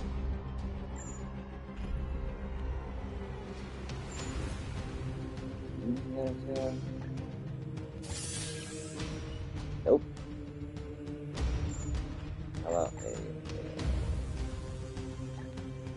How about what I can do is I can either try to get the crit, kill him, or I can put the flame thing on both of them. In fact, I'm not going to do that. They critter.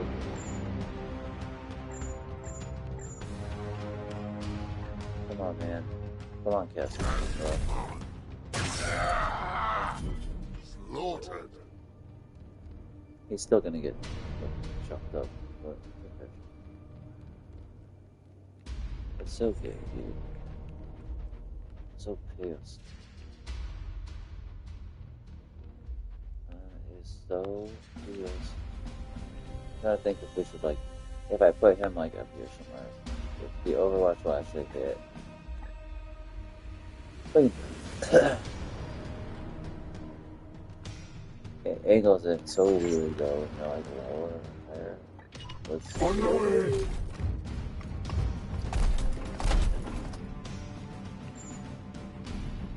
It does angle.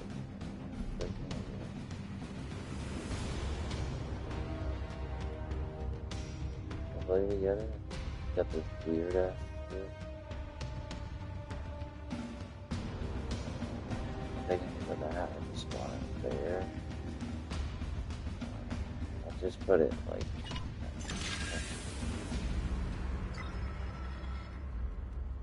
He is so injured. Because we knocked him off the fucking edge, dude. Let's just... They won't shoot on their spawn. I don't think they do that, right?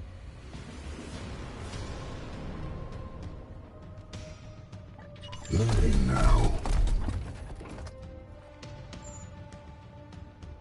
Just to be safe, bro. Just to be safe. Shield activated.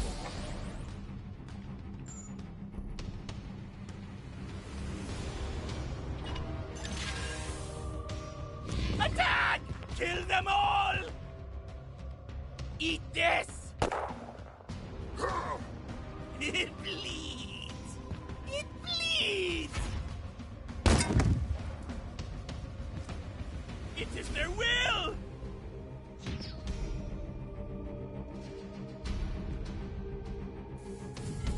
I sense the enemy converging. Does it not work? The Overwatch doesn't work on these guys? Okay, it does. It does. They can't attack on spawn, right?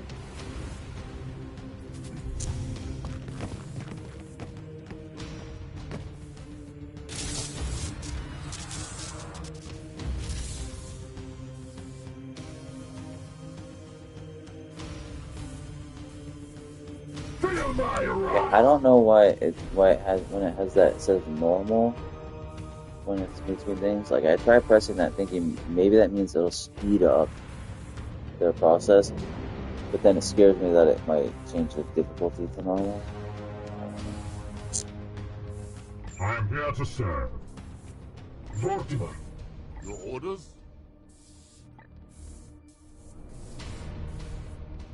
I mean, he's not even suppressed. That was such a dumb this guy. Yeah, now he's good.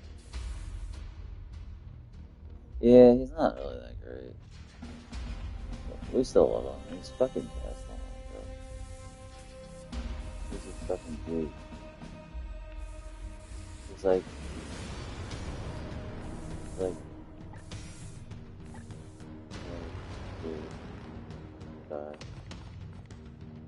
6,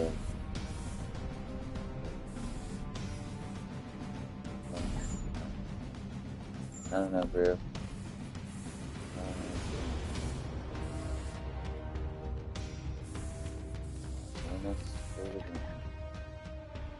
Frank.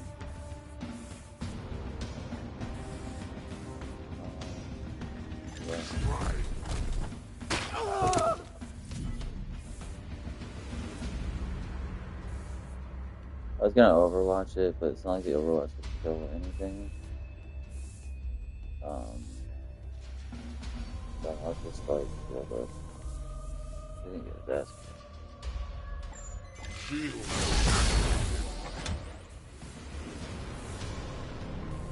What about?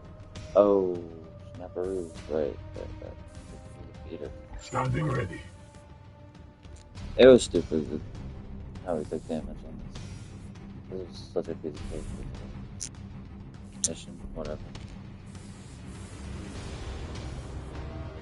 Alright, 40, what you got? Fine. Nothing. Chop them down. Just chop them up one low. Nobody's got any. Yeah, he actually does.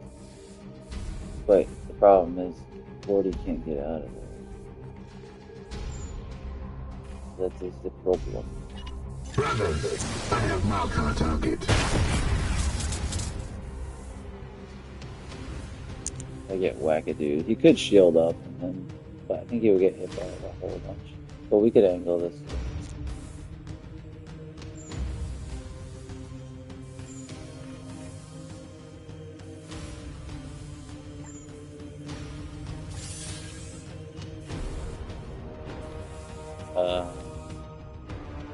We don't have enough?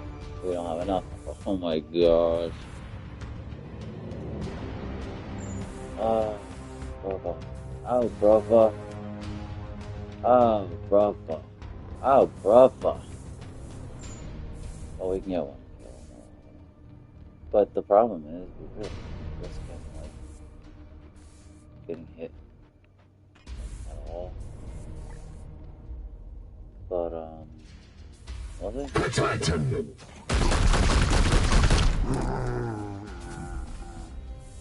I was really just fucking around with this mission because it was so easy, and I didn't. Did not bring big guys either. But,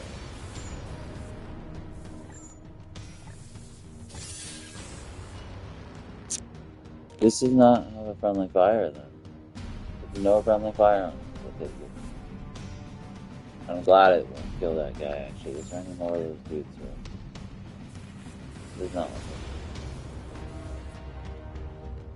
Yeah, okay, good. I guess that does not friendly fire. I didn't know that though. That's pretty awesome.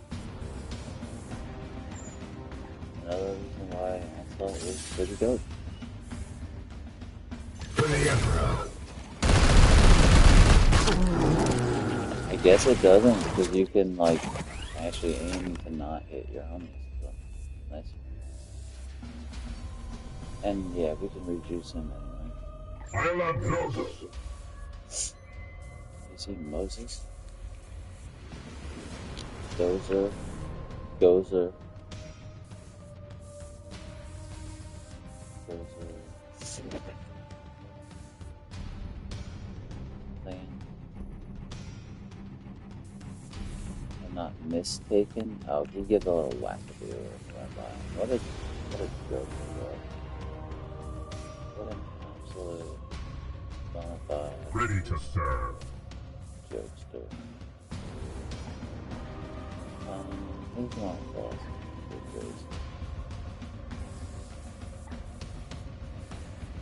What?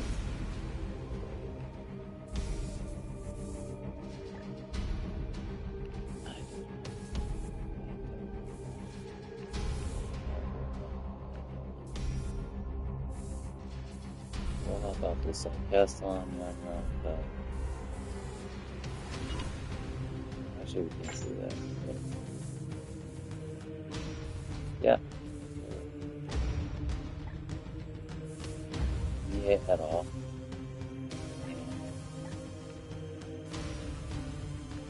I've actually fucked around so much that I made this kind of a bit picklish. Made this into a bit of a picklish creation. My A blade little bit is picklish. yours. Oh, Snapperoo. I've never used it before. This would actually be a great time to go over here. However, it could still be pretty handy. Totally would be handy on these guys. That way, let's let's try that. Sweet, that could work very well. Yeah, they ain't got noise. Yeah, fucking man, we'll use it on them. That way we don't think I was gonna get up here and try to fire it on them. Fuck that shit, bro. We'll just use the skull on them, back up, kill that guy. That way, Atlantis doesn't have to juice those guys. They're fine. He can juice cast on, so it's not a fight. Sure, that's what we'll do. I've been waiting to try the skull too. I've never, I never used it.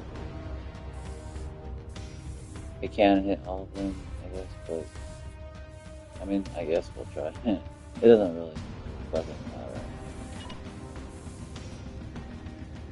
I mean, yeah.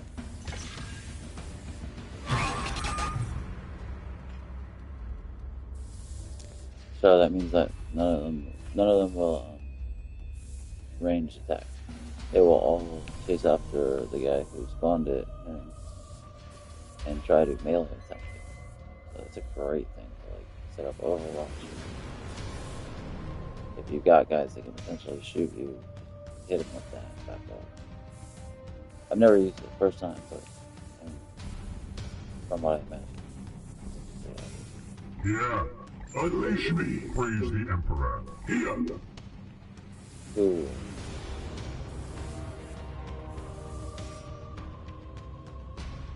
What would be fire?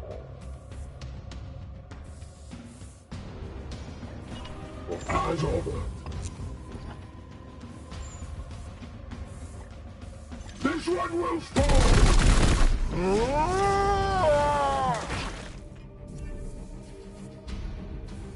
I wonder if we should put up the. It wouldn't even matter. It doesn't. It's not much on it.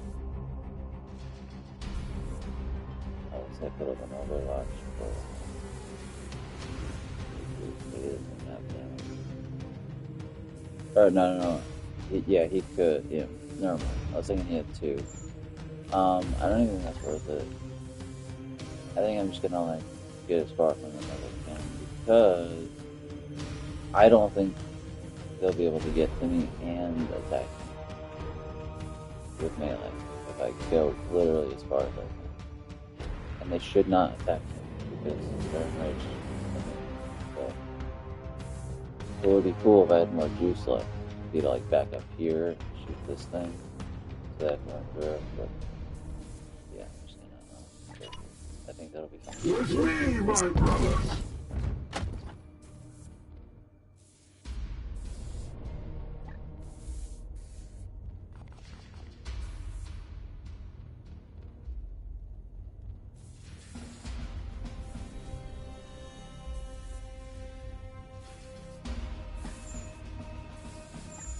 At your commander.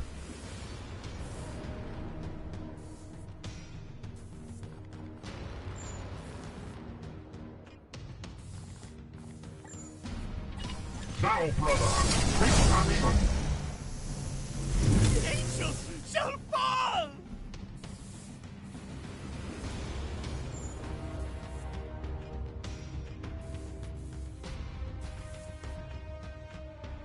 Okay. Oh, that was all. My bad. Oh, yeah.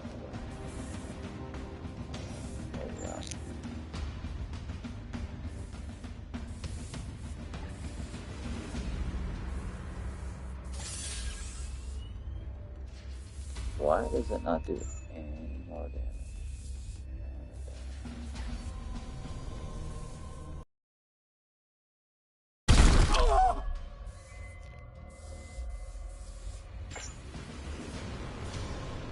Just curious about how far this can reach.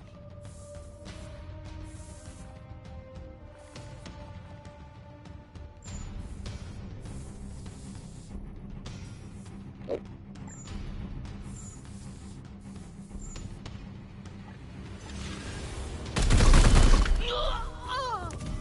Blessed ammunition, depleted.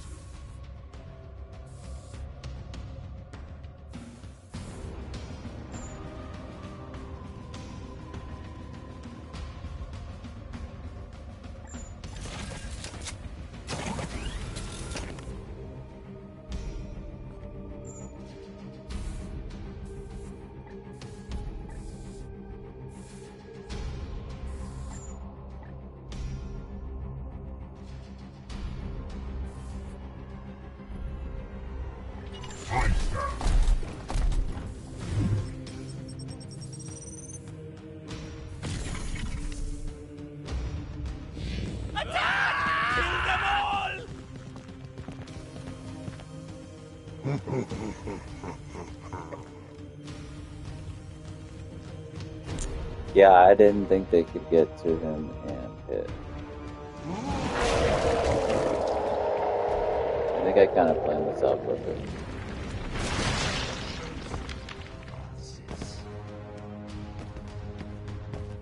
It's like flopping. Charge! Die, abomination!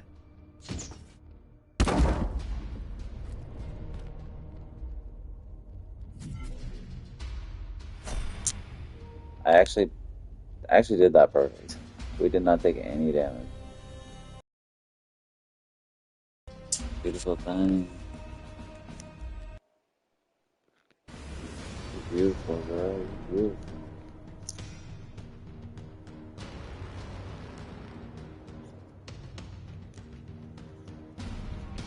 Gosh, nice there. So it's at least 7.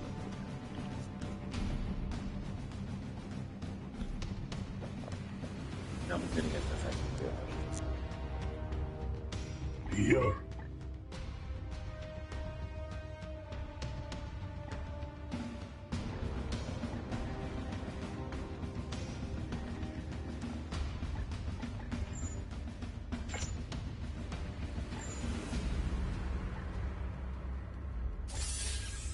Feel the bite of my shaft!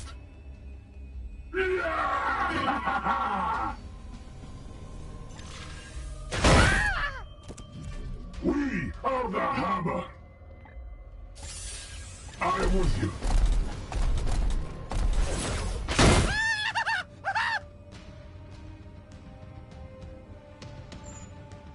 Death to the enemy. Your orders? Hail. Yeah. What is your will?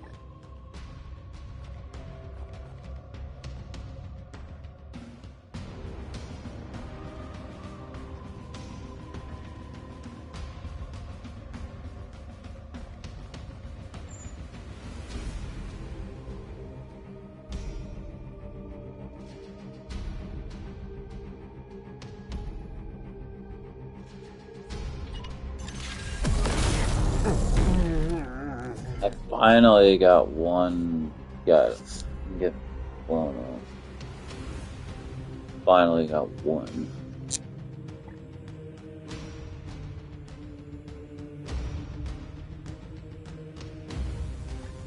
Yes, Commander. Praise the Emperor.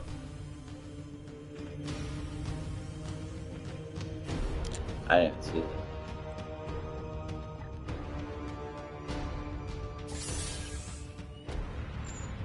Unleash me.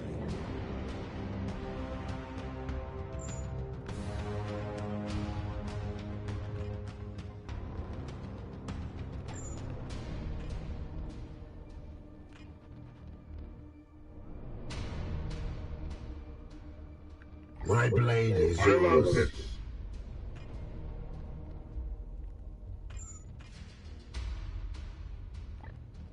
For Titan! Another falls to the Knights of Titan!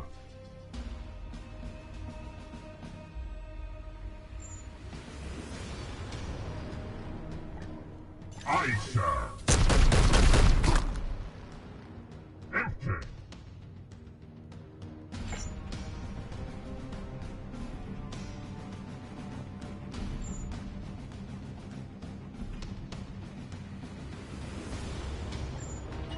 Now, brother, take action!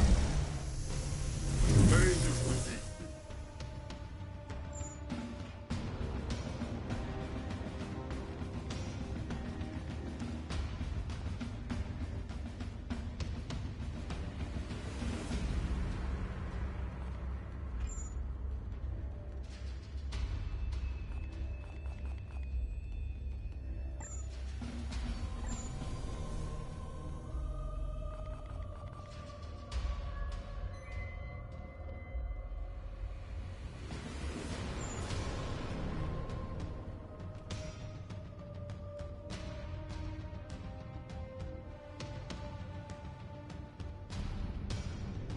I just want to see this in action. I know it's not gonna like really do anything.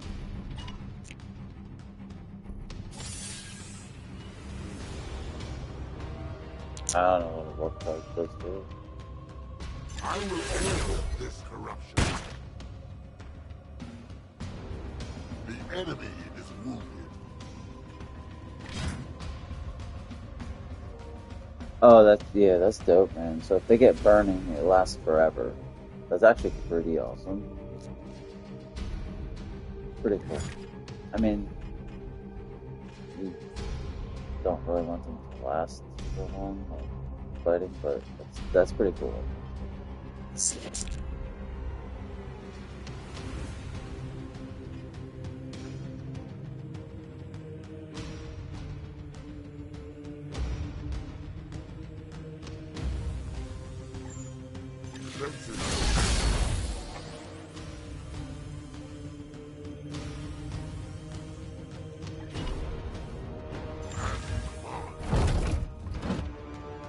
Your orders.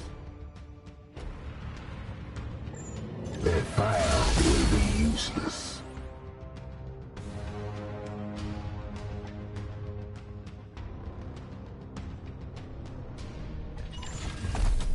That's gonna end like right after their turn.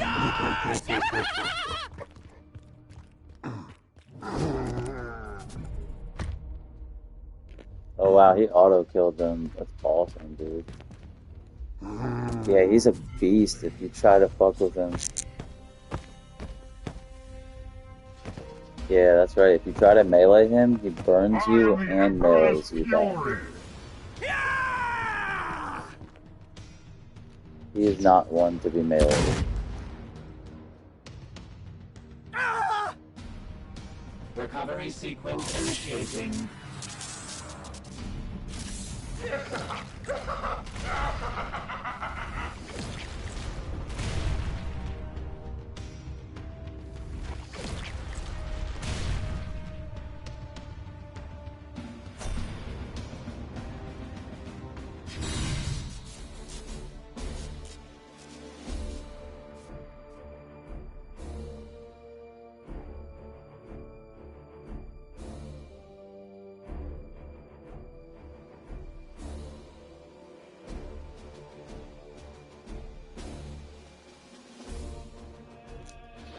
I think I love you, so what am I so afraid of? I'm afraid that you won't love me. I don't even know what to do. Man, that took way longer than it should have.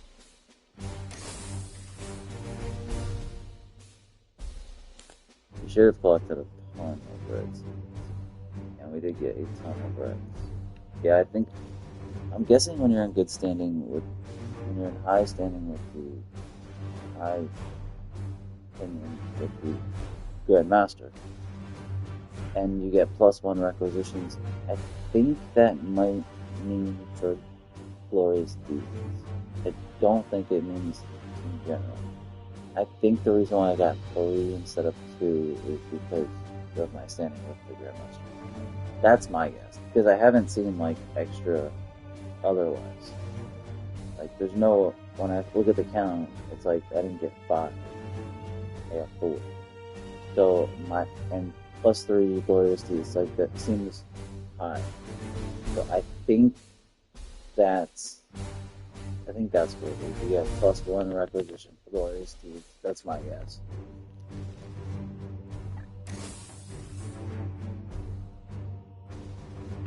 Let's see if there's any good gear left. Yeah. Man, level 2. Wanting to see us like get at least level 4. Nice. Ooh, a level 3 Stormblaster. Ooh, a level 3 melee critical damage melee book, right? Yep. The only problem with this is we don't have anyone who could really use it on. This would be phenomenal for our Interceptor if our Interceptor was like an auto crit, but he's not. Our Interceptor has a thing that gives him higher percentage of getting crits. But man, if our Interceptor was like at least close to being an auto crit for melee, then this book would be amazing. Give him 4 extra crit, but it's just not reliable enough. But what it could be good for is Hammer Hand, because that's an auto crit. But it'd be really nice if you can get like some armor and a weapon that gets our Interceptors melee attacks, the critical percentage versus melee attacks, like really high. So then I could use this book as his war gear. Or if I could get him extra ability points through Commune with the Fallen, and I can open up another war gear slot. That would be great. That'd be awesome if you could open another war gear slot for him. And one was for critical percentage, and then this one was for crit hit damage. That is wonderful to add +4 to crit hits. Even though I can't use that right now, I might actually get it because it's a really good thing. But I just can't use it right now though. Might have +2 armor, might have +2 willpower. There's 19 I didn't even know that was a thing. I've been playing this game for like dozens of hours. I didn't know that when you use psychic abilities, it increases the warp surge. I didn't know that at all. I had no idea. I had heard that once before, but before I had ever heard that, I did not realize that at all. I guess I just didn't pay attention. I don't know. It's okay. It's pretty good armor, but it's Terminator armor. And we only have so many guys that use Terminator. I think I'll wait for level 3, but it is pretty good. But I think I'll wait for level 3. As far as this is concerned. Activate to add +1 stun. This weapon deals +1 stun. Force strike gains +1 stun. The target is pushed backwards from a So this would be a good weapon if I was doing a stun build thing. Pretty sweet though. Once you upgrade it with blue, your force strike will do +3 stun. Does that mean it'll do +3 stun plus the 1 stun it would do anyway? Does that mean then if you did a force strike with this weapon, it would be 4 stun? Because if so, that would be huge. Wow. And could you imagine if your apothecary with the biomancy stun? I think he adds 2 stun to you per hit. I think you can it's 1 and then you can upgrade it to 2. I think. So he would be able to do 6 stun per hit, which means almost any enemy would take 2 hits to be completely stunned. And then to do a execution. And yet, I assume there probably are better stun weapons. But that's kind of intriguing. It's weird because, like, I'm half-assing it. Like, I'm very interested in the stuns, but I haven't done anything to build towards it. Also, my interceptor is more of a crit hit guy, so maybe if I get a paladin, I wonder if this weapon's worth getting. It looks good, but it's only a level 2, so I imagine there's an even better version. But a melee hit gets 1 stun anyway. So with the force strike will give you +1 stun, so that would be 2 stun, I would assume. And then this weapon deals +1 stun, I guess naturally, right? So that's 3 stun for a hit, I would assume, and then you unlock the other stun upgrade. I would have to imagine that for a force strike fully upgraded, this would be 4 stun per hit, which is huge.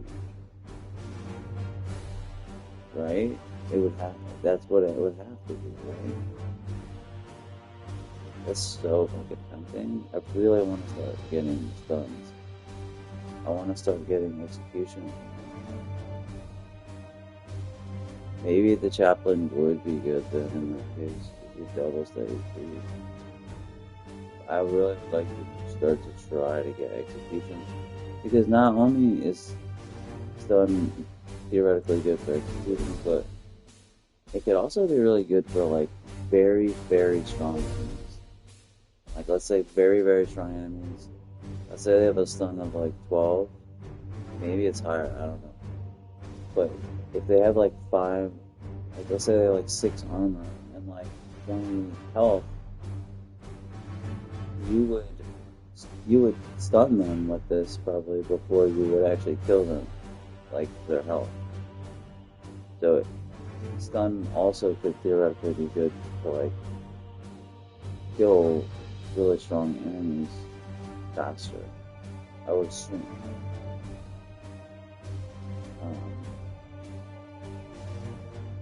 Pretty tempting, man. There's a lot of tempting stuff on here. The book is tempting. This is tempting, and now I don't know what if the level 3 bolter. I haven't seen a level 3 bolter yet. 6 shots. That is awesome. 5 base damage. That's one more than normal, I think. Okay, what does it got?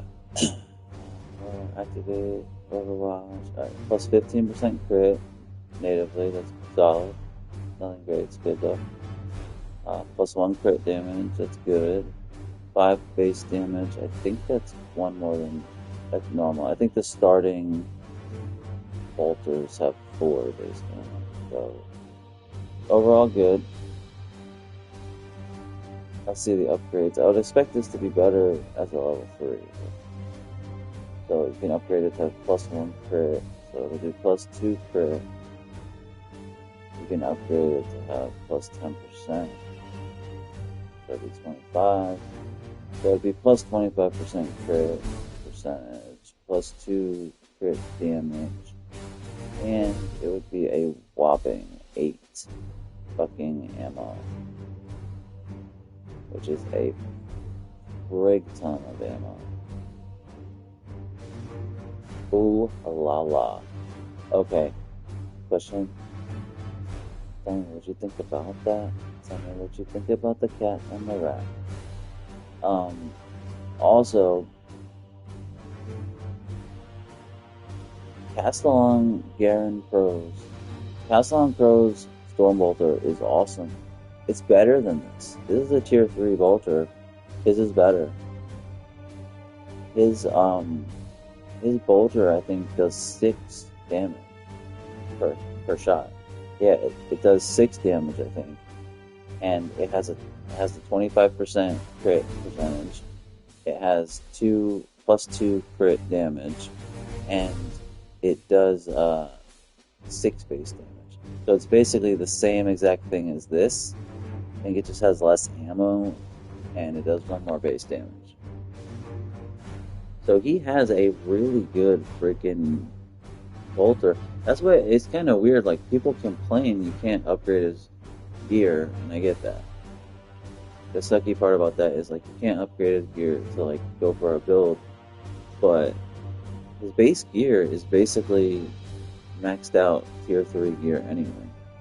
Like, the stats on his base gear, at least on his base weapons, looks like maxed out tier 3 gear anyway. Like, yeah, it sucks you don't get to pick what you want, but that's what it looks like. I'm almost positive his bolter is exactly the same as this bolter, fully upgraded, but has more damage and but less ammo. So his bolter is like a fully maxed tier 3 bolter. And then his sword, I'm pretty sure that's like a max tier 3 sword. Because it does 6 base damage, it does plus 2 crit damage, and I think it has plus 25% crit percentage as well. And he does, I don't know if this is like part of his weapon, but he does like parry, or he does like if enemies get close to him, I think it's 100% that he'll swing on them. So it's like, his bolter and his sword are awesome. He has an awesome bolter and sword. So I don't get why people complain about the gear. The only thing is his armor size. He has trash armor. His armor does like nothing. He does have trash armor. And his skills suck, blah blah blah, but his actual weapons are fantastic. He has a fucking great bolter and sword. Yeah, his bolter's better than this. Too bad you can't use his gear for other people. His bolter looks cool and all, but I think I'll wait on it. It's good, it's cool, but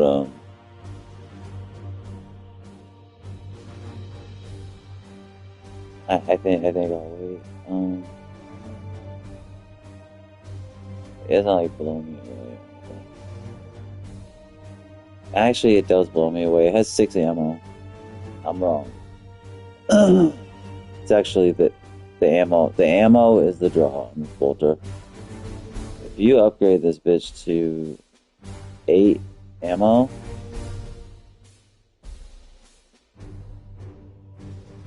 and could you give this to a Purgator? You can, right? A Purgator does not have to use a silencer or a side cannon, right? If you could give this to a Purgator, if I could create my Purgator that I wanted to do arcane, for arcane weapons, feed other Purgators, and I gave him this bolter to be his primary weapon, that'd be the only weapon he could. Oh wait, can they have a bolter and a sword? Probably, right? Yeah, so if you made him a bolter dude, instead of using the two-handed weapons, guns, and you made him a bolter user, he would have 8, oh my god, he'd have more than 8 ammo. This gun would have 8 base ammo. Whoa, now we're talking. Let's think about this. Wow. So this gun would have 8 base ammo. If I gave this bolter to a Purgator, and I know that's a waste because they can use silencers and side cannons, but this is a feeder Purgator. He would primarily, in theory, be a support character that would be proccing Killzone, and he would be activating arcane weapons for a different Purgator. So this maxing this weapon out has 8 ammo. Purgators with upgrades can have +2 ammo. At least +2. I think just +2 ammo. So it would essentially give this bolter 10 ammo. This would have 10 fucking ammo. And if he is going to be a support guy and we're going to try the arcane weapon thing where he feeds it to another Purgator, arcane weapon does damage based on how much ammo you have. So holy mackerel. Wow, okay. So you can upgrade arcane weapon to do 1 damage per ammo. So giving this to a Purgator, an upgraded Purgator, would have 10 ammo. So, man, this would be ruthless.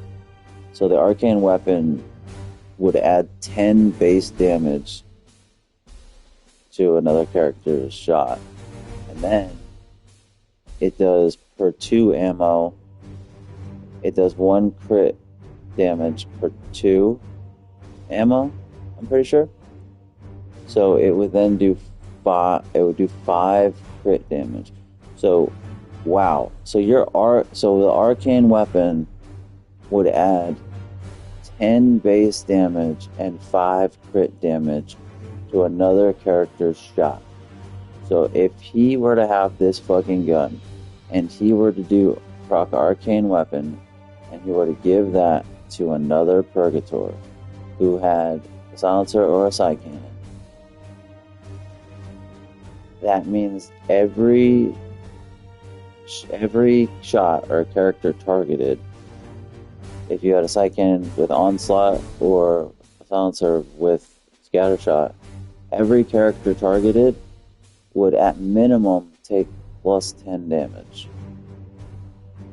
And if it was a crit, they would take +15 on top of the damage they would already take from the shot, which if it was scattershot could be, I don't know, 8 damage or something, 9 damage.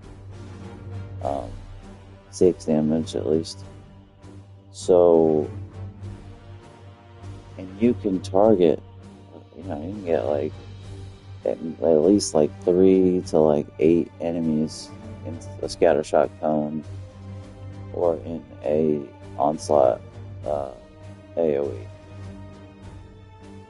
Or what you could also do is, for the 1 AP that it costs to activate arcane weapons, you could give it to a Purgator using a silencer. That's crazy, dude. And that Purgator will have Astral Aim, which Astral Aim is an auto crit. Astral Aim does an auto crit. And typically, with a silencer and Astral Aim on a Purgator, they'll probably do 9 damage with it, something like that. Maybe more, depending on how much crit they get. So, you would be adding 15 damage to that shot. So they're going to be doing like 24 damage on that shot. That's massive. That 1 point of AP is 15 totally worth 1 point of AP on one character. But then if you give it to someone to use like Onslaught or something, you're now talking minimum 10 damage per character. If you target 6 characters, which is very, very likely you can do with Scattershot or Onslaught, you're talking minimum 60 extra damage that you would be doing. That would cost you 1 AP and 2 or 3 will points. That's why I want to build a support Purgator to fuck around with. That's why I want to do it. Because virtually nobody talks about arcane weapons. Nobody talks about it. There was even a dude that was like, yeah, I run 2 Purgators, and I was like, what do you do? One of them is like a Psychic and one's a Silencer. Do you use arcane weapons? And he's like, no, they both use Silencers with Astral Aim. It's like, yeah, that's cool to be able to like fucking deactivate body parts and stuff, and that's good, and Silencers are good, and Astral Aim is great. But I feel like if you're gonna run 2 Purgators like that, you should, at least in theory, have one of them be a feeder for arcane weapons. But no, I've never heard anybody mention that. I've never ever heard it. I've never heard anybody running 2 Purgators and using one of them as a support character that buffs with arcane weapons. I've never heard of it. But for a while, since early in the game, I've thought about, after looking at the skill tree, I've thought about, what if I did that? Or I thought about, what if I buffed myself? What if I did this? I had rapid reload on my Purgator, and I had very high focus. So rapid reload was almost a guaranteed thing every time I was out of ammo. Because arcane weapons, it depletes all of your ammo. Because in theory, it's using your ammo to boost the shot. You're supposed, like, theoretically, you're supposed to be giving it to another character. I wonder if you could give it to yourself.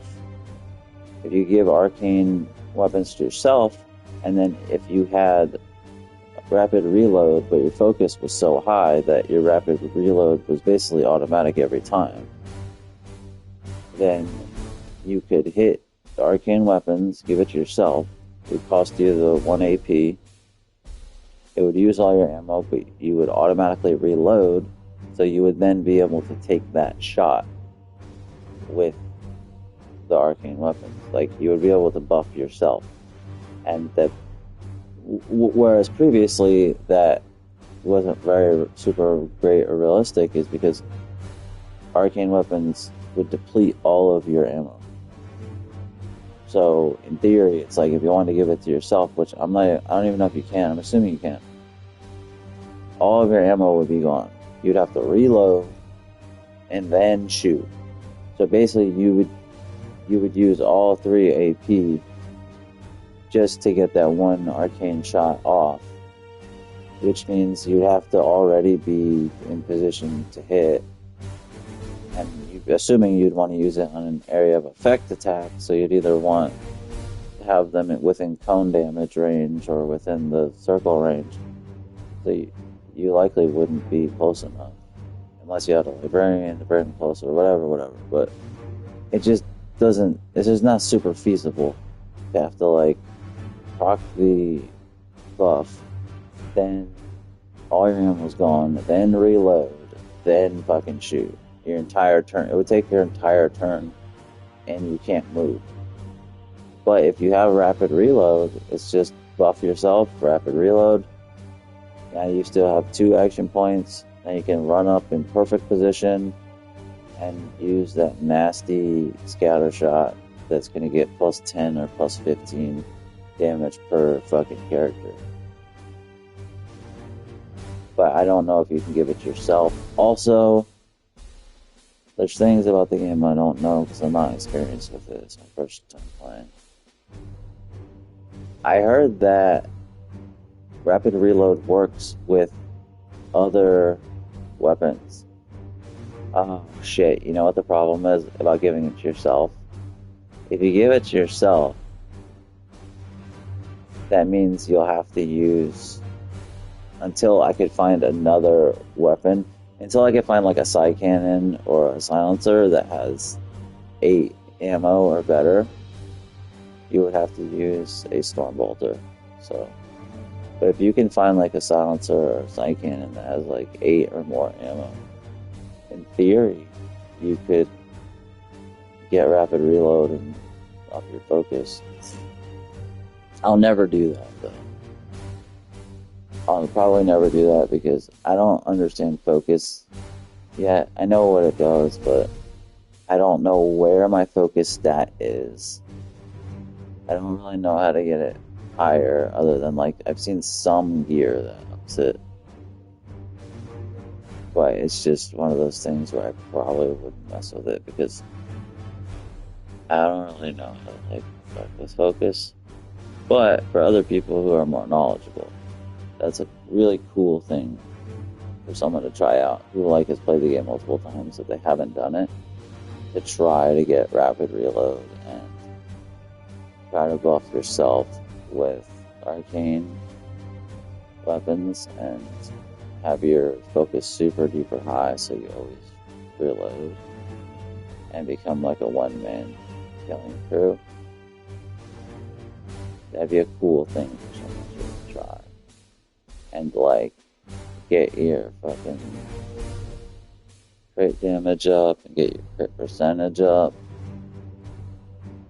So you're like always critting.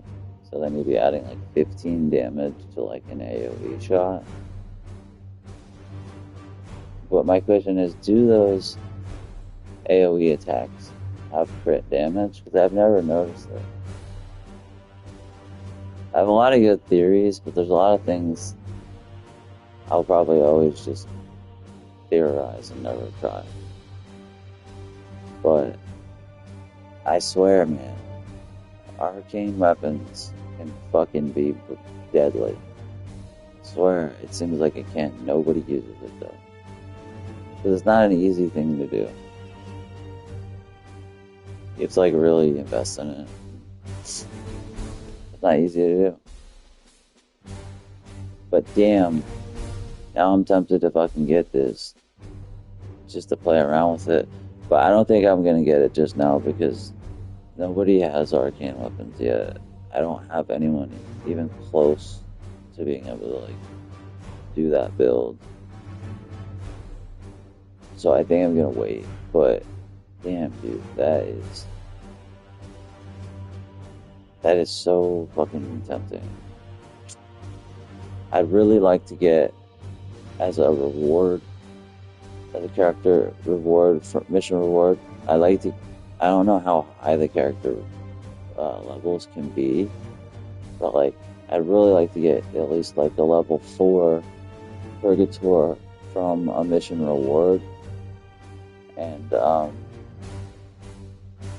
so I can start building them from level 4 to be a arcane feeder. Because I have 3 Purgators, but I fucked up the builds. Like none of them can. I know exactly the points where the points would need to go for it to be the perfect feeder, and I've already fucked them up. I know you can respec, but it takes time and shit. I guess I could respec one of them.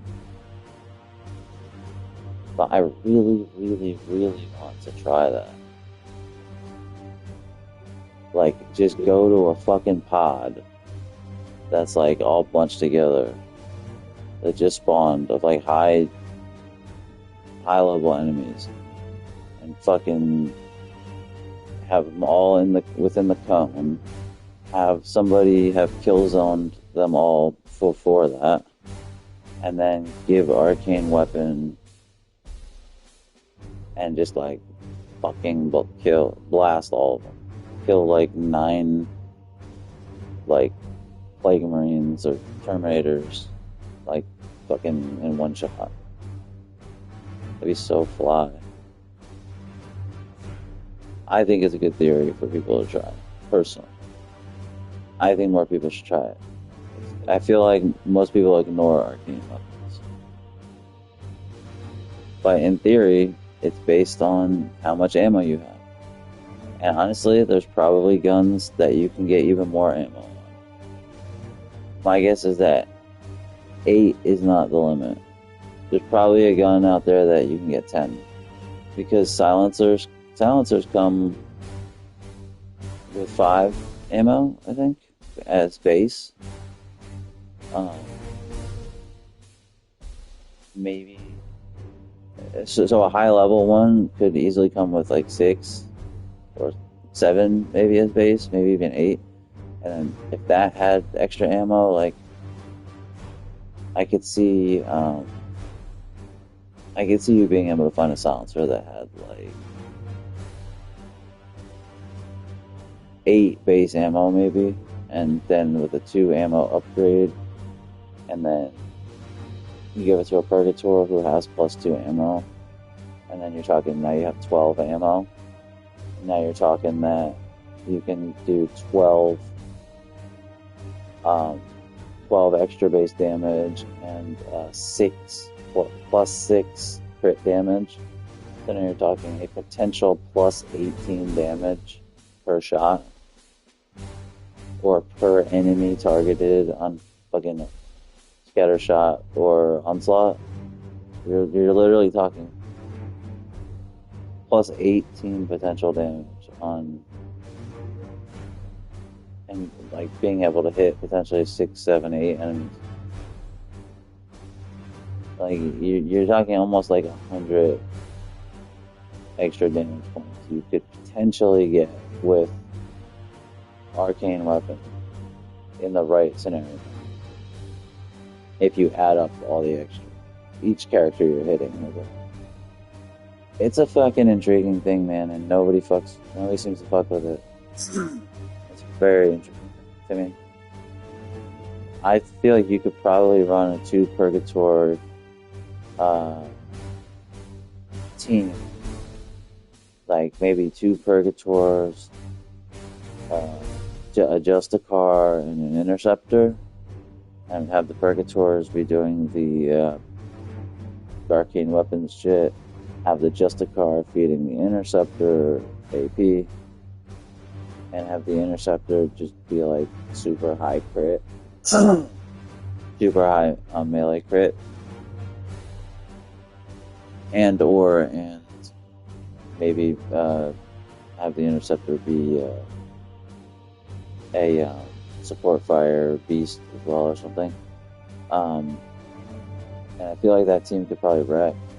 I feel like that team could absolutely fucking wreck.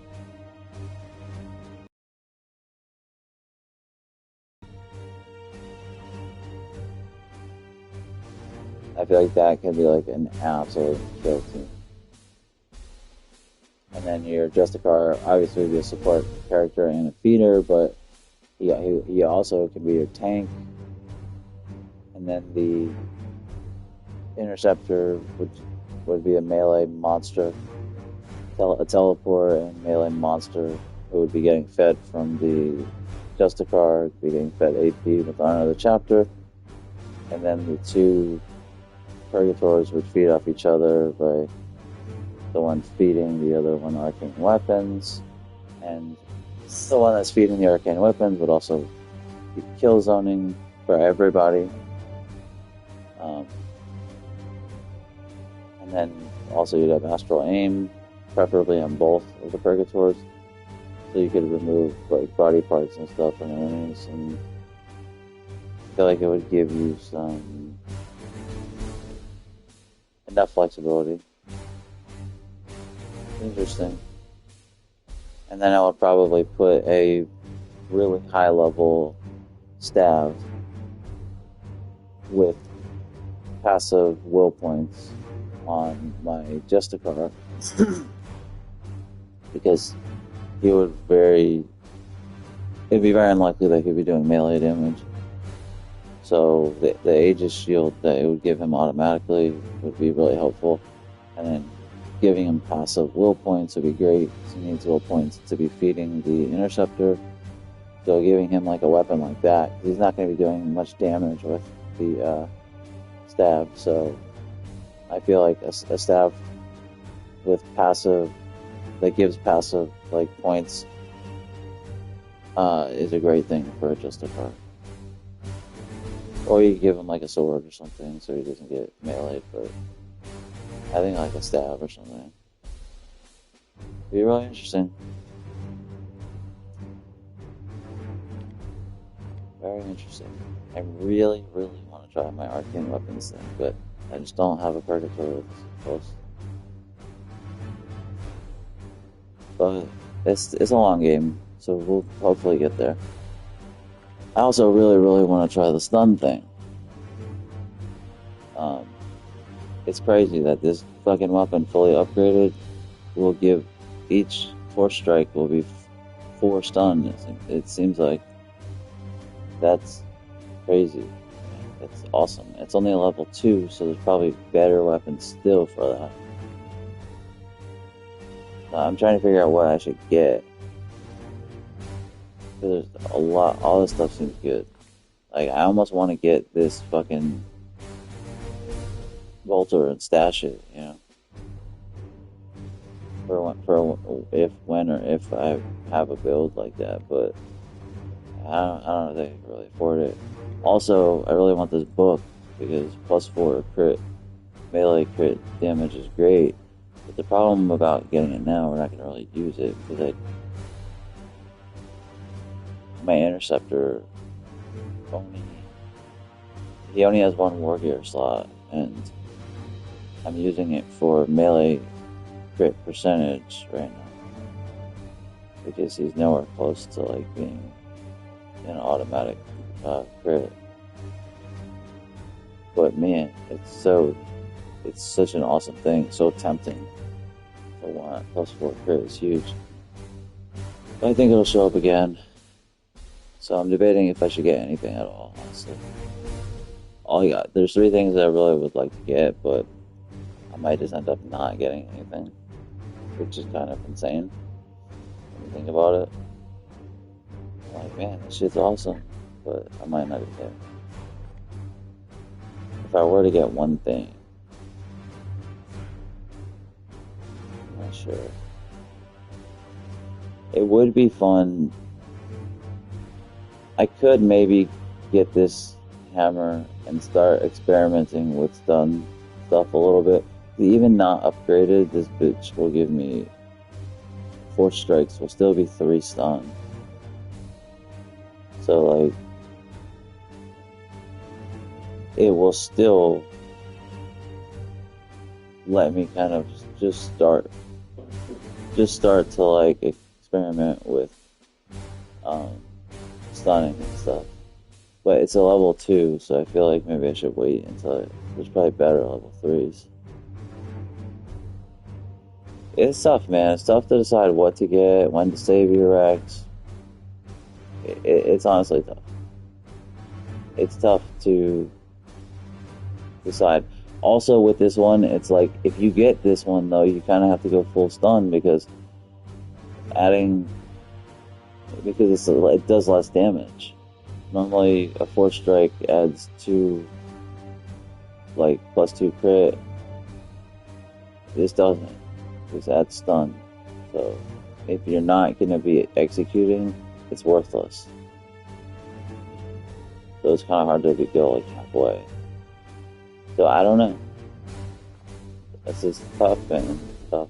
But it's a sign that the game is good. There's like a lot of fun build stuff that you can do. Really not sure what to get.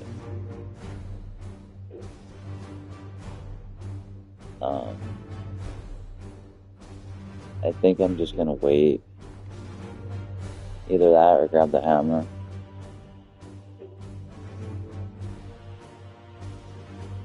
I assume there's a better stun weapon, but I mean, upgraded, this thing is 4 stun. It's huge.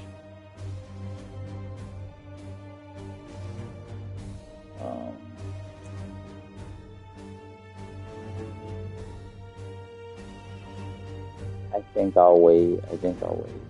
We'll have time. I think I'll just wait. Stuff is really dope. But I think I'll wait until we've maxed out the armor. I think I'll wait. As cool as this shit is.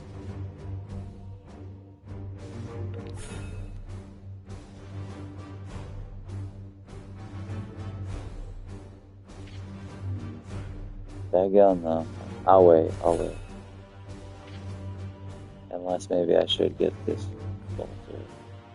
Stash it.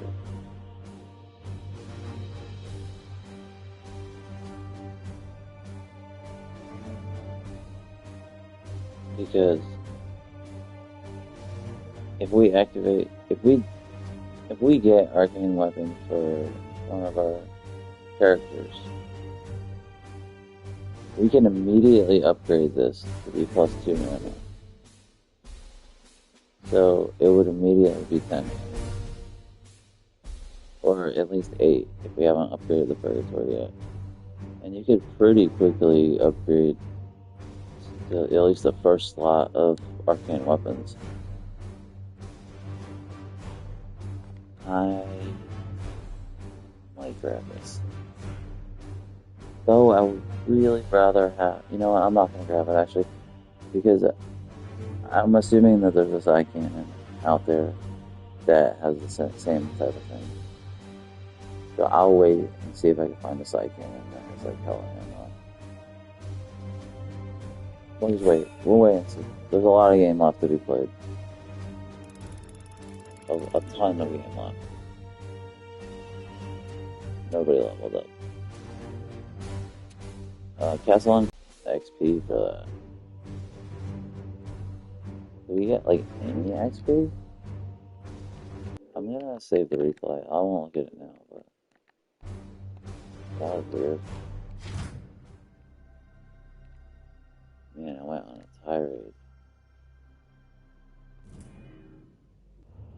But it's all interesting stuff about builds and about the game, and it frustrates me a little bit because I want to do some of this stuff, but I'm not like that close to being able to do it. And I feel like I have all these ideas for builds, but I don't even have like any build going on right now for like as far as synergetic team. As far as the most basic thing of like feed the interceptor, but I'm not even using the interceptor now because it's maxed out. Oh well, whatever, we'll figure it out. Basically, there's no more missions, so we just have to sim the Grandmaster's not for a long time. Let's save and sim. Oh, I want to see something. I know, it's stupid because it's going to go right to the research line. It's just rated, but whatever. I want to see how many seeds we have. We got a lot of red seeds. I knew that was fucking work. The seed getting servo skull is the best one. That thing is so clutch. That skull is butter, dude. That skull is like the MVP. It lets you get every single seed. To the point where like, I was thinking maybe my next thing would be this, because you'll get you get an extra seed on extraction. But now I'm wondering if we even need it, because it's like, we're gonna have so many seeds. But I still think I'll do it, because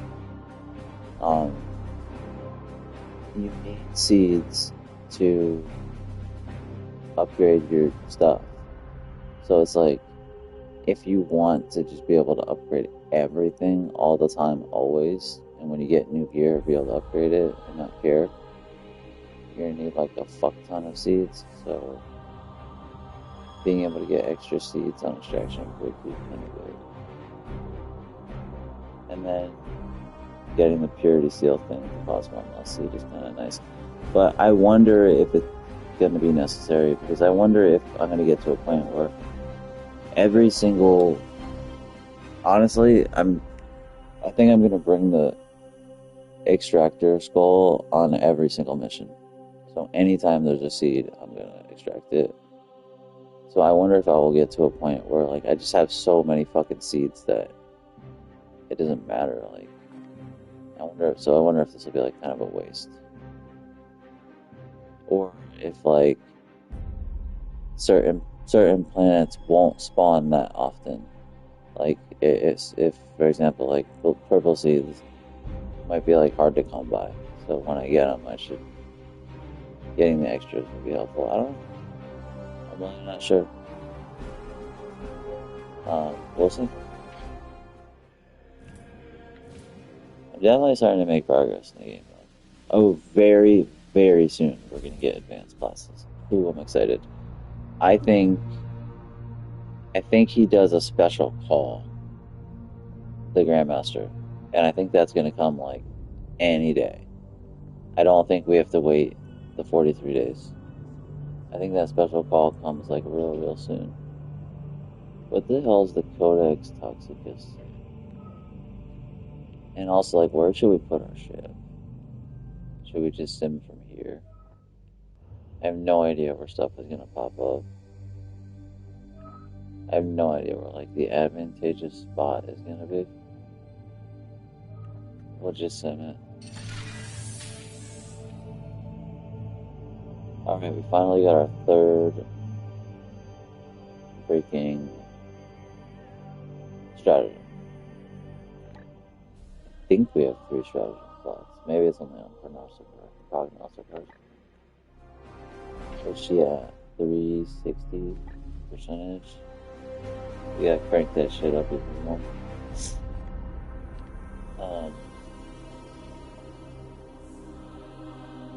I'm wondering if I should do the seed extraction. They want us to do the codex. That's this, yeah. I'm gonna wait a while to do this because I would almost guarantee that this will advance the story progress. I don't have the seeds on here. We could do cost 1 less seed immediately, and it would be quicker. I think I'll do the seed extraction. I really am not sure if I'm ever gonna end up needing this. It feels like we already got red seeds so fast. But I guess we might as well. I suppose. There's a lot of good shit though. The warp surge. Working down here to get more slots. There's really good shit.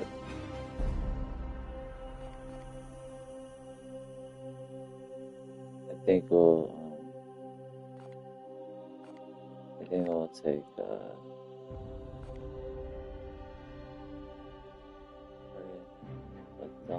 that's actually pretty dope.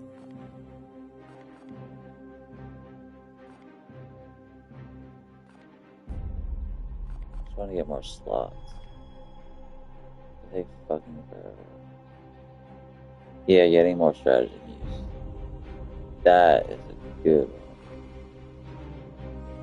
I wonder if I should just like get this and try to speed it down.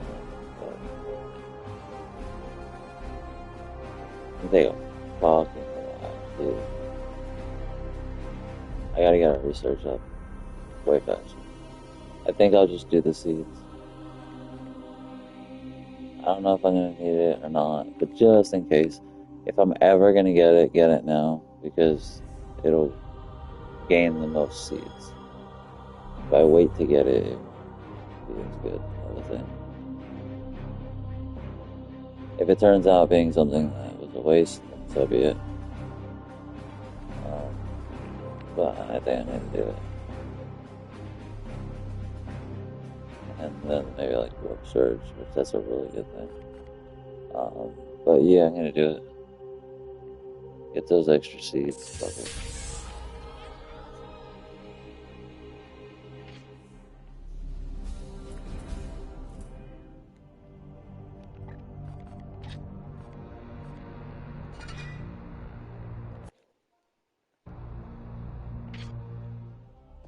No idea where this shit's gonna spawn. I wonder if I should like put my shit somewhere.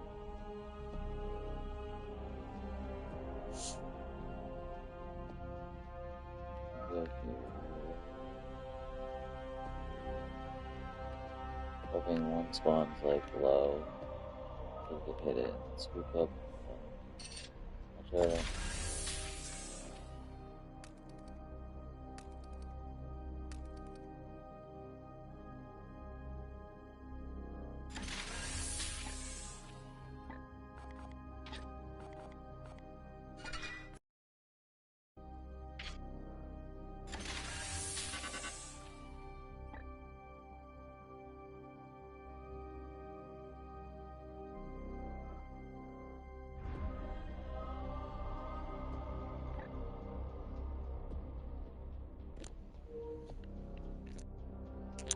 Oh shit, I thought the mic was fucking on. We'll see if I get hit too.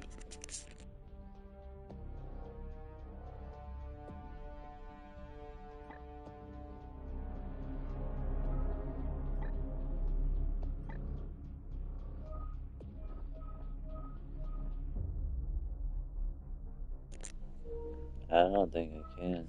If this upper one is in the prognosticar parameters, I think there's a chance that we could hit this one and then the other one. If the upper one has to be touched by the prognosticars, which I'm not sure if it's gonna be. I know we have a prognosticar right here.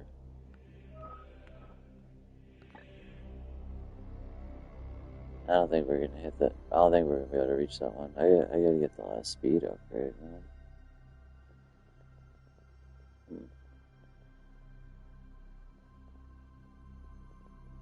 Kill 9 enemies with melee. Okay, it's pretty easy. That's fucking easy. I need different colors, not red.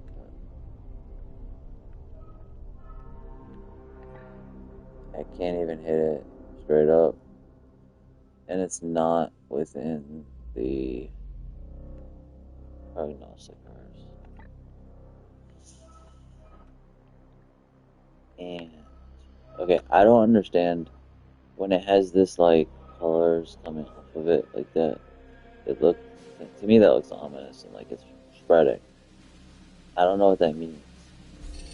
I don't know if that means anything.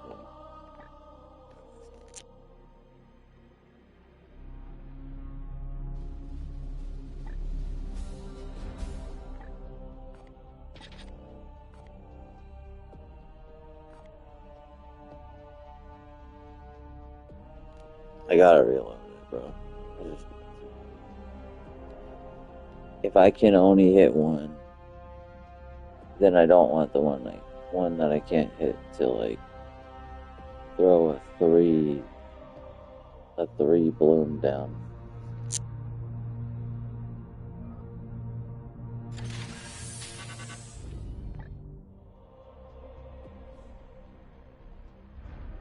Alright, let's see if I can hit this and that. I do believe this one is within the prognosticars. Pretty sure we have a prognosticar right here. Let's see. Yep, Friday's 4. I'm almost positive we should be able to hit this. This should be a 15-day banger. And it's good that it's got some purples.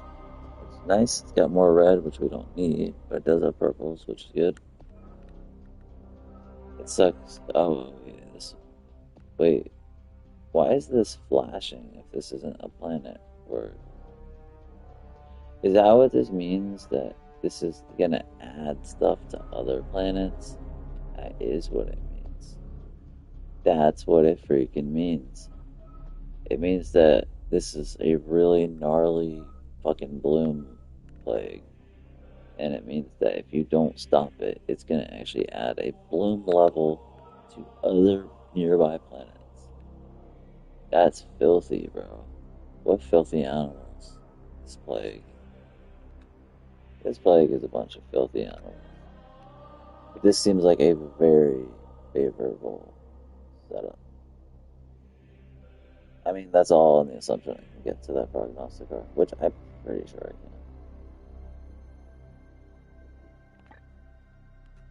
I mean, I would expect that I can, right?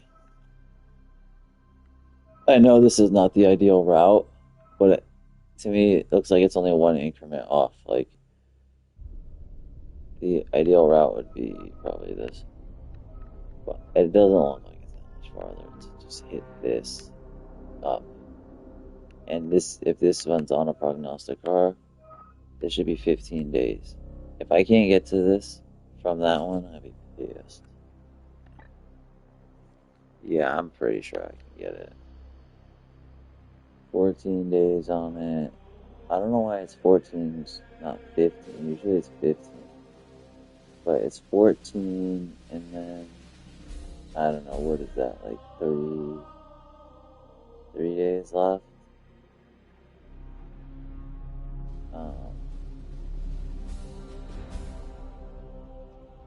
That's gotta be at least 3 days, right? It's gonna be really close. Win the mission without master-crafted armor. Eliminate all seed carriers. Oh, master-crafted armor? That's not bad.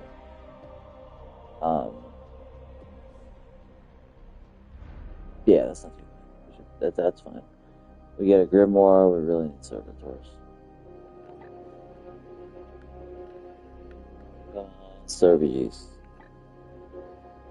Yes, servitors and 15. That's a strong number. Yeah. Wait, this would only make it -1 corruption. How do you get it to be more minus? Bro. Mission reward would put it at 0 corruption. Why is this one only being -1? I never look at that part, you know, until now. I really like this game. I didn't expect to like this game so much. I thought it would be good, but I didn't think it would be this good. Like, this actually is a very good game. It absolutely hits that XCOM itch. Scratches that XCOM itch. It's like, it's nice, man.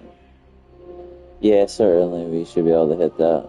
Both of them, I would assume. Boy, I'm gonna be salty if we can't. Alright, that's tight. So we're gonna get 15 servitors. Win mission without using servo skulls. That's a bit of a drag, not gonna lie. It's not gonna make me not do the mission, but that's a bit of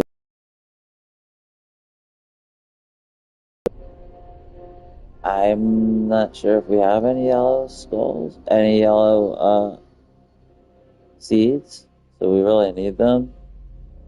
So if we have to extract the seeds the old-fashioned way, that's kind of like a rough ask. Almost to the point where, like, I'm not even sure if it's worth doing the glorious deed, but I'll do it. I'll do it. This is just probably going to be a mission where we don't get any or many seeds. I'll do it because requisitions are super important. Requisitions are so important, not just for getting gear, but like if I want to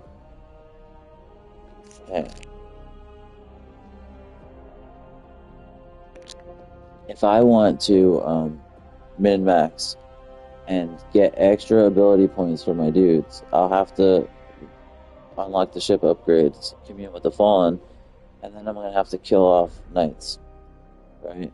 I was thinking maybe I should raise some knights up, because the higher level they are, the more ability points you get from them when they die. But the max you get is 3. That's if they're like maxed out. But I'm pretty sure that a level 1 knight you would still get 1 ability point from. So if you wanted to try to quickly do it, you had a lot of requisitions, you could literally just keep buying knights and then killing immediately, like in the next mission. Like, I guess, I don't even know. I didn't know how you died until someone told me, but I think, like, if you're, yeah, it's the resilience thing, right? And I think low level knights have like 1, 2, or max 3 resilience. So you get down like 1, 2, or 3 times in a mission, and then they'll die. So if you want to get those ability points with the Commune with the Fallen really fast, instead of raising knights to level 9 and getting those 3 points, that takes so long. I think instead, if you can like hoard requisition points, just buy a freaking knight from the barracks. Don't even worry about leveling them up. Go on a mission, have them get killed immediately, in that mission. And then, or buy multiple knights, have them get killed in a mission. Do another mission, buy multiple knights, have them get killed in the next mission. It's going to cost a lot. You're going to be paying, ultimately what you're probably going to be doing is you're going to be paying 2 requisitions, because that's what it costs, I think, to get a knight in the barracks, for 1 ability point. Because I'm pretty sure if they're below level 5 or something, 6, 5, at least 4, you would probably only get 1 ability point from them. So you're basically just paying 2 requisition points to get 1 Commune with the Fallen ability point that you can add to one of your characters. So you're paying 2 recs per ability point. So that's a big reason to me why hoarding requisition points is very important. Because I was thinking, like, man, later on in the game, it's going to get to a point where I'm going to probably have such a surplus of requisition points, because I've almost maxed out the armory, so I'm not going to, it's going to get to where I'm usually, like, trying to save them for the armory, but it's going to get to where I've maxed out the armory, so I don't need them for that. But then I was thinking, like, yeah, I'll use them to buy gear, but I'll probably have more than enough. But then I was like, you know what? Instead of raising knights up, this takes so long.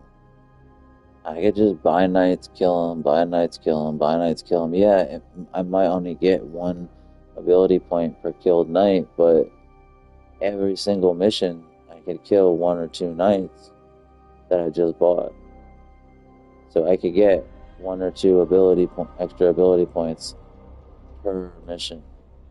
But it's just going to cost a lot of requisition. And I was thinking, like, if I wanted to max out a character, because when you get to level 9, I think there's still a lot of abilities that you can't get, that you haven't unlocked. I counted it, and I could be wrong, but it might be 18 ability points worth of stuff, or 18 abilities. It's either 14 or 18, something like that. But that's so much. And there's a trophy in the game for getting every single ability in the skill tree for 1 night. So if that costs you 18 ability points, that means you're going to have to kill 18, like, level 1 or 2 knights. That means it's going to cost you 36 requisition points to get that trophy, to do that. But then I also thought, too, forget about the trophy until way late in the game. Just add the points to your best or favorite character where the points would help him the most, And then at the end, right towards the end of the game, I was thinking, once you have like a ton of knights and high level knights saved up that you like and that you use, make a hard save or two, make a hard save, and then just kill all of your best knights besides that one guy, and then use their ability points that they get from them dying, which will be more than one per night. It'll probably be 2 and 3 per night, and you use those to finish upgrading that knight to get the trophy, and then just reload. I was like, yeah, do the commune with the fallen thing throughout the game to make your interceptor like even nastier and whatever other characters, and then right towards the end of the game, just kill off all your other knights and add it to that interceptor or whatever. Because if you've been adding points to him to make him nasty, you probably wouldn't need 18 or 14. You'd probably need maybe like 10 or something, which it seems like it would be pretty doable if you kill off like 3 max level knights and like 3 level 6 knights or something. You would have more than enough, If you kill 3 max level knights, you'd have 9 points. And then if you kill like 3 level 6 knights, that'd be 6 more. So you'd have like 15.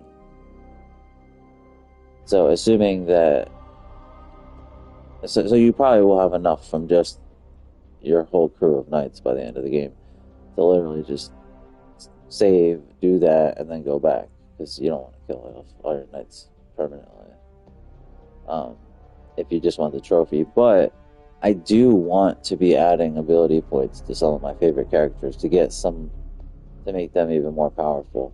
Like, getting every ability point is stupid and pointless, other than the trophy, because it's just kind of dumb. Like, you're not going to use every ability, and it's like, especially if you have a knight that's like built for a certain purpose, like certain things you're just not going to need. Like, it'd just be a total waste.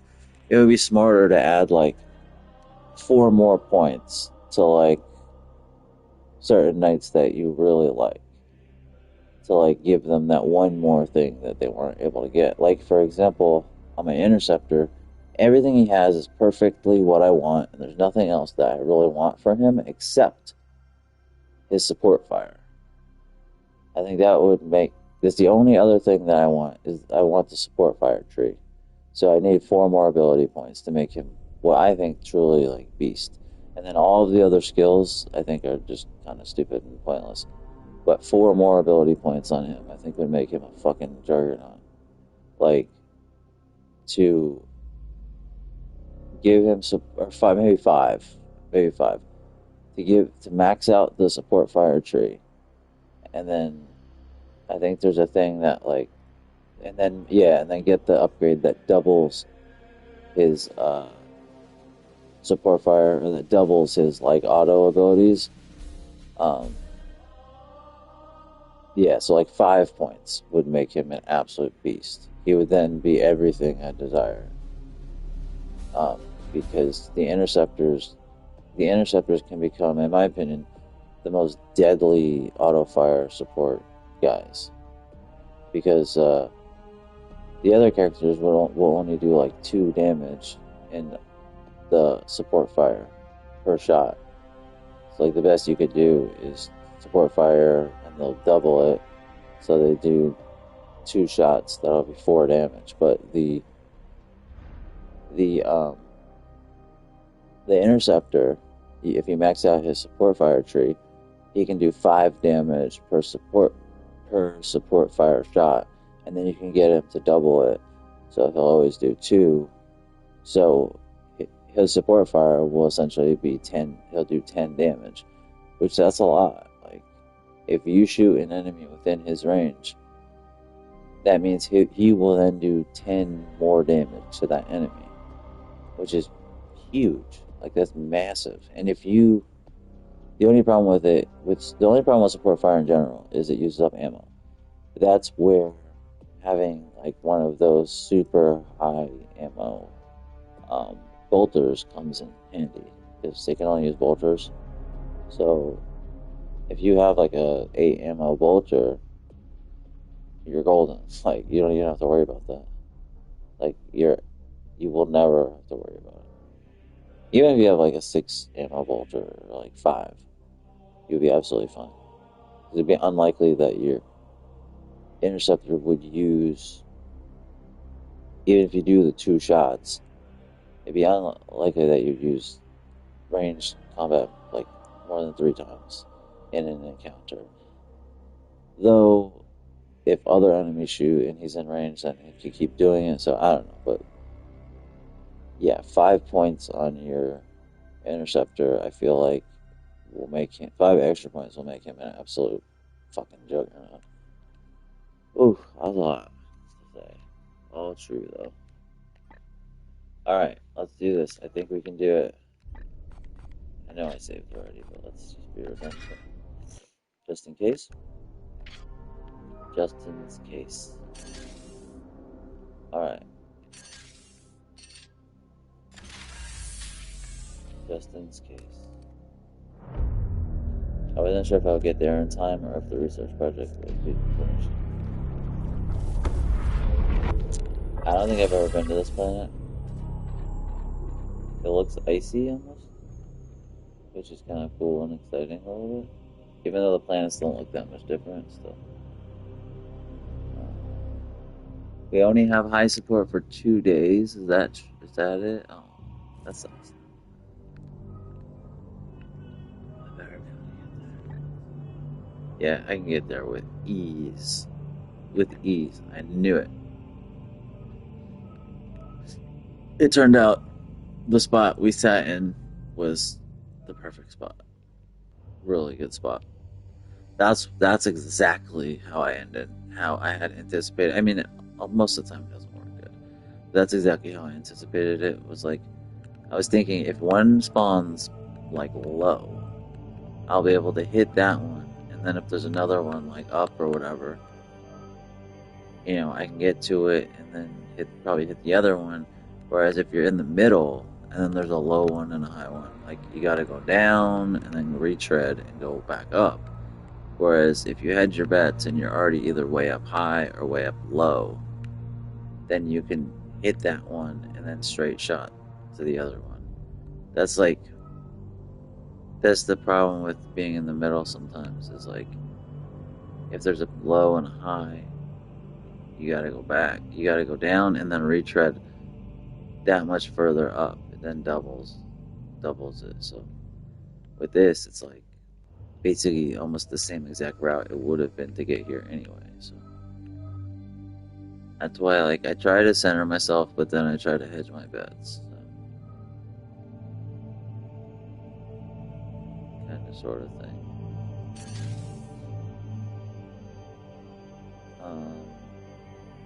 Advanced siege, right. Yeah, we need Margaret Moore's. And Bakir is focused, so we have a plus 100% speed. Research speed that's only gonna last 34 days. So it's like, we gotta get our speed up. Alright, what do we have here? What do we have here, Bakir? Oh, it's gonna be hard. We actually gotta use a good team. Actually, not really. Not really. These bloom spawn spreader missions, unless I'm doing them wrong, or I'm weird, or I'm missing some kind of like good bonus or benefit, these are like some of the easiest missions. I don't understand these ones. These ones each have a bloom spawn and they have a spreader in 2 separate spots, and you can see where they are. I don't know why you would ever go to the bloom spawn. I don't know why. Because when you kill the spreader, the mission's over. You kill the spreader, mission's over. Like, you don't have to wait for the reinforcements, you don't have to wait for warps, you don't have to wait 3 rounds. Like, oh, hang on until we can get you. No. As soon as you kill the big flower, the spreader, it's over. So all you have to do is just sneak to the spreader, which on the last 2 spreader missions, the only 2 I've done, I've literally managed to avoid all and any combat until I reach the flower.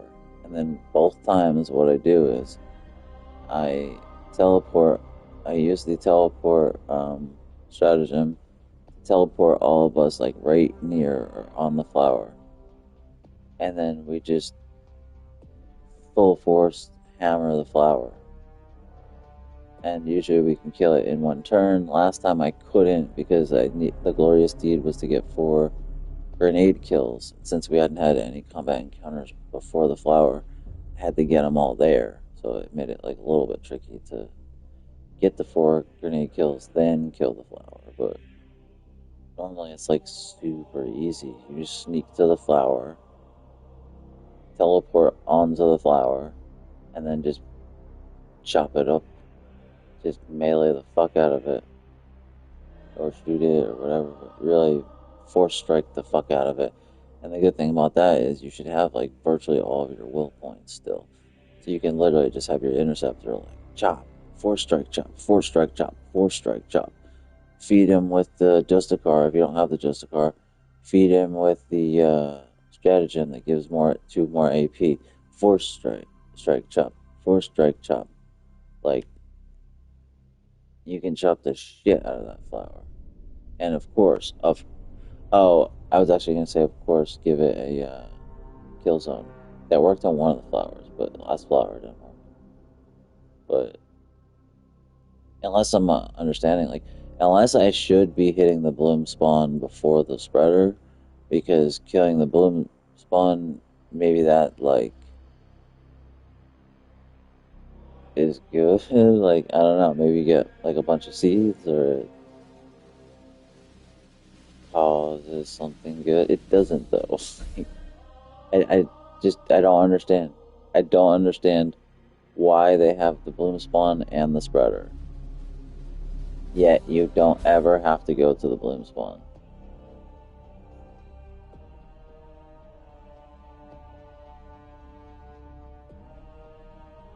I don't know. And I don't think it's anything I'm missing out. Like, I'm almost positive it's not. Because I get all my rewards and everything. It doesn't make sense to me. I can understand if you had to kill the bloom spawn and the spreader, but like, I know it says bloom spawn spreader, but when you get on the planet, it shows like a green dot, a green circle that says bloom spawn, and then in a different section it shows a green circle that says spreader, and it's like, I don't know, it's making them look like they're 2 separate things, and they are, like, unless they're like both parts of the same thing, but it's just that's the one part of the part. I don't know. I honestly don't understand it whatsoever, but these missions have been like so fucking easy because of it. And for some reason, I've always been able to sneak to the flower. Like, I've been able to like just kind of go on the outside and hit those like steam pockets of steam vents, which slow the timer down for the spreader, like on the way there.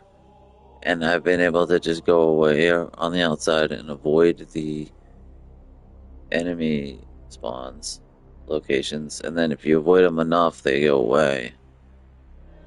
And each time it's resulted in me facing no enemies until I got to the flower. And that's actually how I got the trophy for. It's like a 1.8% trophy. It's like very low percentage, where it wants you to do a bloom spawn spreader mission, defeat it without using willpower points. And I did it. I thought it was gonna be so hard, so I did it off stream, and it was like super easy. All we did was sneak around, we were able to teleport to the flower because it was a stratagem, and I actually looked it up and it said stratagems don't affect that trophy. So we all just spawned right onto the flower, and then we just hacked it up. And in fact, it was funny. Uh, I think it needed like one more hit. We had hit it, and it needed one more hit to die. And our turn was up because I had forgotten to use the other stratagem to give two more AP. Like I could have killed it, but I always forget. Like I often forget. Like I'll always AP, and I'm like, yeah, I'll use that at the end. But sometimes I forget. Like I'll use up all my turns, thinking like, yeah, I'll just use the AP at the end. But then when you use up all your turns, it immediately goes to the enemy turn. Like it doesn't wait for you. So I'm always like, damn it, I meant to use the AP. Like you gotta use it when you have at least one action point left, or else it's gonna go right to the enemy. But it's funny, it went to the enemy, and the enemy went and tried to spray us with the sprayer, but he sprayed the flower, and he killed the flower, and he actually beat the mission for us, and we got the friendly fire trophy as well for it. It was funny. I thought it would have been immune to it, but it damaged the flower. He like said some grunty thing like, "We're in trouble," whatever they say, and he came over to us and he fucking sprayed. He sprayed the flower and beat the mission for us. We're like, thank you, pal. You're an absolute doll. You're a saint of a doll. You're a doll man. All right, dog man. Dogmatic. Dogmatic. Don't try it. Attack your ass like a looter in a riot. It does blow not being able to use servo skulls. We're gonna like basically get no seeds here. I'm gonna have to try to get them the old fashioned. If I do see the seeds, I will try to get them the old fashioned way. Even if it means like fucking up our flower kill.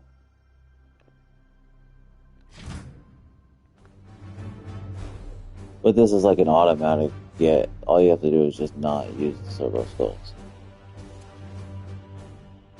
Get two on dock. On deck. Thank you, dog. Thank you, dog.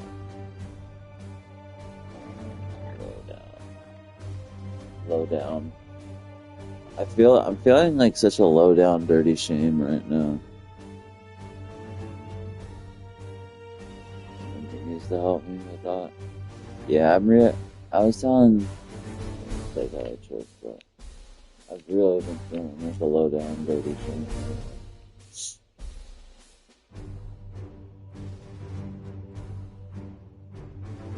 Sometimes I feel like I'm Seamus lately as well. They used to call me the flower boy. It was so whack. It made me so pissed. They made me piss so much when I was young. They made me piss so much when I was young. Because they called me the flower boy. It's a long story.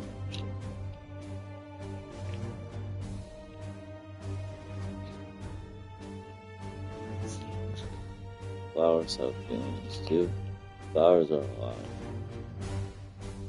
They reproduce. They're alive. We mistreat them all the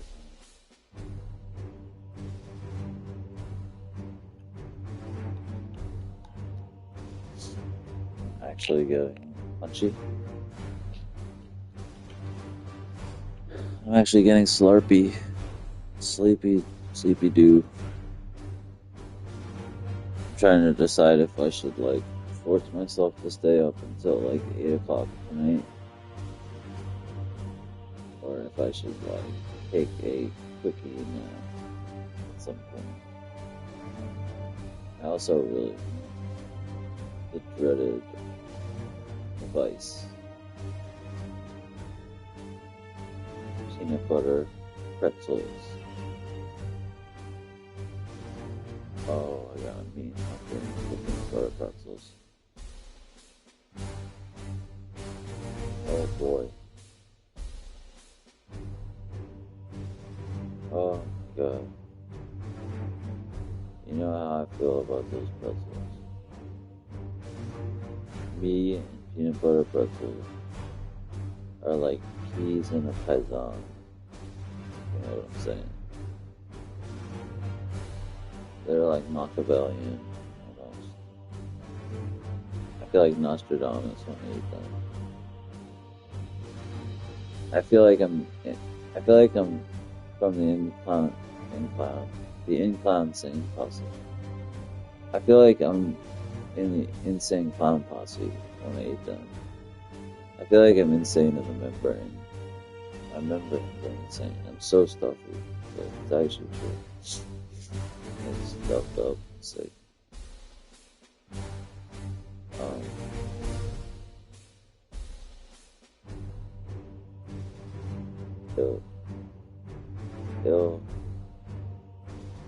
Illmatic. Ill communication. Yasmik Yotsuke Ray. Try that. Man, I'm actually getting sleepy. That's so whack.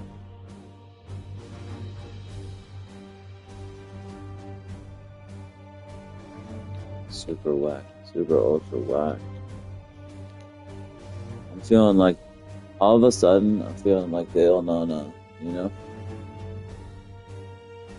You ever get like that sometimes? Or you just feel like the Il Nona? I got the Il Nona.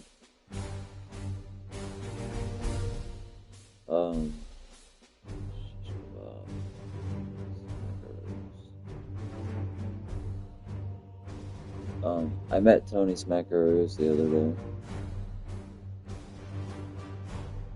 He was with Leaf Clefledge. Terrible people. Horrible animal smugglers, both of them. Both of them, they smuggle beagles across the border. They both do it, sometimes together, sometimes with each other or not. Yeah, they've been known to smuggle beagles and snub-nosed pugs across the border illegally.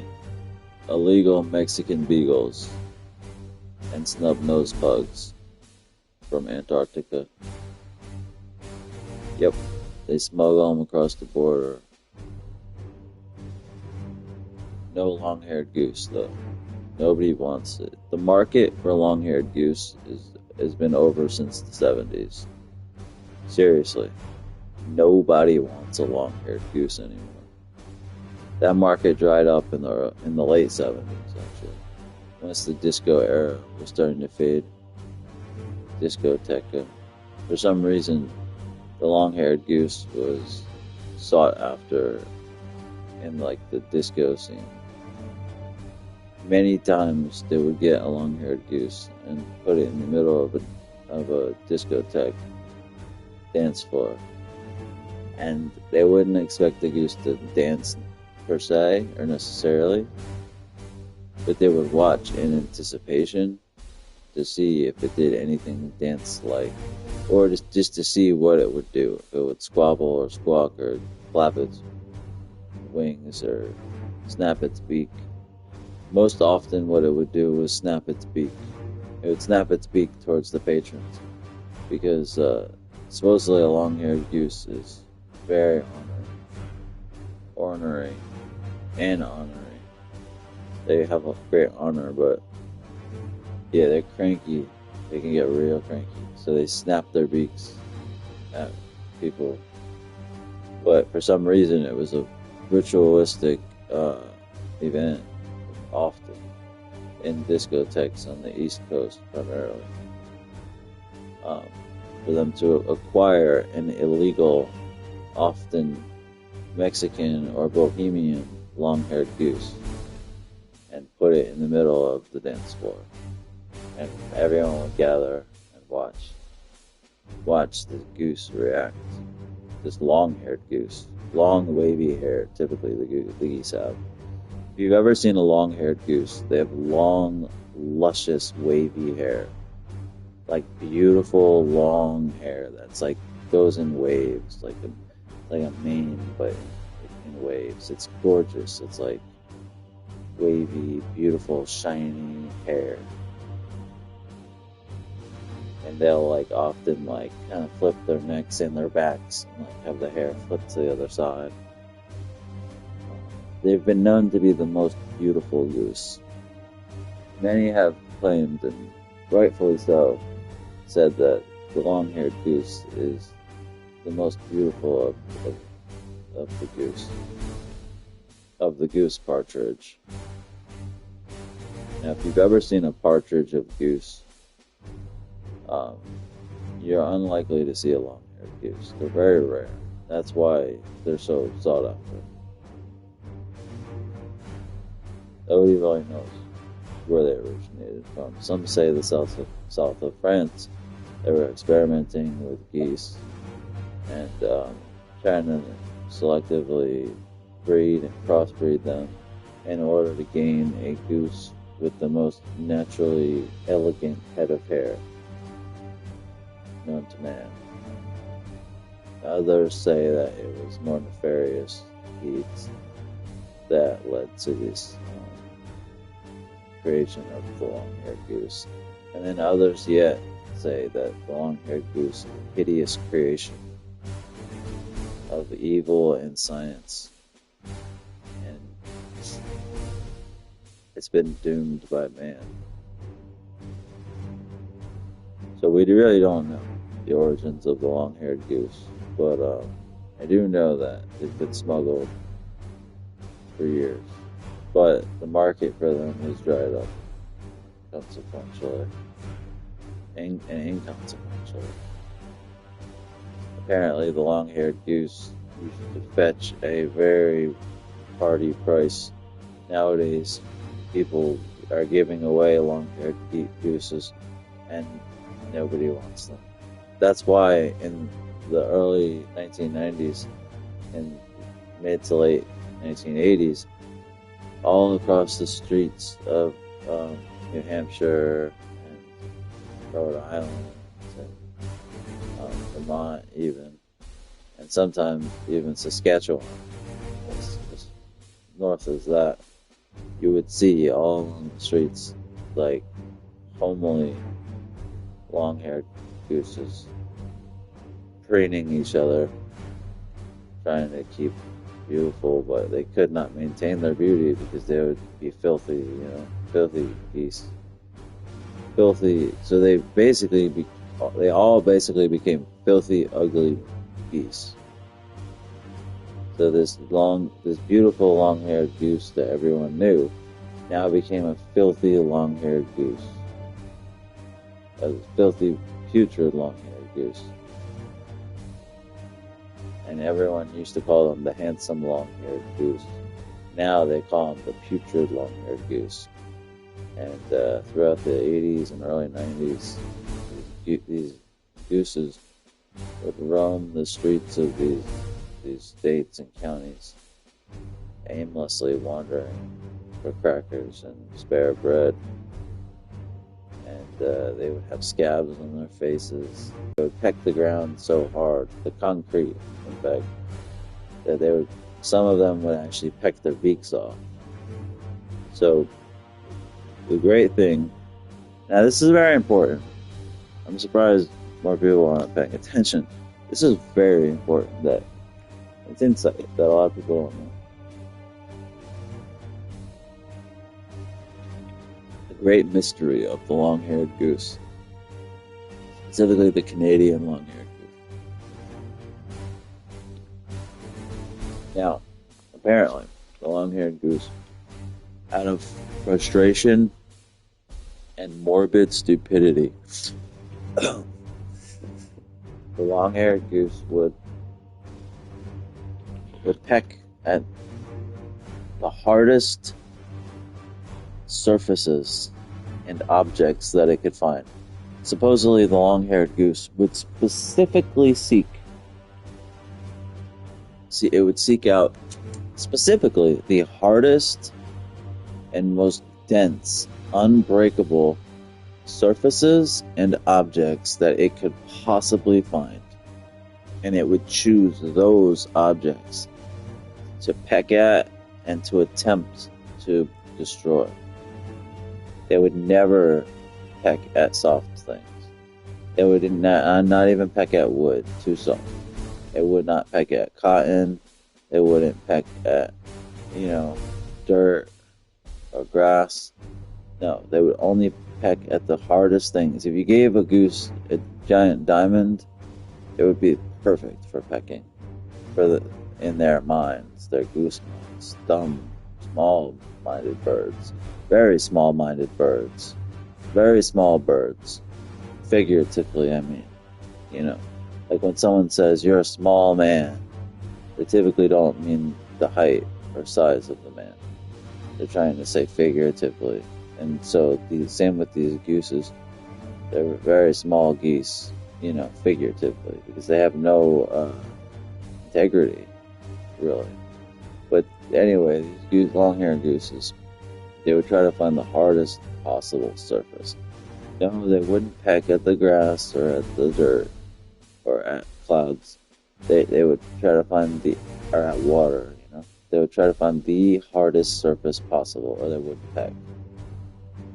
So what happened was they started pecking at like metal and reinforced copper wire, diamond tip steel, and Kevlar and things like that. They would find to peck at. They would find fine jewelry so they could peck at the diamonds. They would just peck bowling balls. A lot of them would peck at just pieces of steel and iron that were lying around. They would peck away, pecking, making no progress. They would implement no dents, no marks. They would make no progress on trying to pierce these objects. That seemed to be the point. Some claimed they were just too stupid to know. Others claimed that this was the point. Others claimed that this was an outright, revolt, or that this was a silent protest by the gooses. Many claimed that this was a silent protest. And in fact, many of the goose leaders kind of nudged and hinted at the fact that this was an ongoing silent protest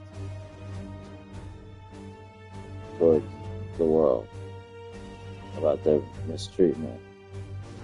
So for years, these geese would line up finding the hardest objects, the most dense, the most unbreakable, most solid objects they could find, and they would peck away for years and years. So many of these gooses pecked off their beaks entirely. Let's just be frank and flat out say it how it is. A beakless goose, is a hideous monster. A beakless goose is a monstrosity, an absolute putrid beast. Just a creature of grotesque proportions. If you've ever seen a beakless goose, once you remove the beak, everybody wonders what's under the beak. You want to know what? Tiny, small little mouth. A tiny little mouth. A lipless mouth, though. The tiny little mouth opening, but no lips attached to it. Like a little mouth, And right above the mouth is a tiny little mustache. And these beakless geese absolutely horrified the public. And that made the geese even angrier because they were used to being the most beautiful of the birds. In fur and feathers, specifically. Their long, luxurious hair was considered beautiful at the time. And now they had lost their luster. And they went from being the most beautiful of God's creatures to being hideous, beakless freaks. Beakless freaks of nature that roamed the streets, filthy and beakless. They were outcasts now. And when they discovered this, how people felt about them, they became enraged. They were going insane. So they decided to protest silently even more, harder. So they continued to peck the hardest objects they could find. Until finally, every single long-haired goose in existence had entirely pecked off their beaks. There was no longer one long-haired goose to exist on the earth that had a beak still. They were all beakless. And in fact, some say you can go to the eastern parts of Saskatchewan and you can still find long-haired goose beaks rolling around in the sea, or you could dig them up in parts of the dirt and areas in the lower East Saskatchewan area. Some people claim there's a treasure trove of goose beaks, long-haired goose beaks, along the shoreline of Saskatchewan. But man has yet to find that. Though they have looked, one day, I presume, somebody will find that amazing treasure. But anyway, more importantly, now that long-haired gooses no longer had beaks. They were all beakless. People in the community considered these gooses to be hideous freaks, a far cry from their beautiful nature previously. So these beakless gooses went from living a life of luxury with luxurious, fine, long hair, shining, to now matted, disgusting goose hair and no beak.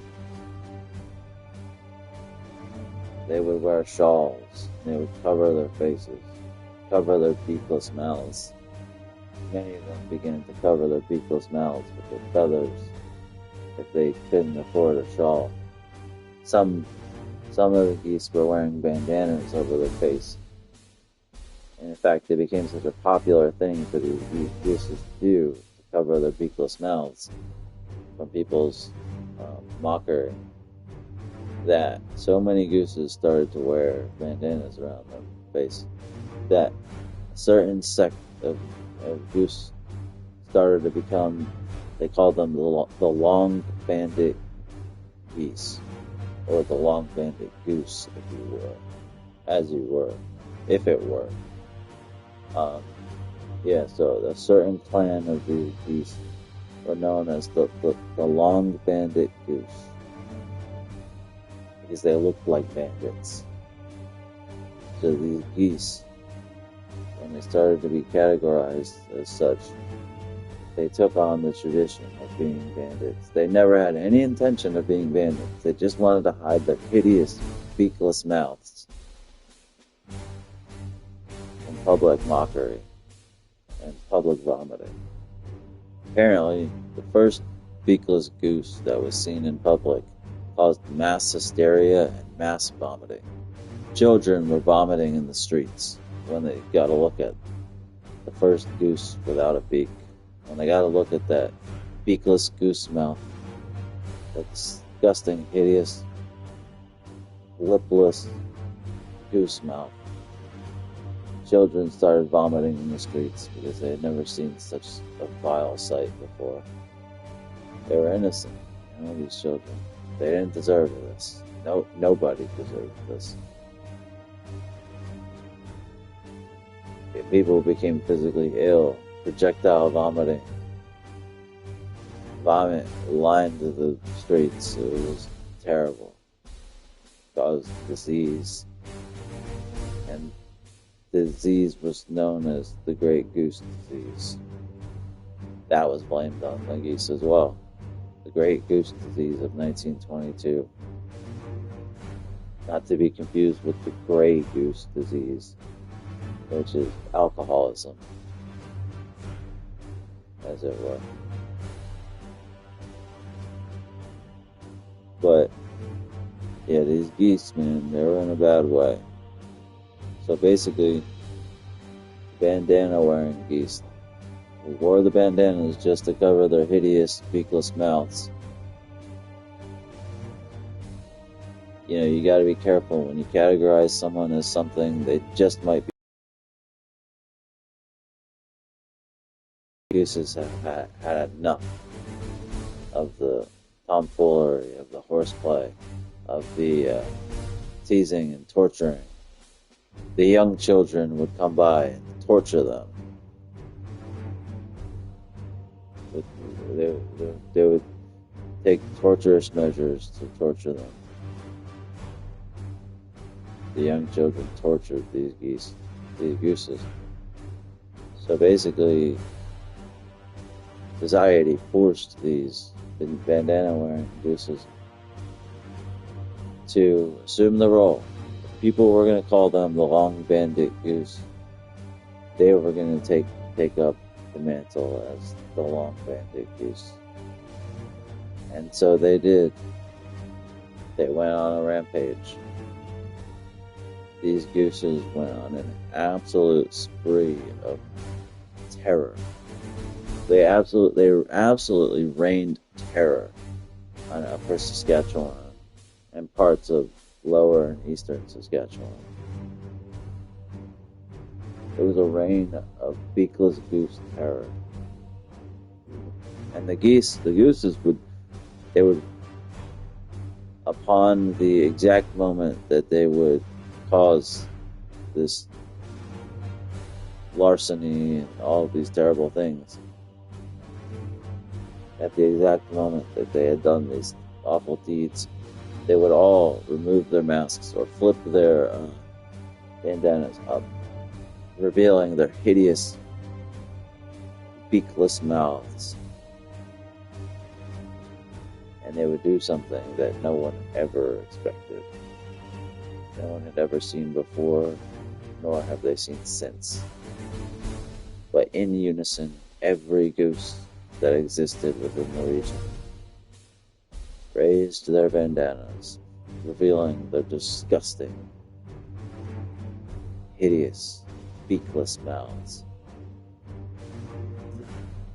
And they all did one grotesque action, and that was to slowly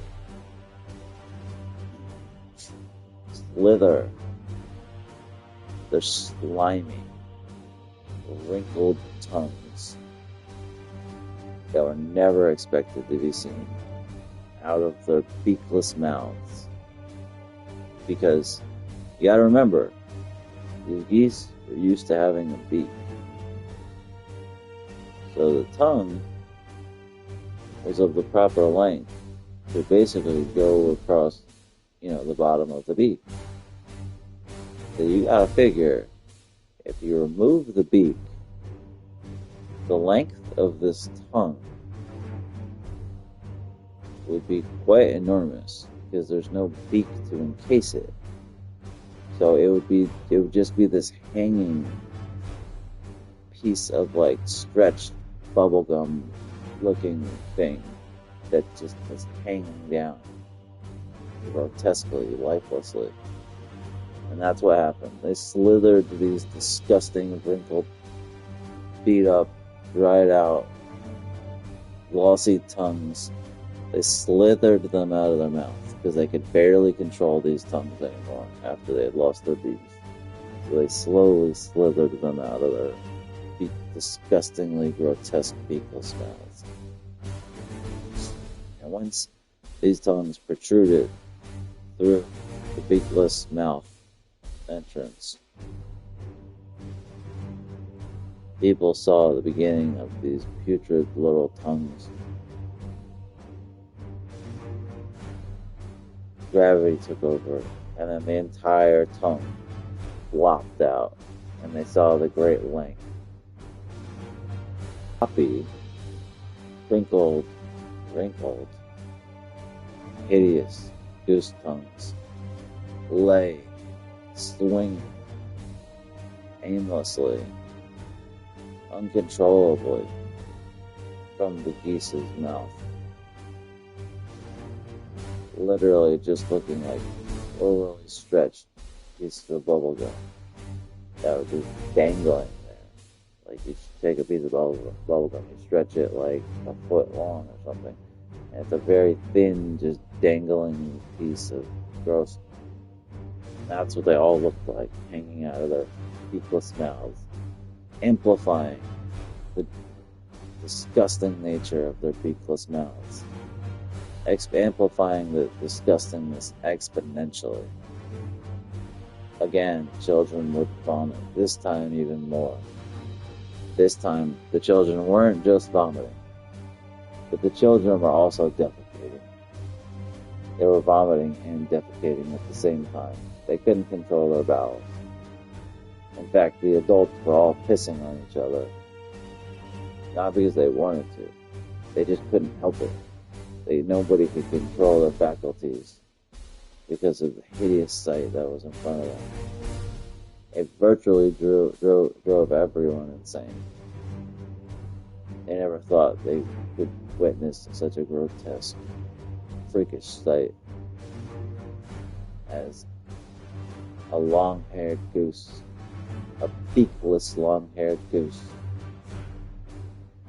pushing its shriveled, decrepit tongue out of its beakless mouth, and then allowing that tongue to stretch and hang and droop like a piece of overly stretched bubble gum, dribbling out of its horrifying, sickening, beakless mouth. The public was horrified to degrees that man has never seen in the modern era.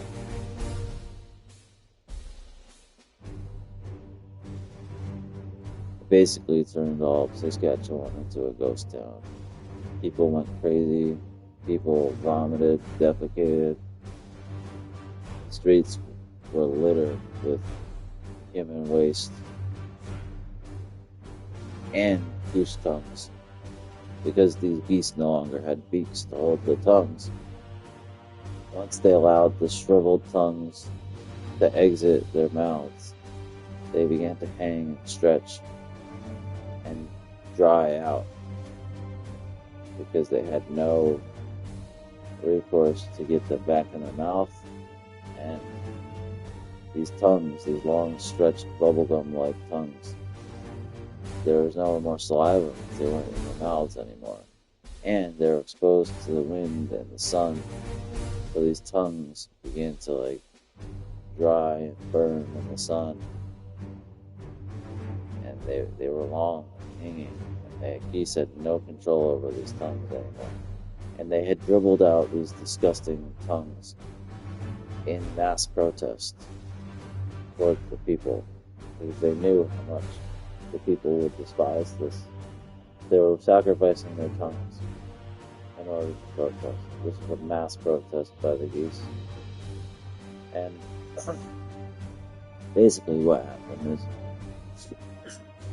as I said, these long, stretched out, bubblegum-like, hideous tongues that were just hanging there, long, swinging, geese with no control of them, from their beakless, disgusting mouths.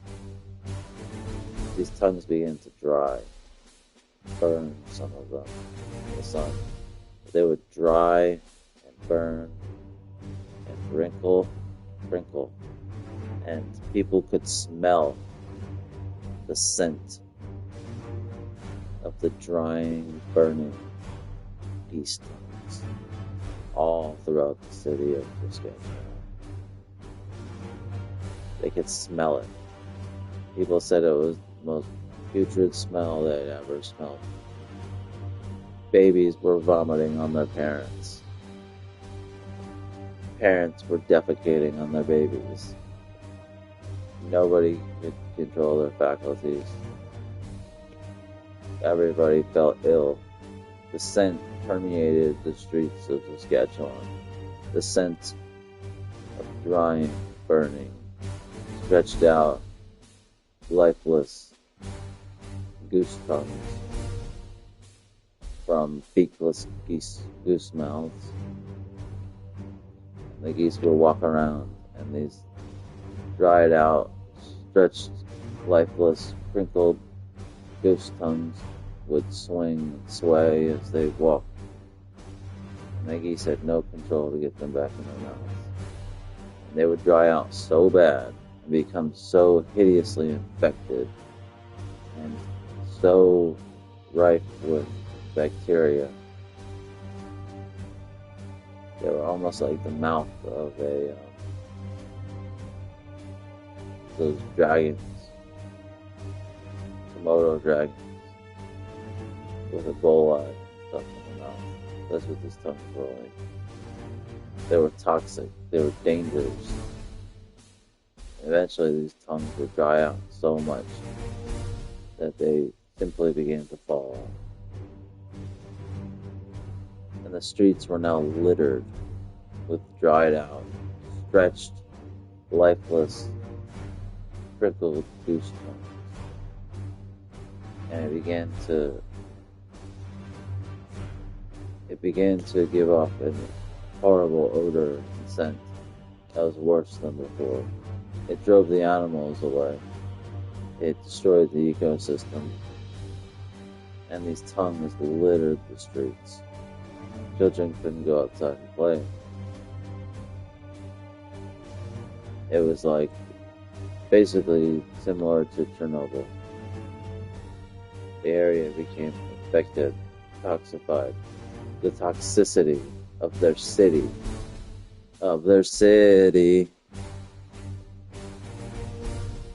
Nobody could stand it.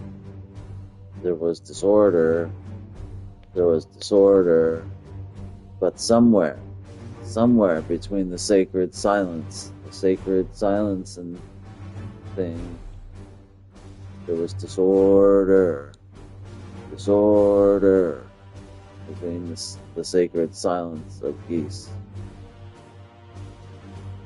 And when they became the sun, they showed the thing to the man's thing. When they became the sun, something. So basically, the geese had ruined the entire city. It was like a mini Chernobyl. It stayed toxified for years. And after that, nobody was interested in long-haired goose anymore, ever again.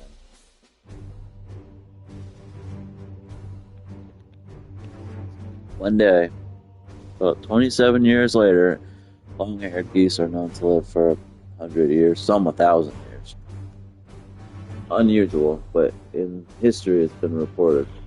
There was the great report of the 1,000-year-old long-haired goose that was alive since noble days.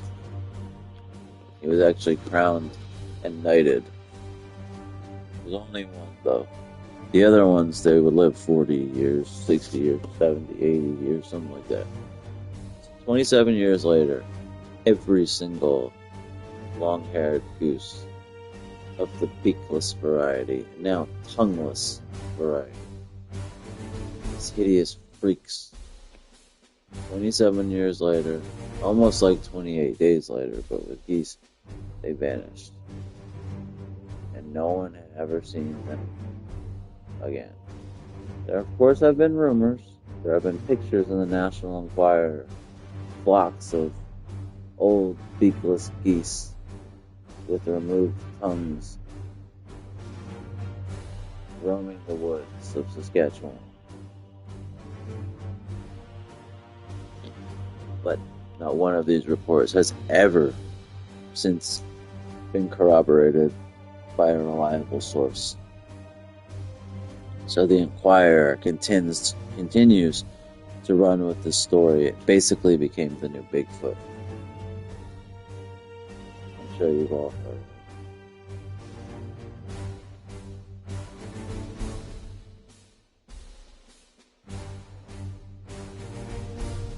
Some people claim, fishermen particularly, mostly on the East Coast, the coastal fishermen have claimed to found large settlements of ancient long-haired goose living in the sea, acting like fish.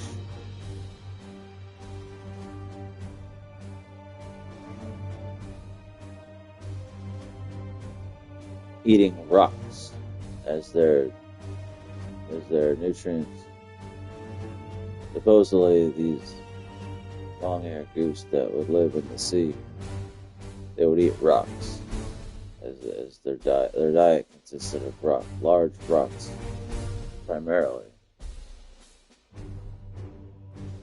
Their bodies would harvest the minerals from these rocks. They adapted, they evolved. Darwinism took place, and they learned through evolution how to eat rocks. Now that they no longer had beaks or tongues,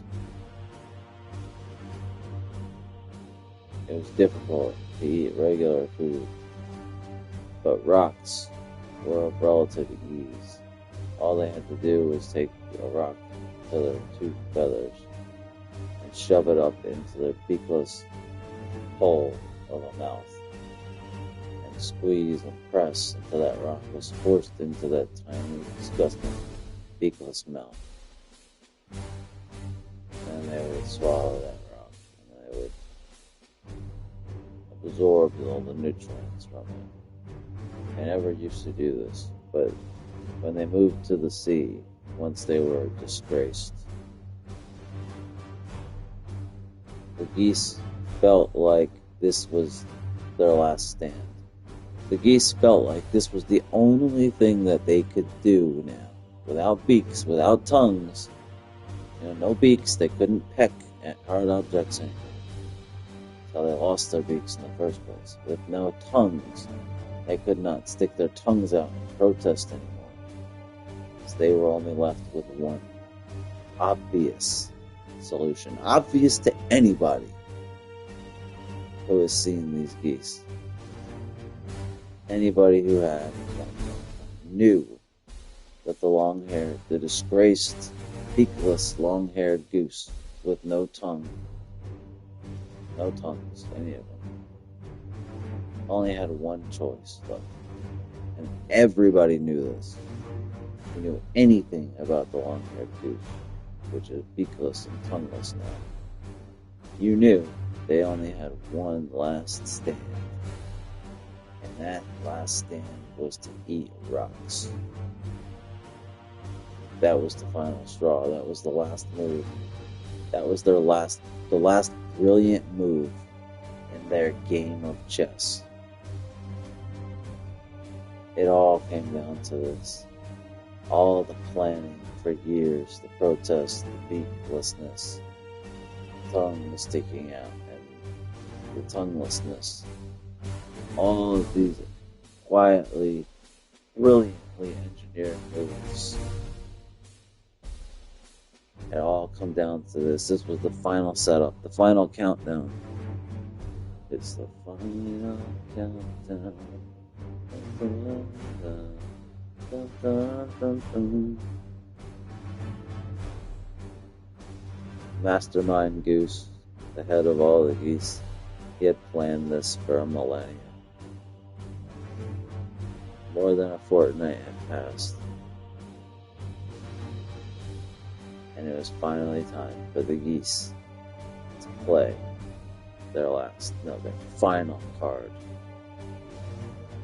Their brilliant plan had been executed with extreme perfection up until this point. The years of brilliance from the geese had led to this moment. Brilliant tacticians, sacred minds. It all came down to this. This was their final chance to prove what they really were to society. And in the final effort of protest, they had done it. The geese had finally done it.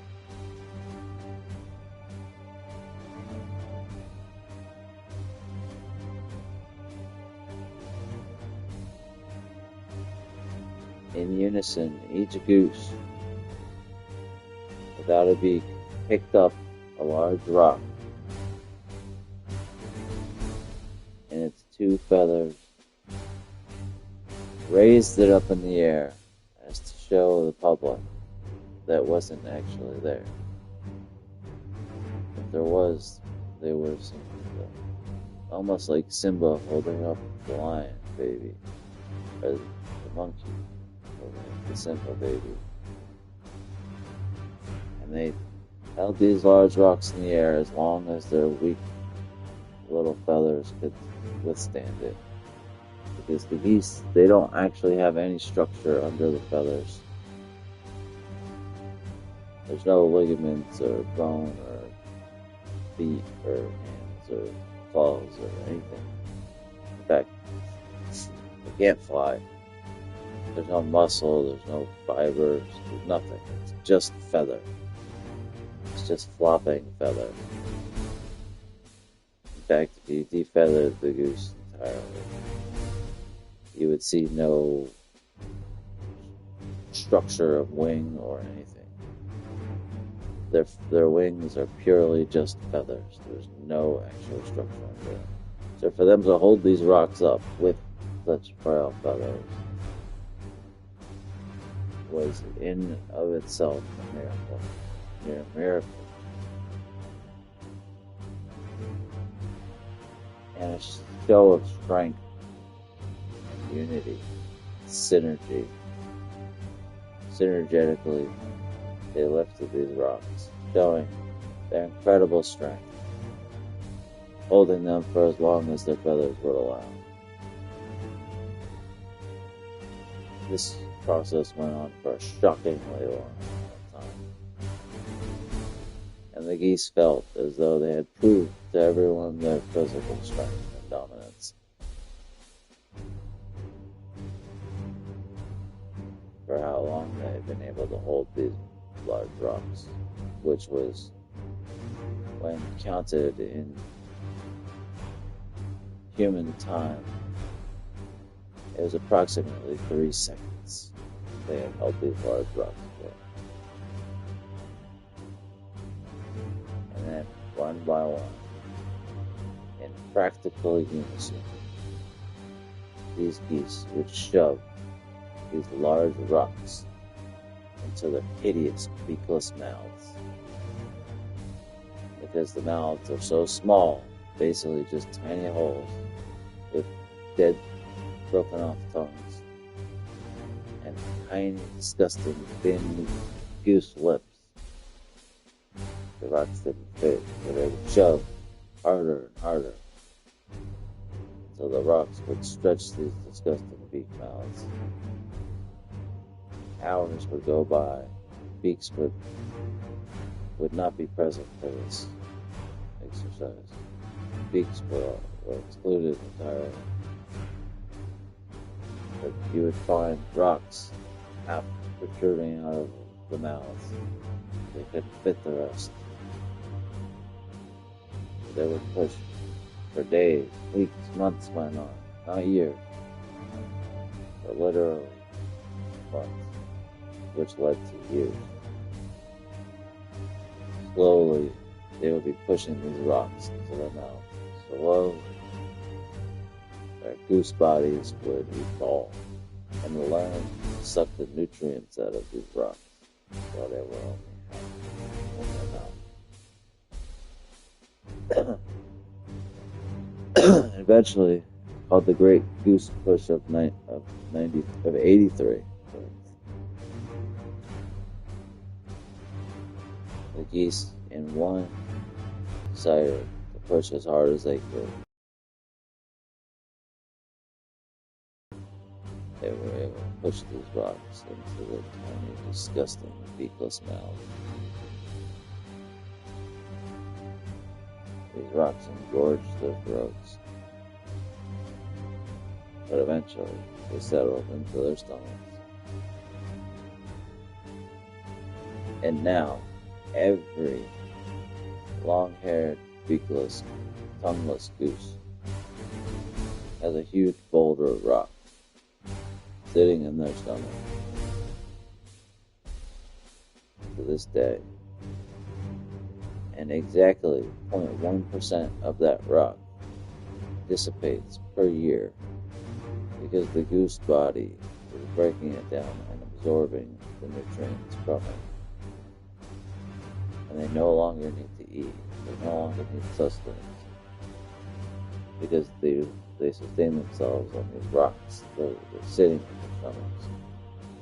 Their body's very slowly absorbing the nutrients and minerals from these rocks.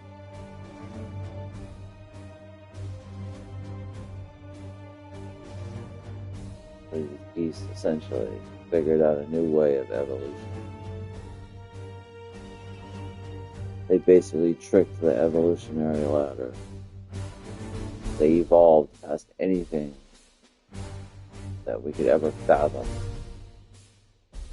They elevated into an entirely new species.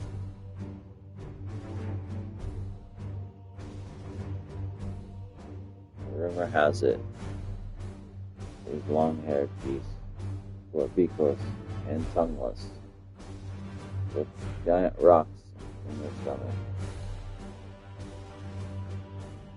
Slowly, their body eating these rocks, 0.1% per year.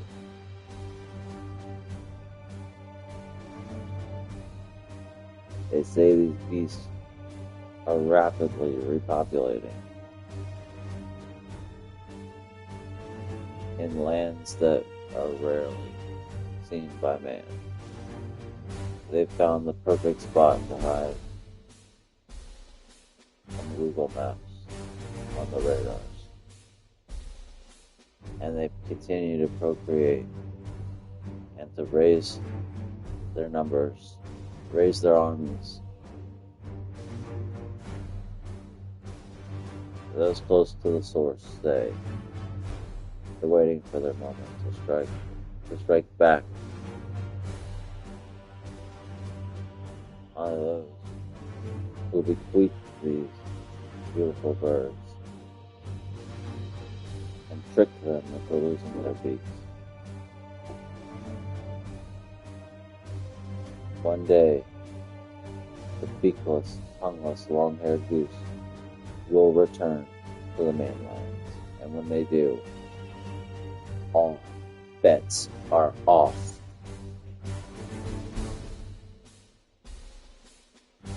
You have been officially goose.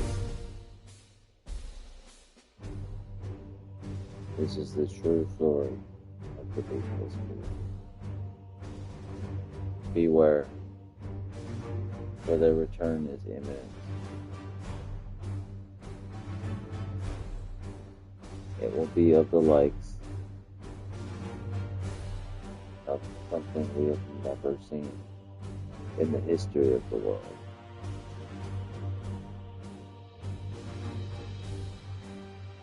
People are already preparing, creating bunkers, and creating anti-geese devices. Neighborhoods are banding together, creating no goose allowed zones. The native geese are already furious about this. They have nothing to do with it. They have their beaks. Any goose with a beak, you know it's okay. But people are still racist and bigots. Even the beaked geese, native beaked geese, are getting bad treatment as well. People fear once the long-haired goose returns, it may be able to rally all of the other regular geese because of the bad treatment they're getting. People can only imagine. If the rumors are true about the mass procreation and how the army of the beakless geese is growing in secrecy, and if they're able to get to the mainland, swim to the mainland, they swim on their back. They used to doggy paddle, but no longer. Now they swim on their back. They do the backstrokes. So they no longer have to worry about their beaks. Try to paddle. So they do the backstroke. No longer doggy paddle. Which means they can swim twice as fast. Once they get to the mainland, people fear they will rally all of the native geese, creating an army unlike something we have ever seen. They actually say they're able to rally the native geese, that the population of goose to human, we will be outnumbered. Some say 1,000 to 1. Some say 700 to 1. Most agree it's at least 200 to 1. So a human man, child, or woman would have to be able to at least fend off 200 goose at one time to even stand a chance. The rats win. People feel like the days are numbered. When the great reckoning happens, will you fight on the side of the righteous? Or will you cower, give up your freedom, and become a prisoner to the long-haired goose of Saskatchewan?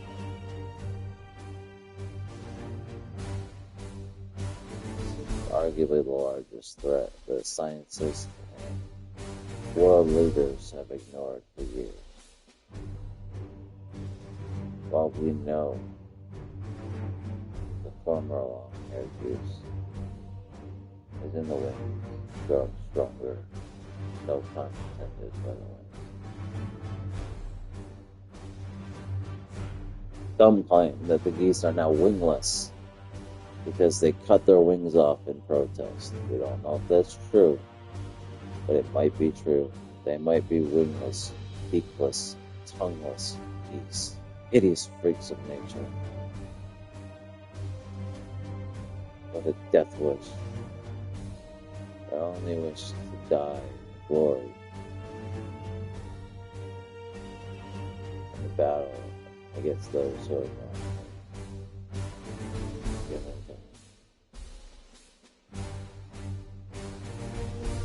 These geese know no remorse. They will slay man, woman, or child, even dogs and cats, and mice.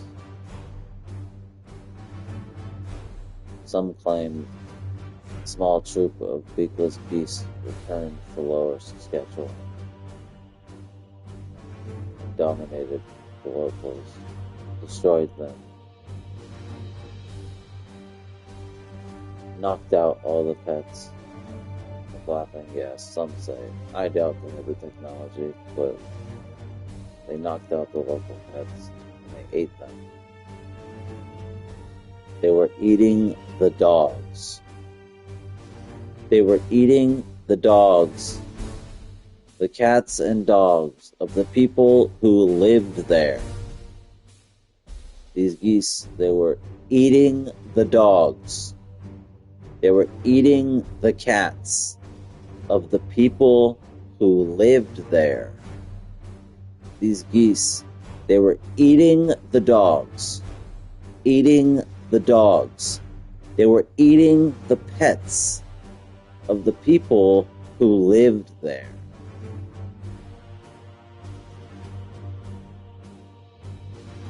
And they'll do the same when they come to the mainland. I'm already in partnership and set to be selling goose protection gear. Contact me if you need it.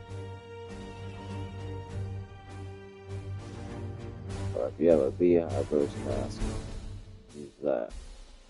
If you don't have either, take a typical lampshade, put it on your head for protection from the vile future attacks.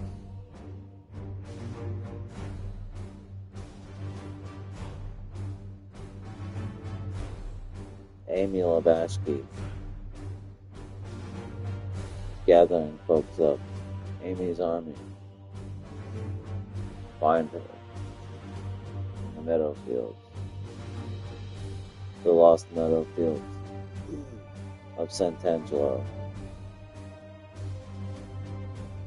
where we are the true believers.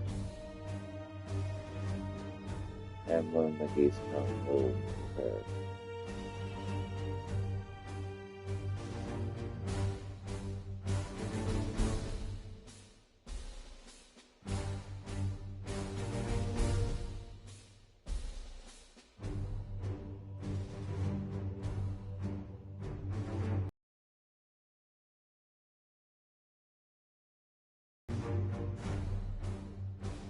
I swore I would never curse to heaven about geese again until the day they arrived on our shore.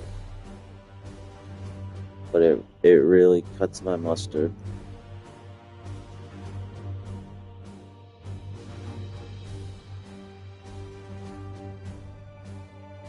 It really finagles my bagel.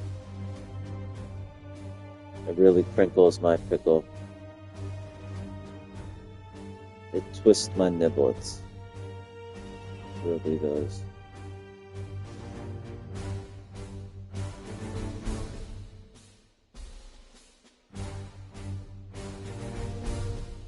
It really punches my munchkin. Think about these geese.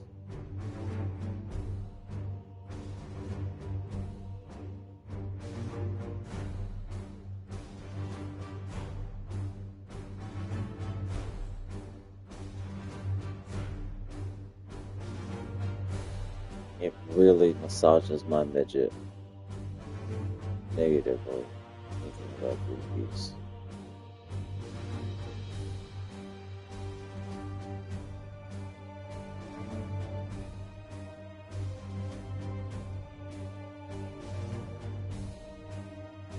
It makes me think about the awful falafel.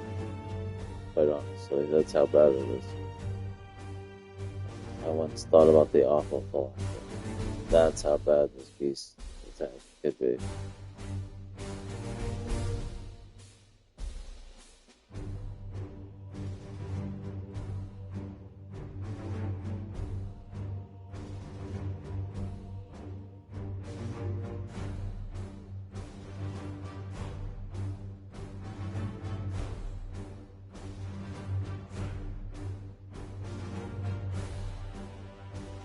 People can laugh. Oh, it's funny. Haha, geese with no beaks. Haha. Like you have a few dozen beakless geese breathing down your friggin' neck. Is it? Winging you to death. Death by 1,000 feather cuts. Not gonna be so funny. Or a couple hundred geese perform the Chinese water torture on you. Is it? It is so funny then. And you have geese feet flopping all over your face. Protest.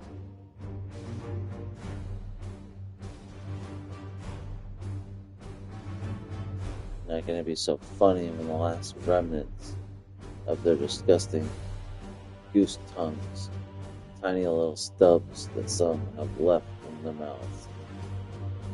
When they open up their tiny beakless mouths as wide as they can, stretching and struggling to open their mouths a little bit, and this half gnawed off little parcel of disgusting, dried, prickly tongue comes out and slathers across your face.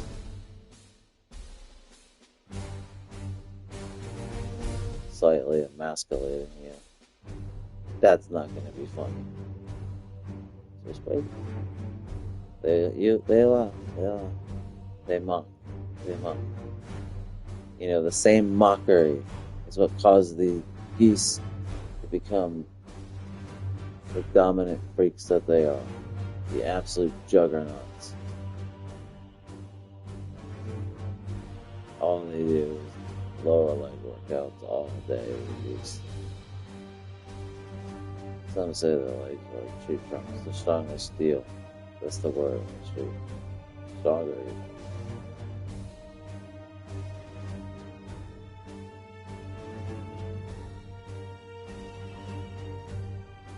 People have once claimed they live in the rainbow, but nobody believes this to be true.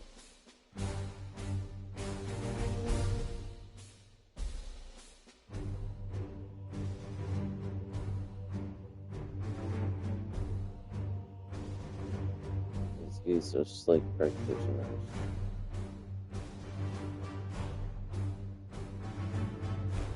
Modern magicians, one might say. East Coast paranoia.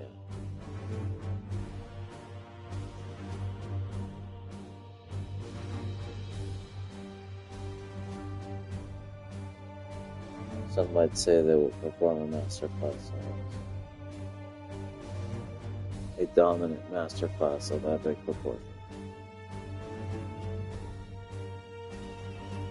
These geese will radiate every corner of the earth. We live in dangerous times. Dangerous times indeed.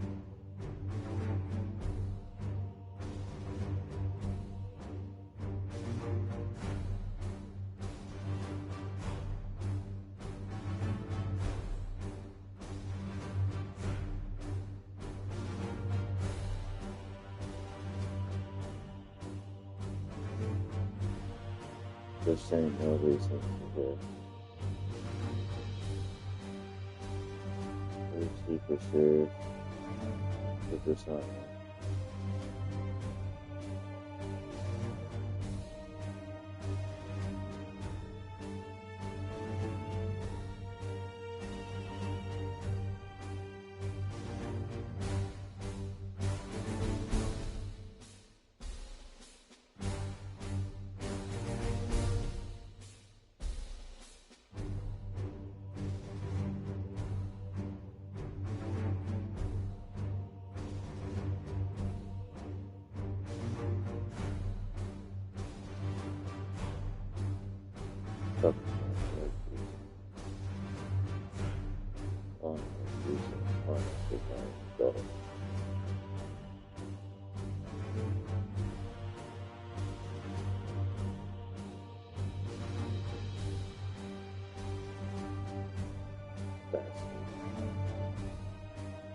Tons of fishes all over.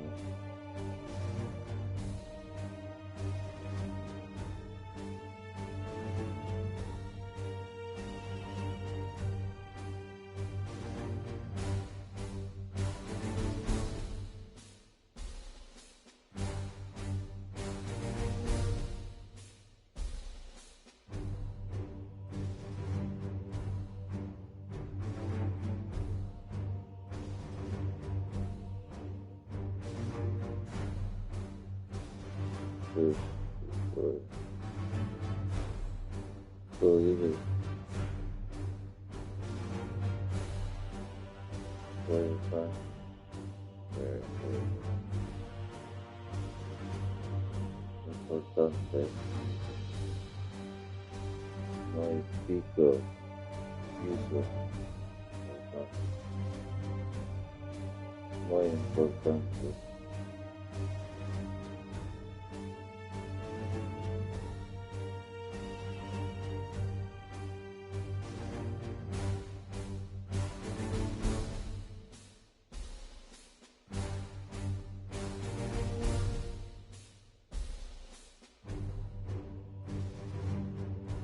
ACW.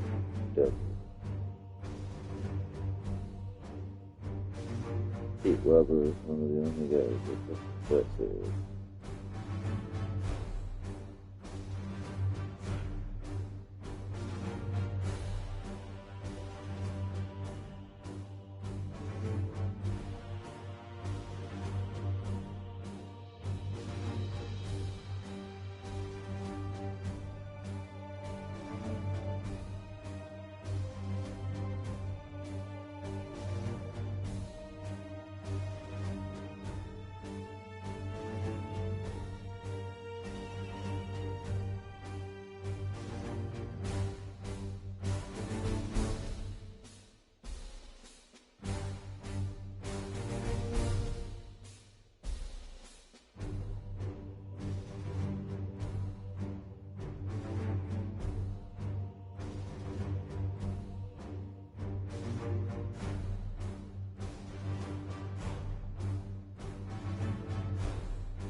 Who's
I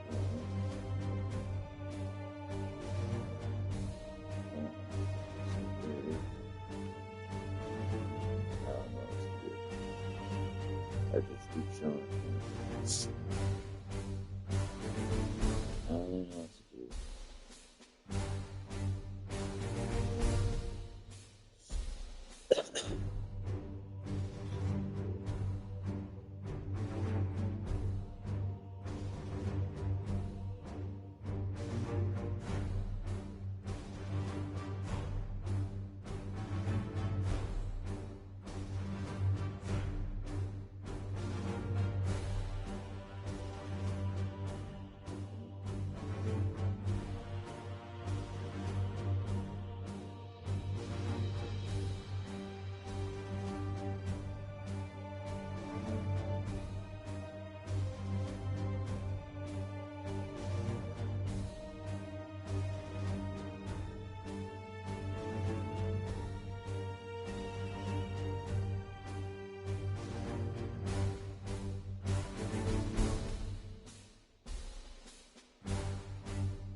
S. Dot Mouse.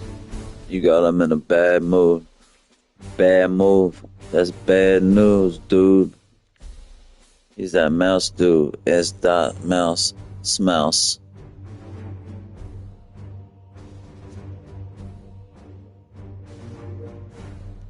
Yeah, he's a real rude dude with a real bad attitude. He got no gratitude, no latitude, or longitude. He's on to you.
back on back. Take all of your money. The worst of the first is worth it. Hunger woke me. Wasn't sleep. Hunger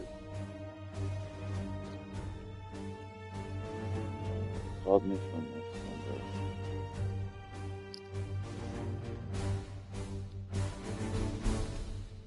God,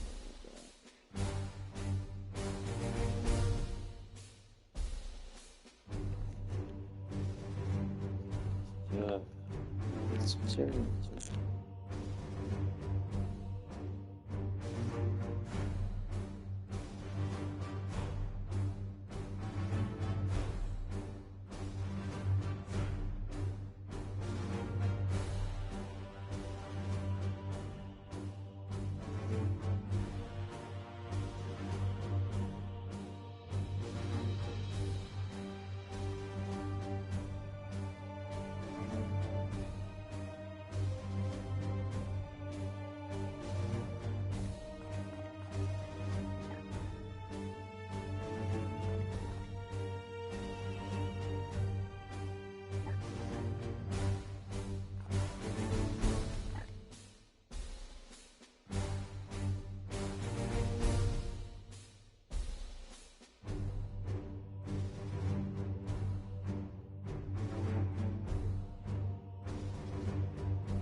This vile necropolis radiates with filth.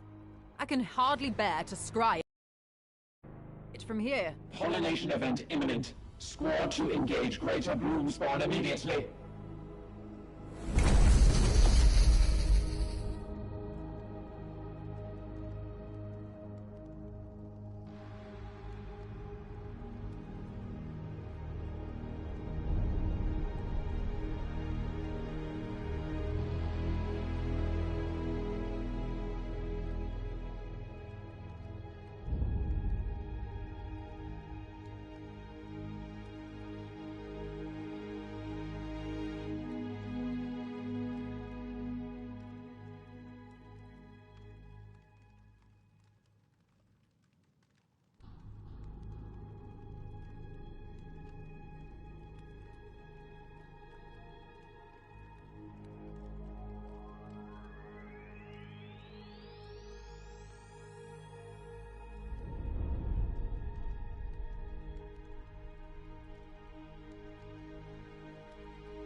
Yes, Commander. Where's the Emperor?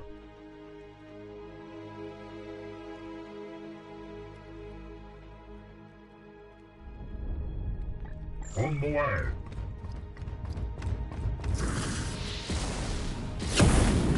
Shadows within the shadows.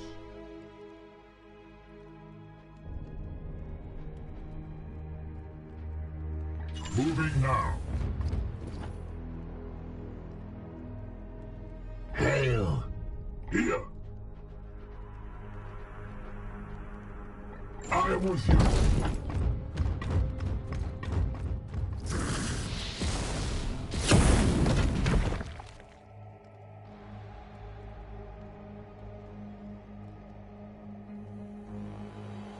What is your will?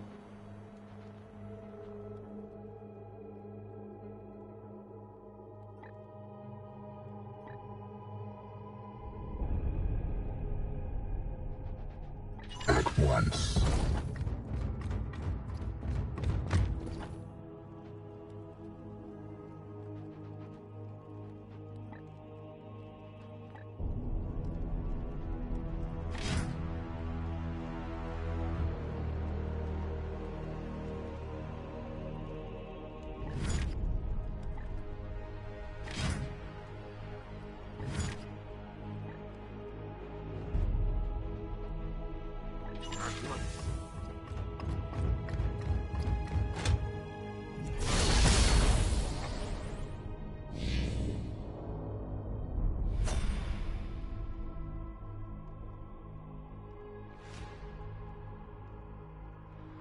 Your orders. Ilanthus.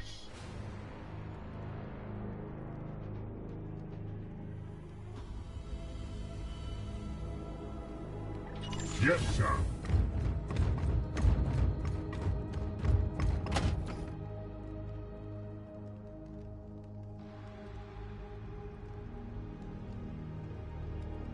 Your command. Unleash me.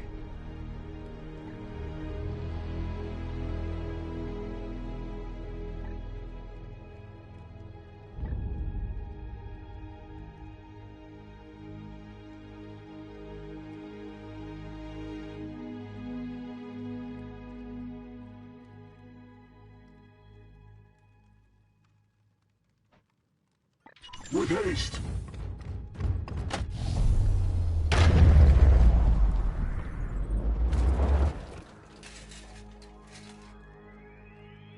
Yes, Commander.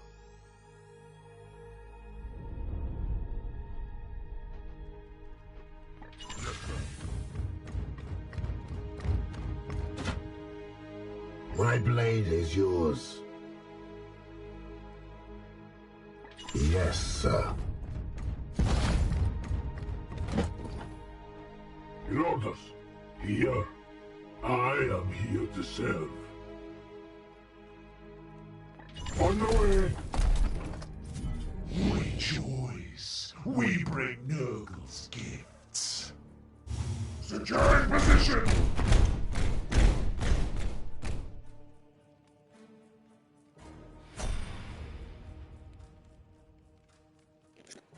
Oh my gosh, I fucked it up. Wow, I've never done that before. I've never not gotten straight to these burgers. Wow. Shit. What is your will?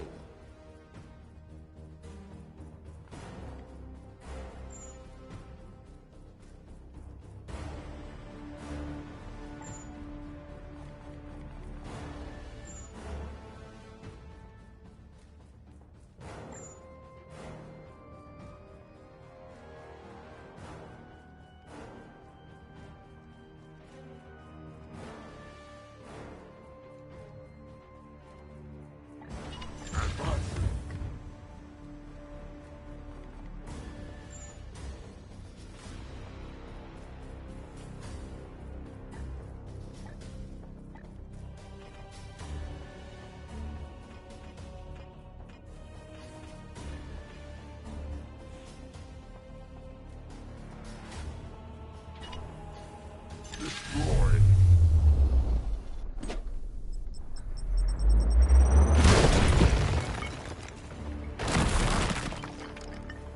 The foe bleeds.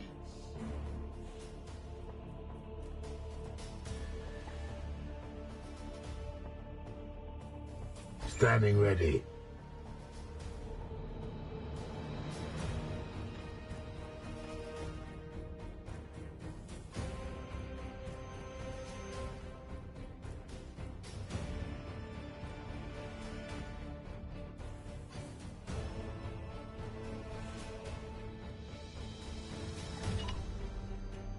As ordered.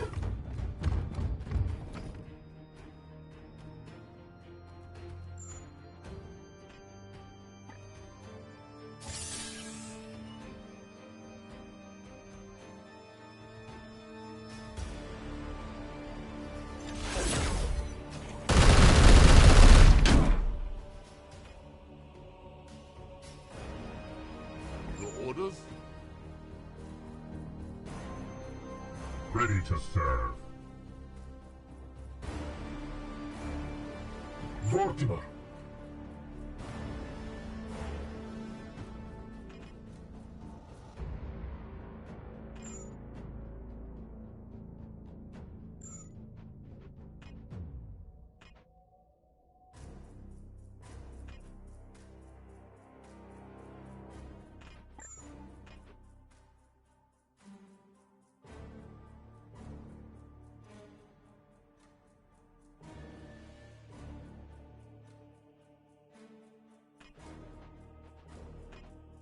What is your will?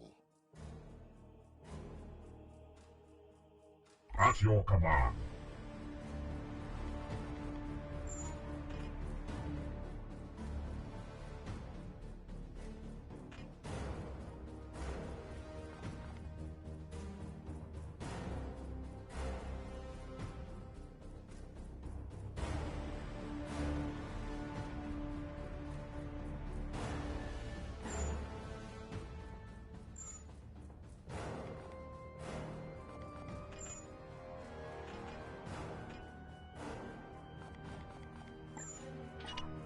Now, brother, take action!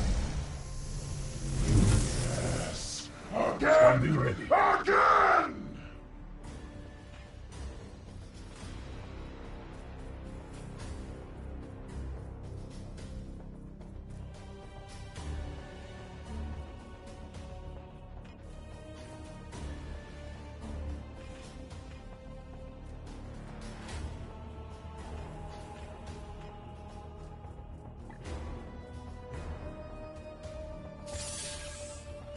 You!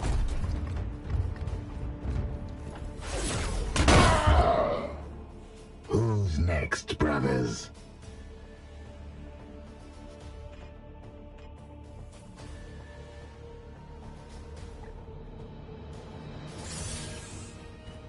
Onward, brothers! Another one down!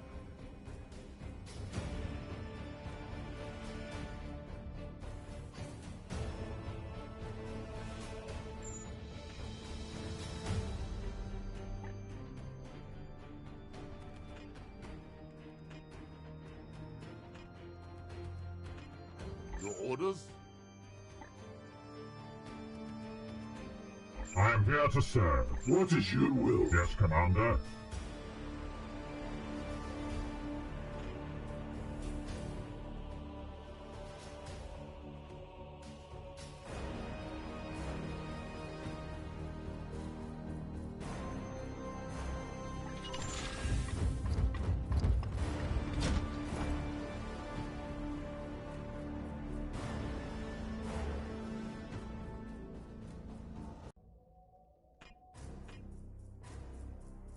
My blade is yours.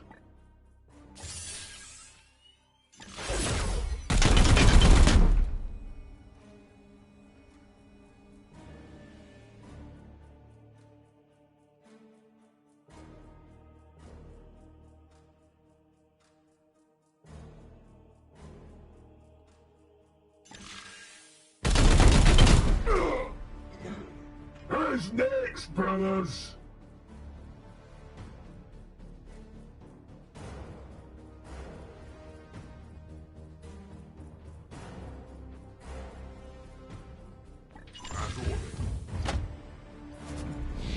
Advance with impurity!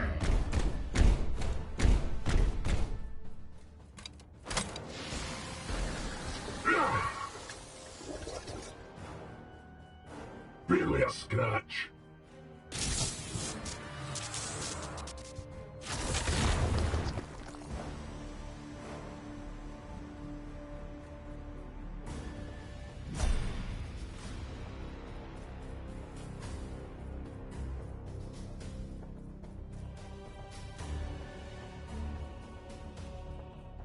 Unleash me. At once.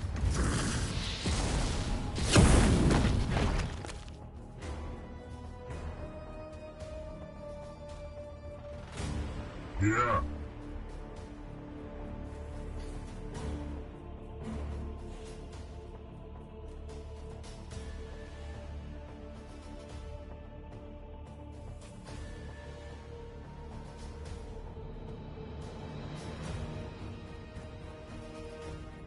Here, Unleash me. I am here to serve.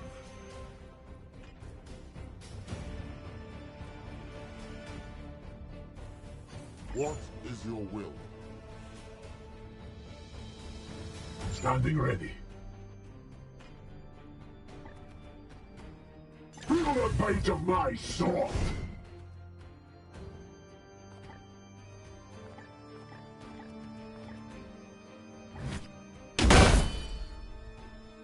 Another foul seed claimed.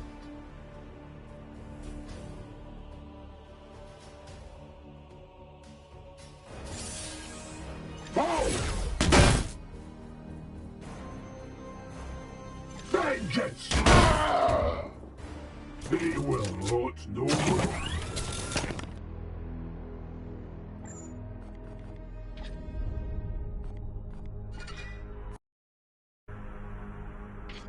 Unleash me. Your orders. Ready to serve. It will be done.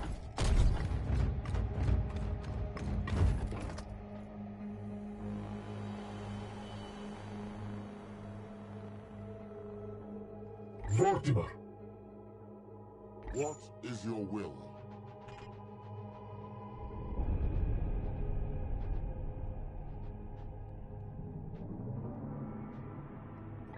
On my way. My blade is yours. Onward, brothers.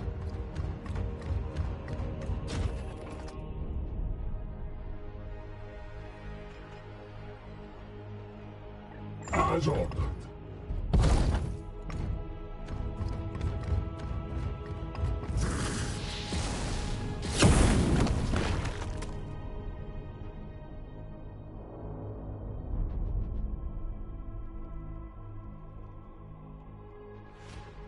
Yes, sir.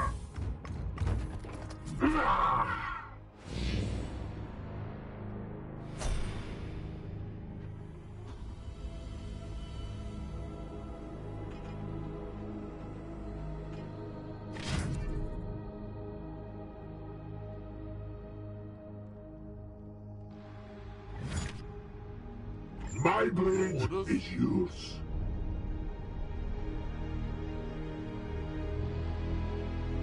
On the hunt.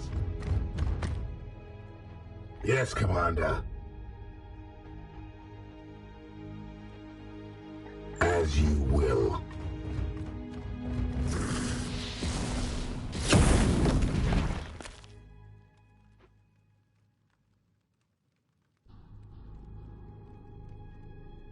Praise the Emperor.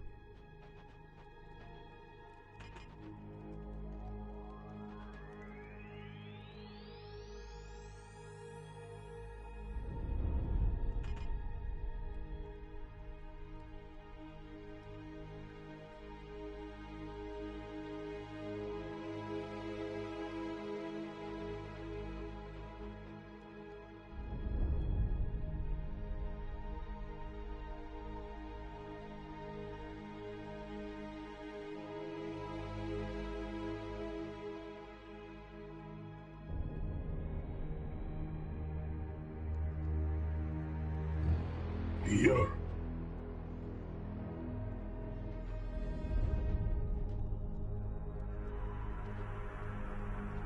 I am with you.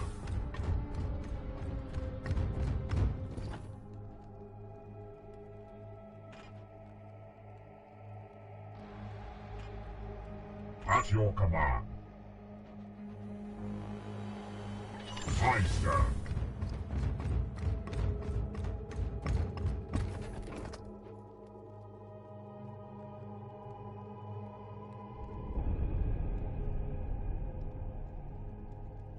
What is your will?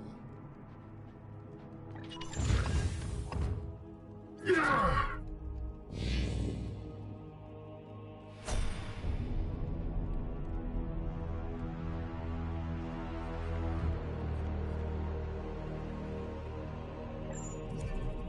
I will calm the tides of the war.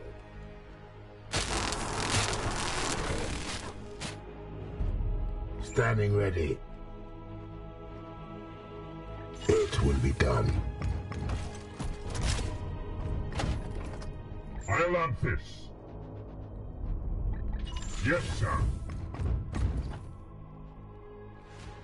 What is your will? With me, my brothers! Yes, Commander.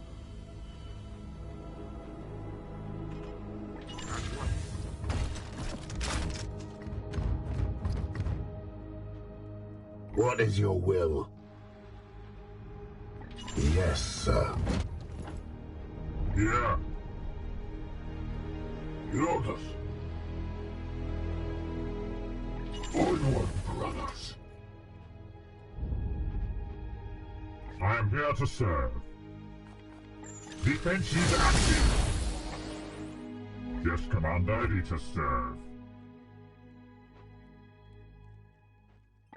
At once.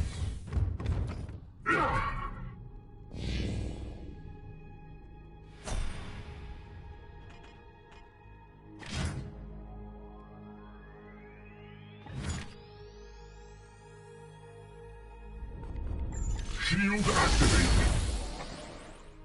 Unleash me. Shield activated.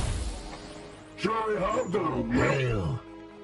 Defenses active. Barely a scratch. Yes, Commander. What is your will? Your command. On my way. Unleash me. Yeah.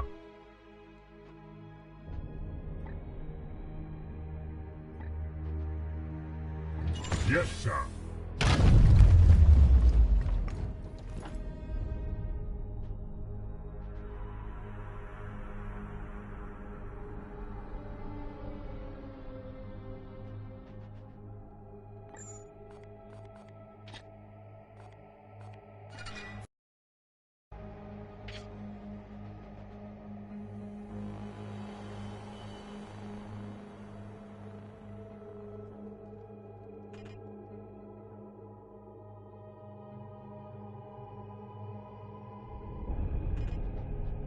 Vortimer. What is your will? My blade is yours. Yes, Commander. Standing ready.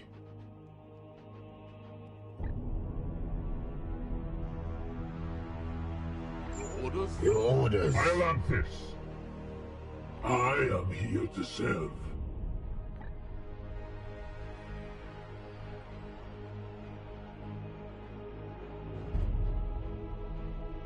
It will be done.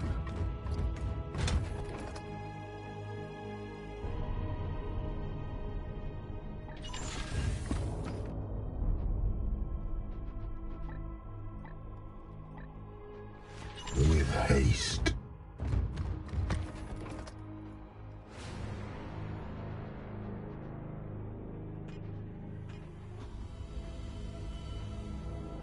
On the hunt.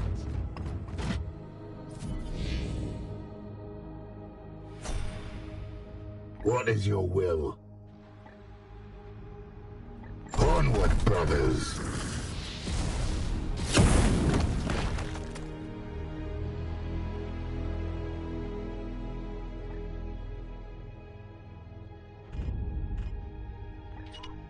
As ordered.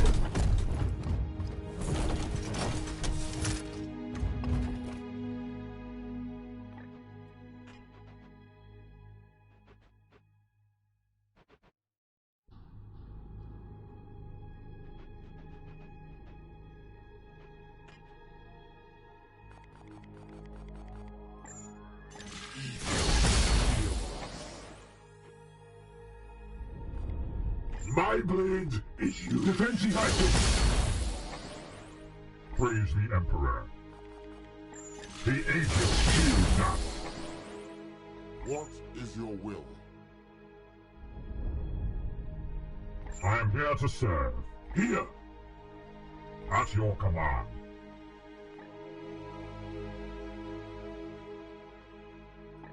It will be done.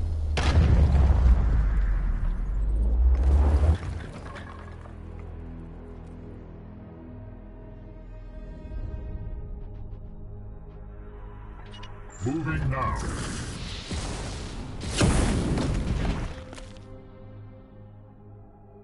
Your orders. Your orders?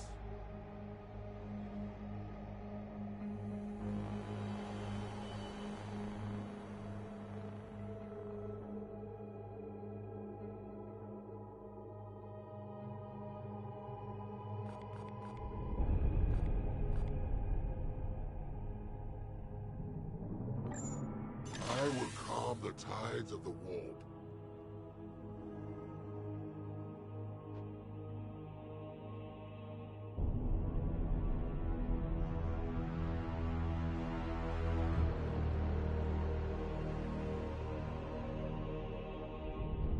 Unleash me!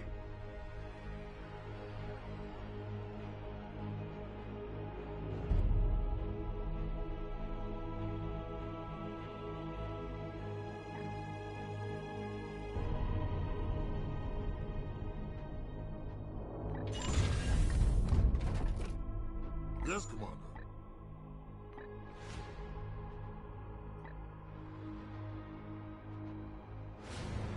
My blade is you. Yes, sir.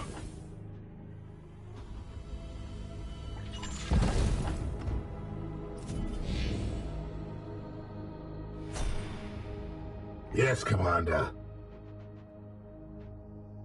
With haste.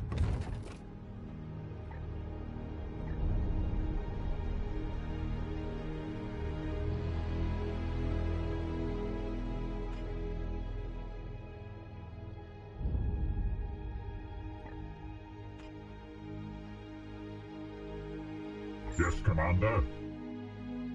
What is your will? The fire will be useless. Your orders? Shield. Unleash me. Iolanthus. Aegis in arms. I am here to serve. Standing ready.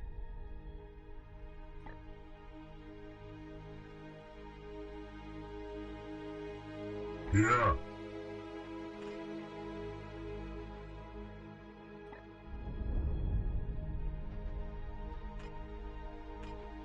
On the way. Standing ready. Your orders? Hail. Ready to serve. Unleash me.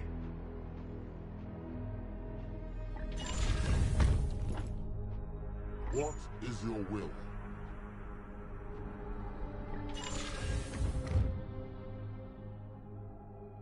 Yes, Commander.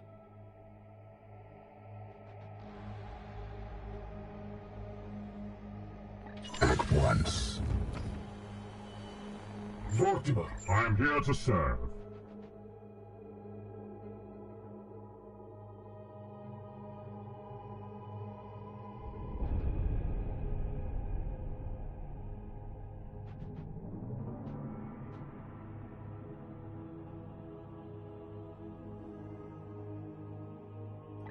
Yes, sir.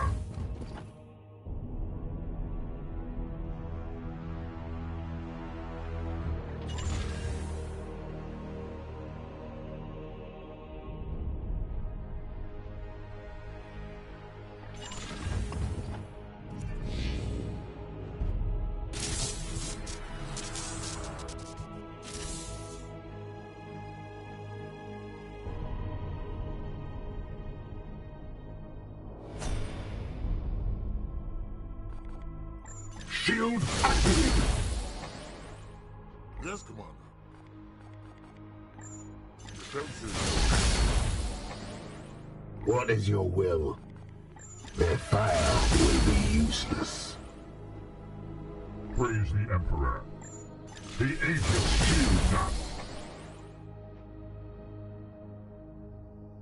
Here.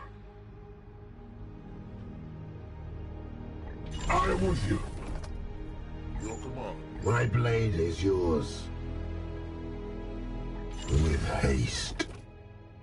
Yes, Commander.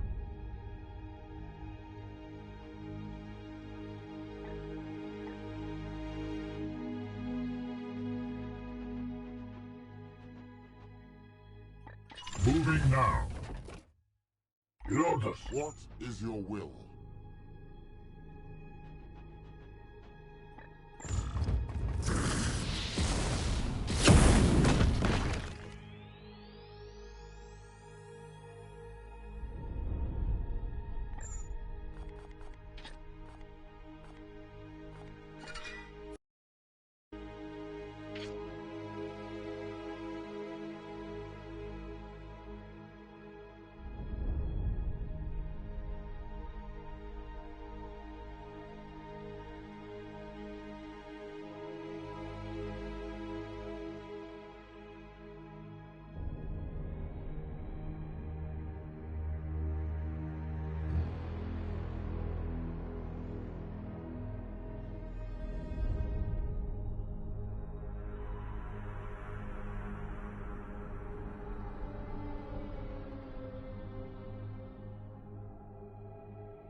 Unleash me.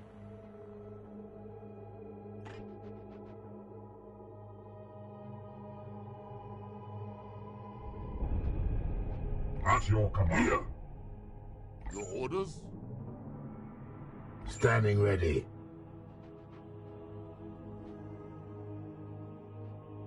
As ordered. I am here to serve.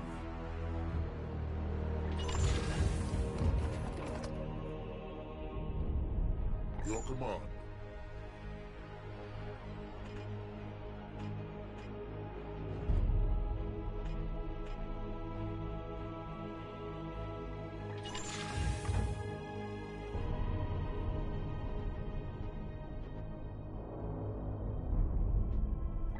It will be done.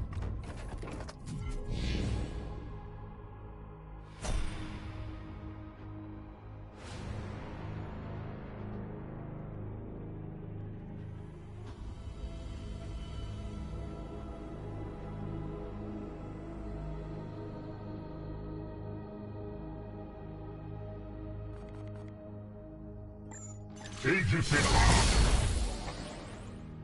Here. Defending us. Less than nothing. Your orders?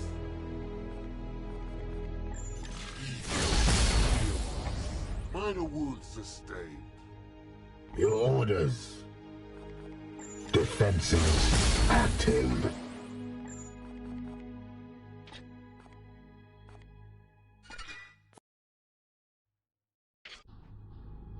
Ilanthus. What is your will?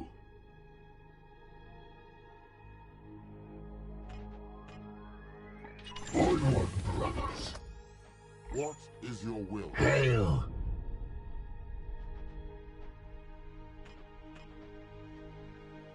Yes, sir.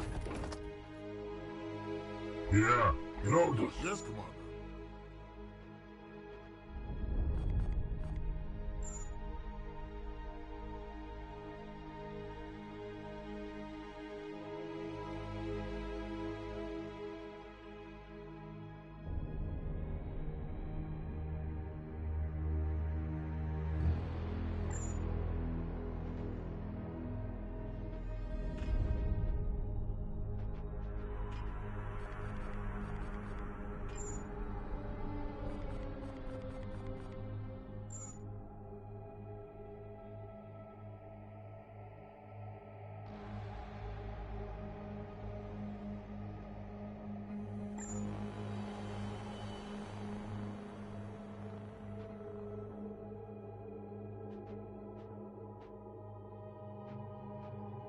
Advancing.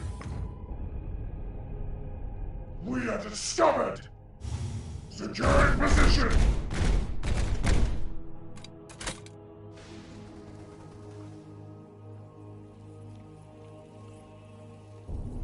Monolithic broom spawn reached. Converging enemies detected. We cannot let it pollinate nearby systems. It must be stopped now.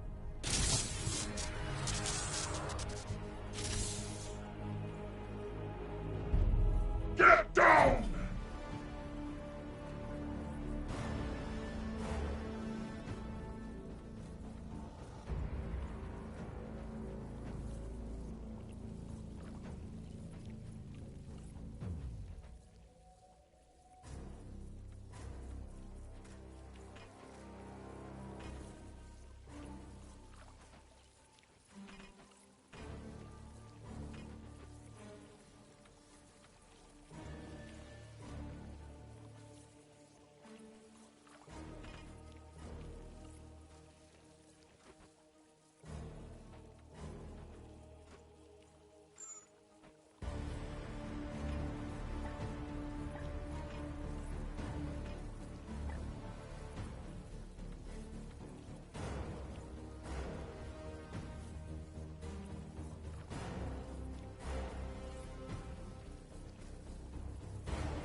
My blade is yours. Ready to serve. Here! Praise the Emperor.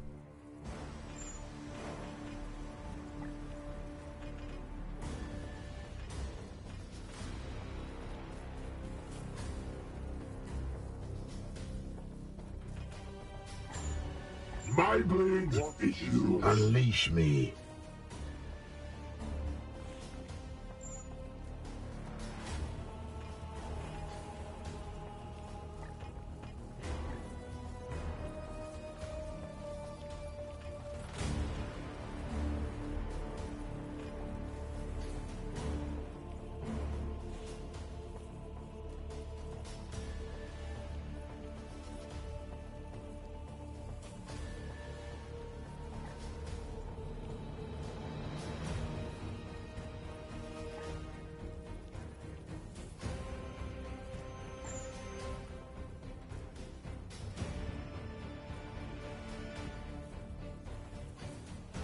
I am here to serve.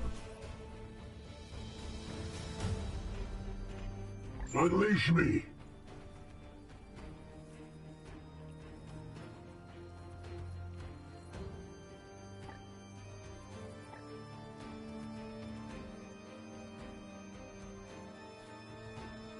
Your command. Yes, Commander. Your orders?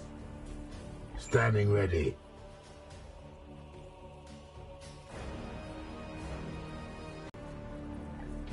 Moving now.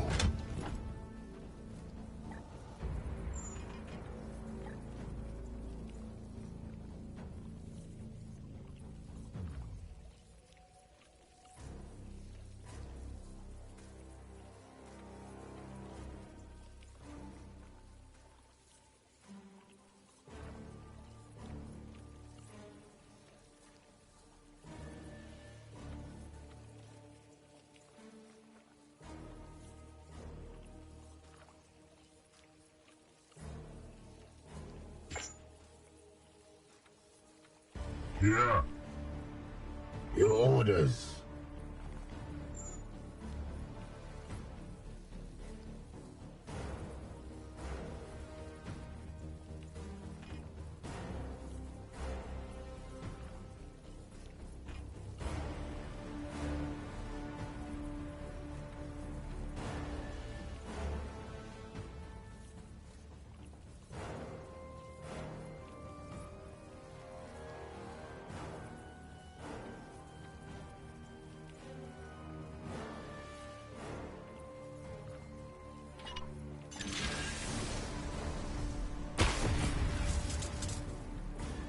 Ignore the wounds!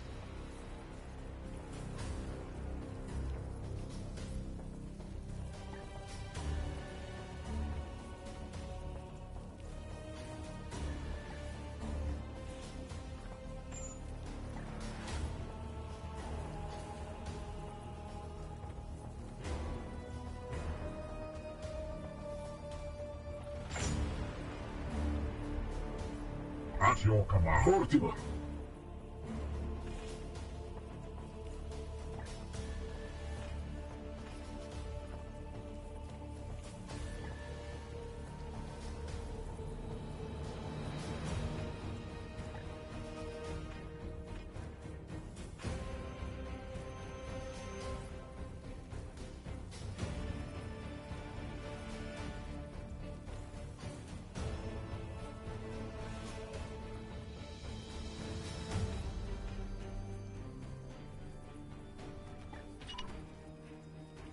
Yes, sir.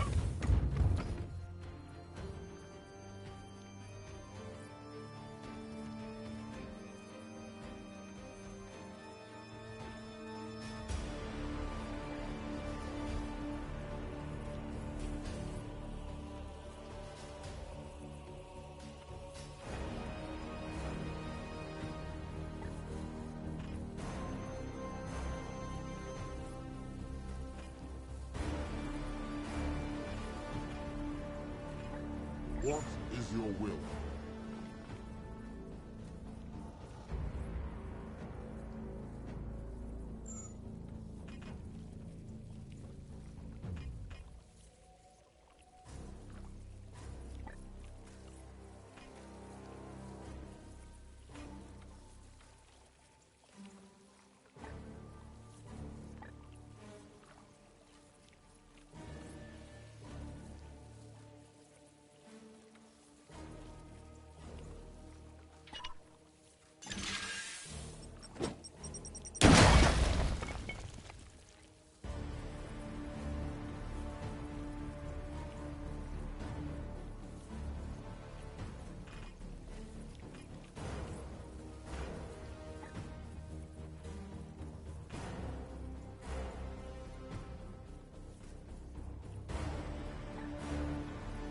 What is your will?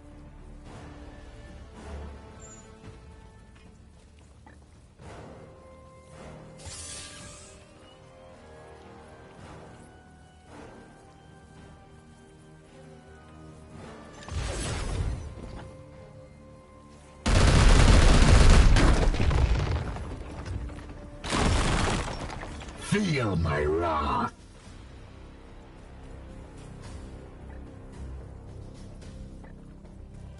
Your command. I'll have this. Your orders?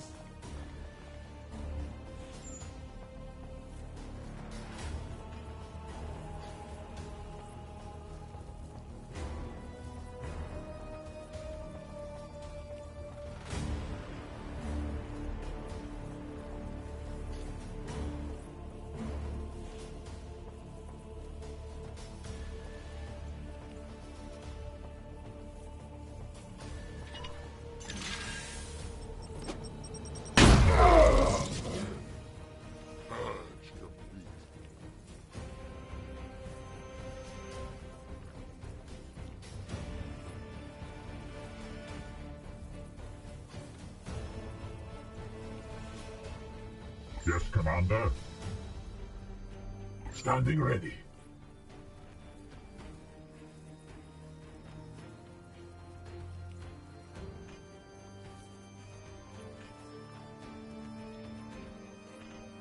Unleash me.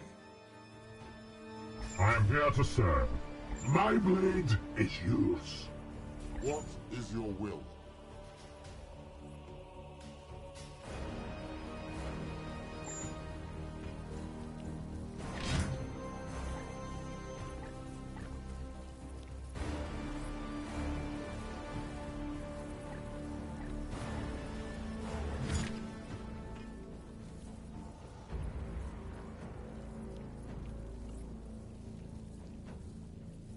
Praise the Emperor.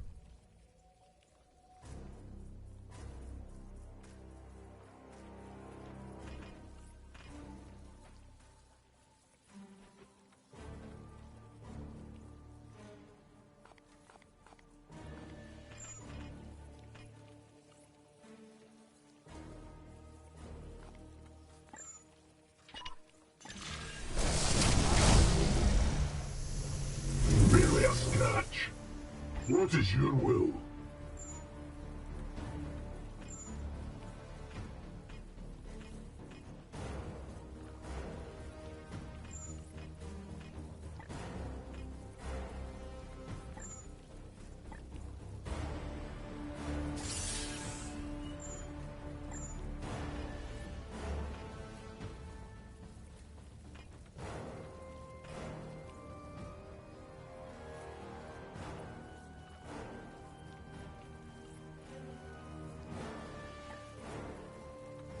On the hunt.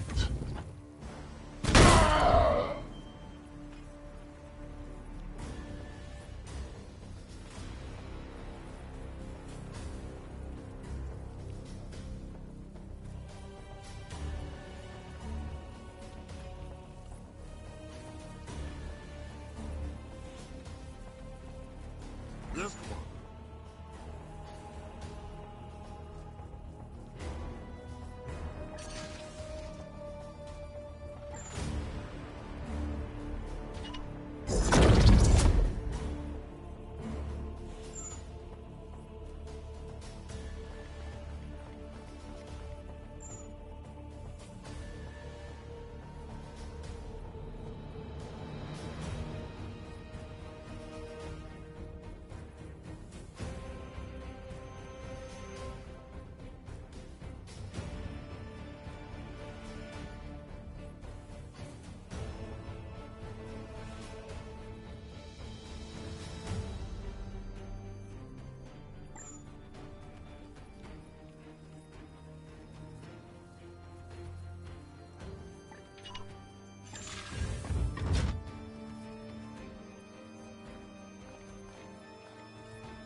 with haste. You will heal.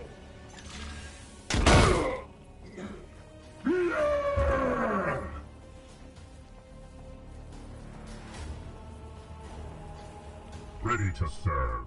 Here. Here.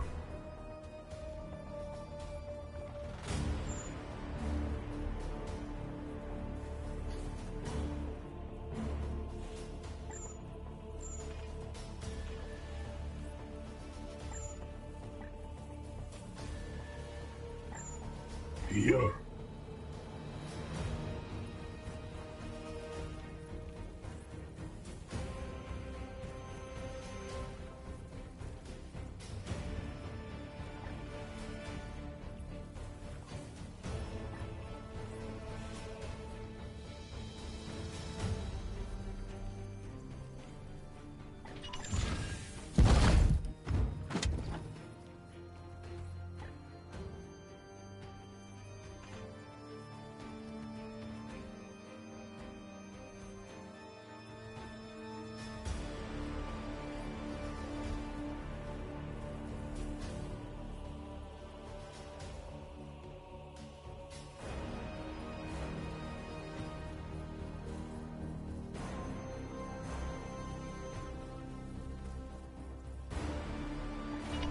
Aye, sir.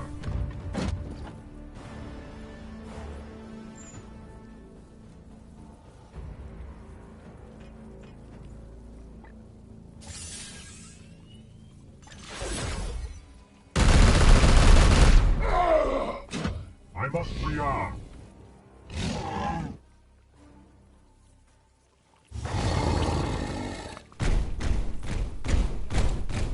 These heretics will suffer the ultimate punishment.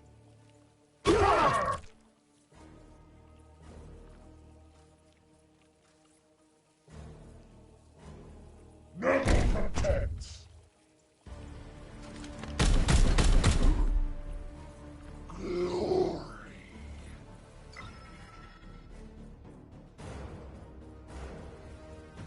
Foul heresy approaches. Securing position.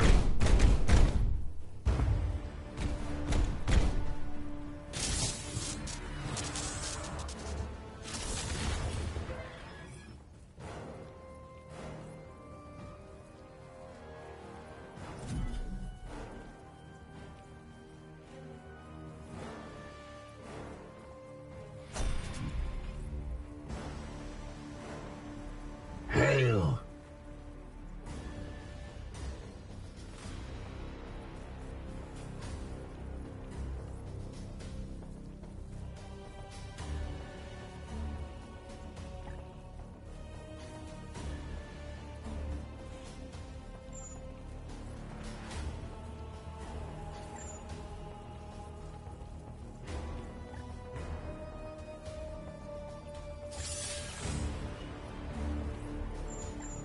I am here to serve. Yes, Commander.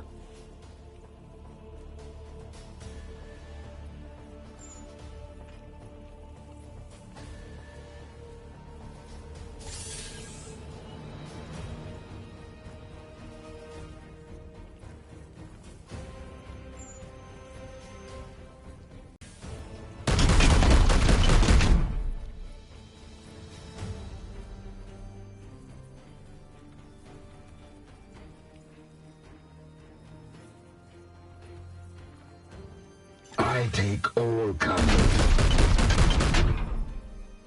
I must rearm.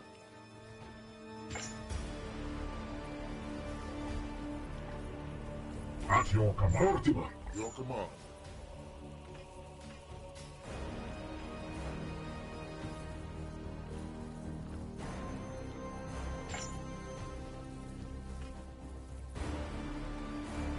My blade is yours. I'll add this.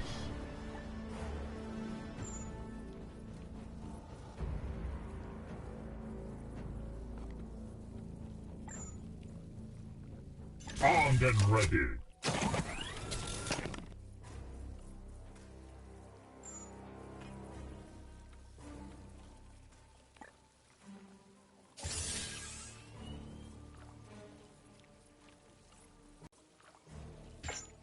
Unleash me!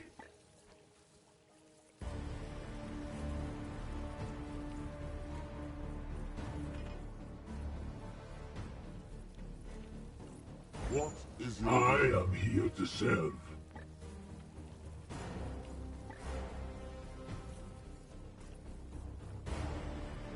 Yes, Commander. Your orders.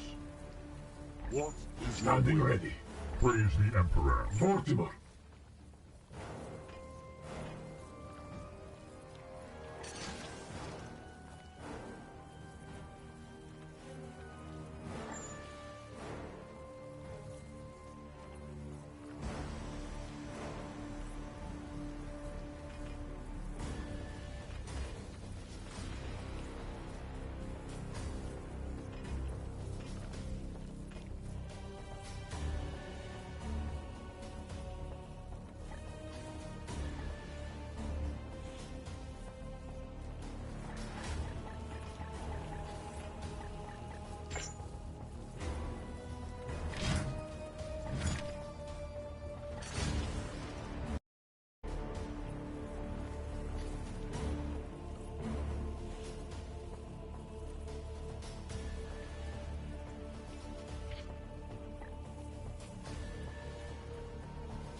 Your command. Standing ready.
The Titan!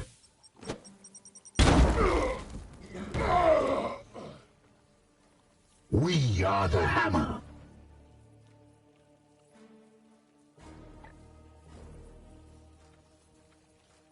What is your will? will?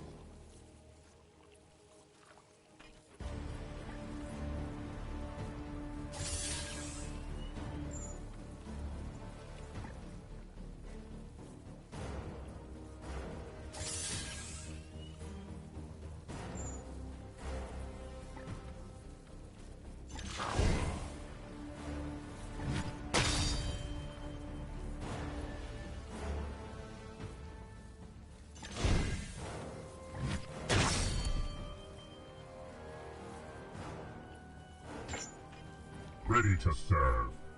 Unleash me!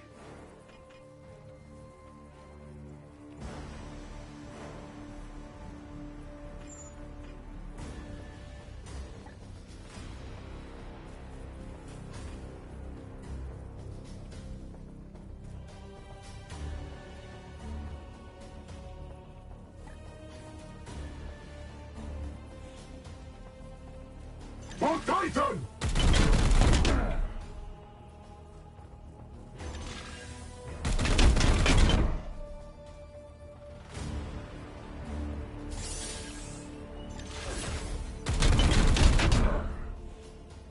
Need ammo!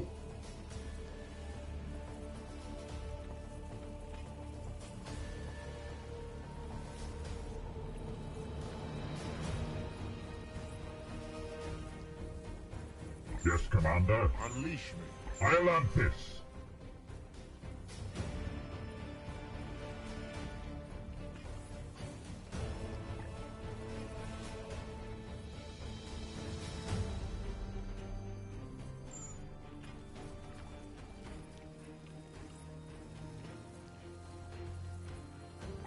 Yes, Commander.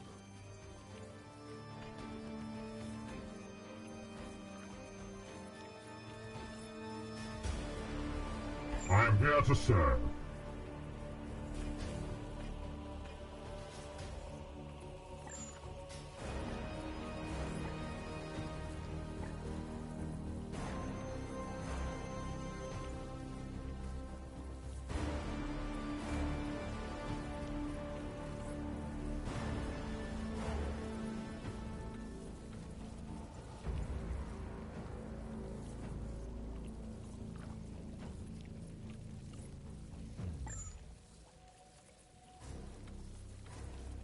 Unleash me.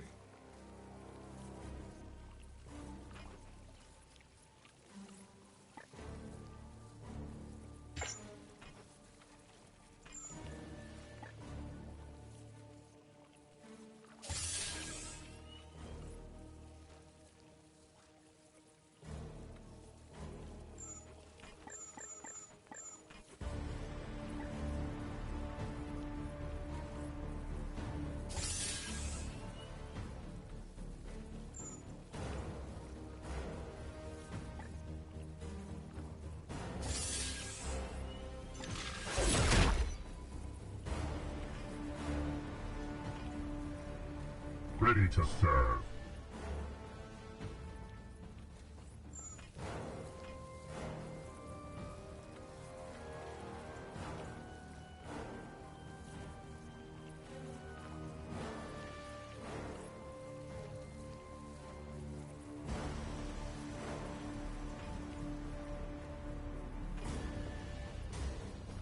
At your command.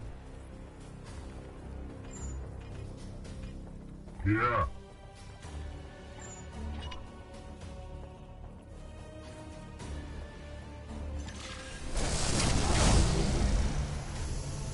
Pain is beneath me.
foul heresy approaches.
Yes, Commander.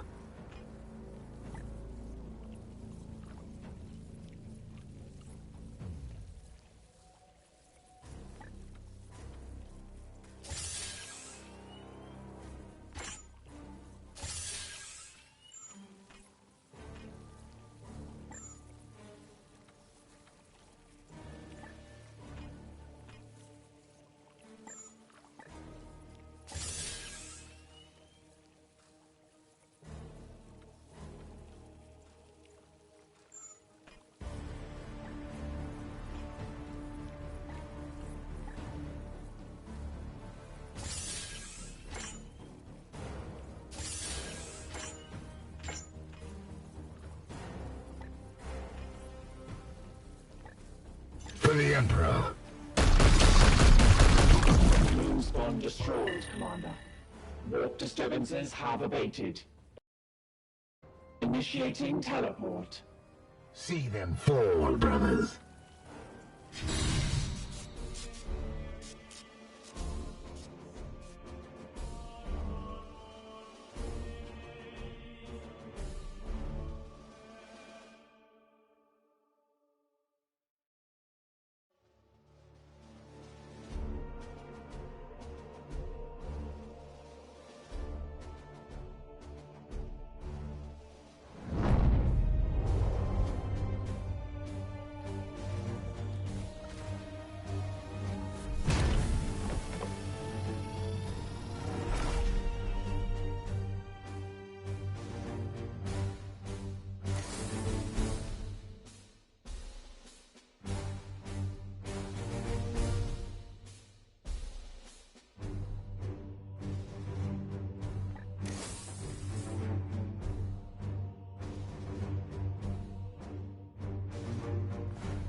Our seed reserves are being handled carelessly.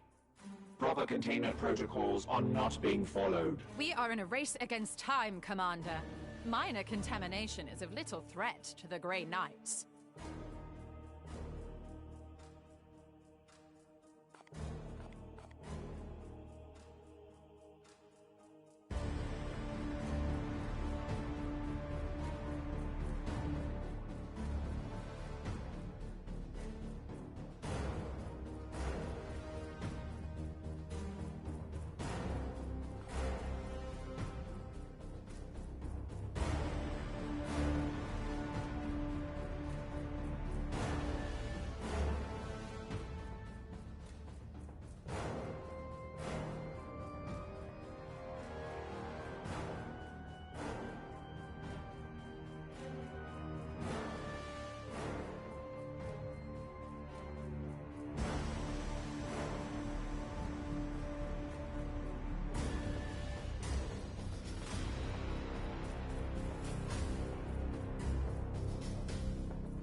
Whatever it takes.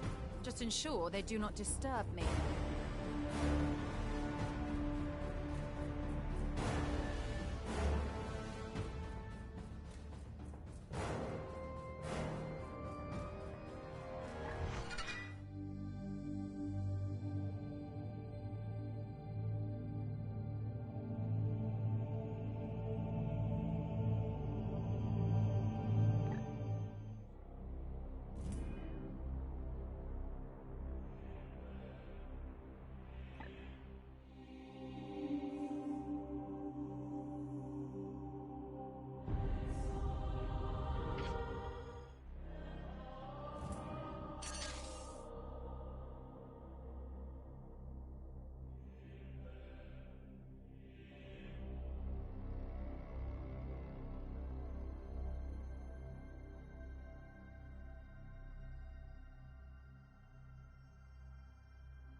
Warning. Unstable warp manifestation imminent.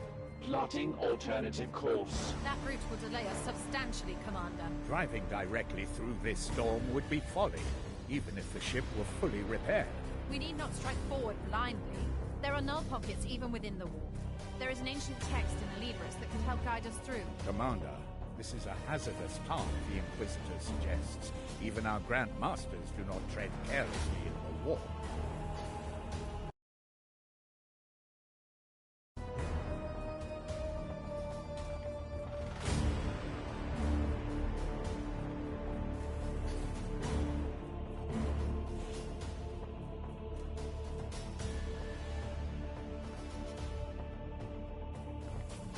Releasing navigation authority to the Inquisitor. Embarking on a new course through the storm. Update. The Geller field has sustained minimal damage. The Egypt has passed the storm safely. What did I tell you, Victor? If you would excuse me, I must go recuperate.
It has come to my attention that your previous campaign stripped the edict of its most venerable knights. It seems this bloom will not be purged quickly, so I shall do what I can to remedy the deficit from now on. That said, I must balance your desires against the needs of other campaigns, so tell me, what skills would best help your cause?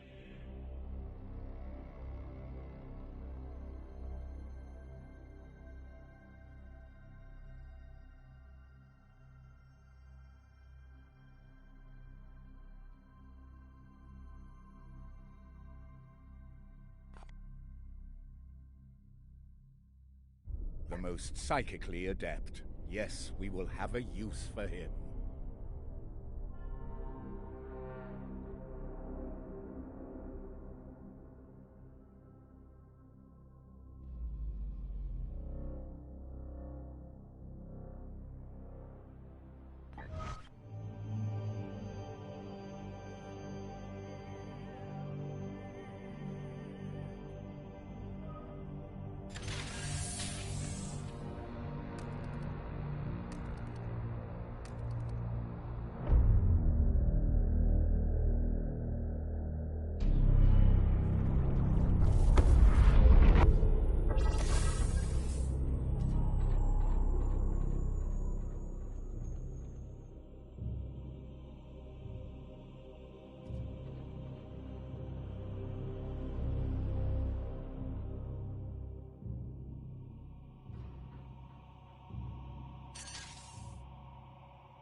Palamedes.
Pardon.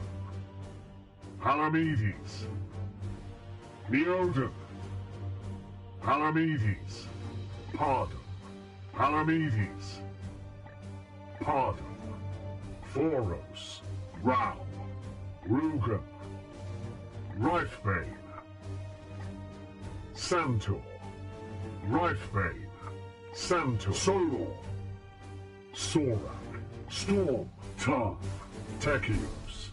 Tarn.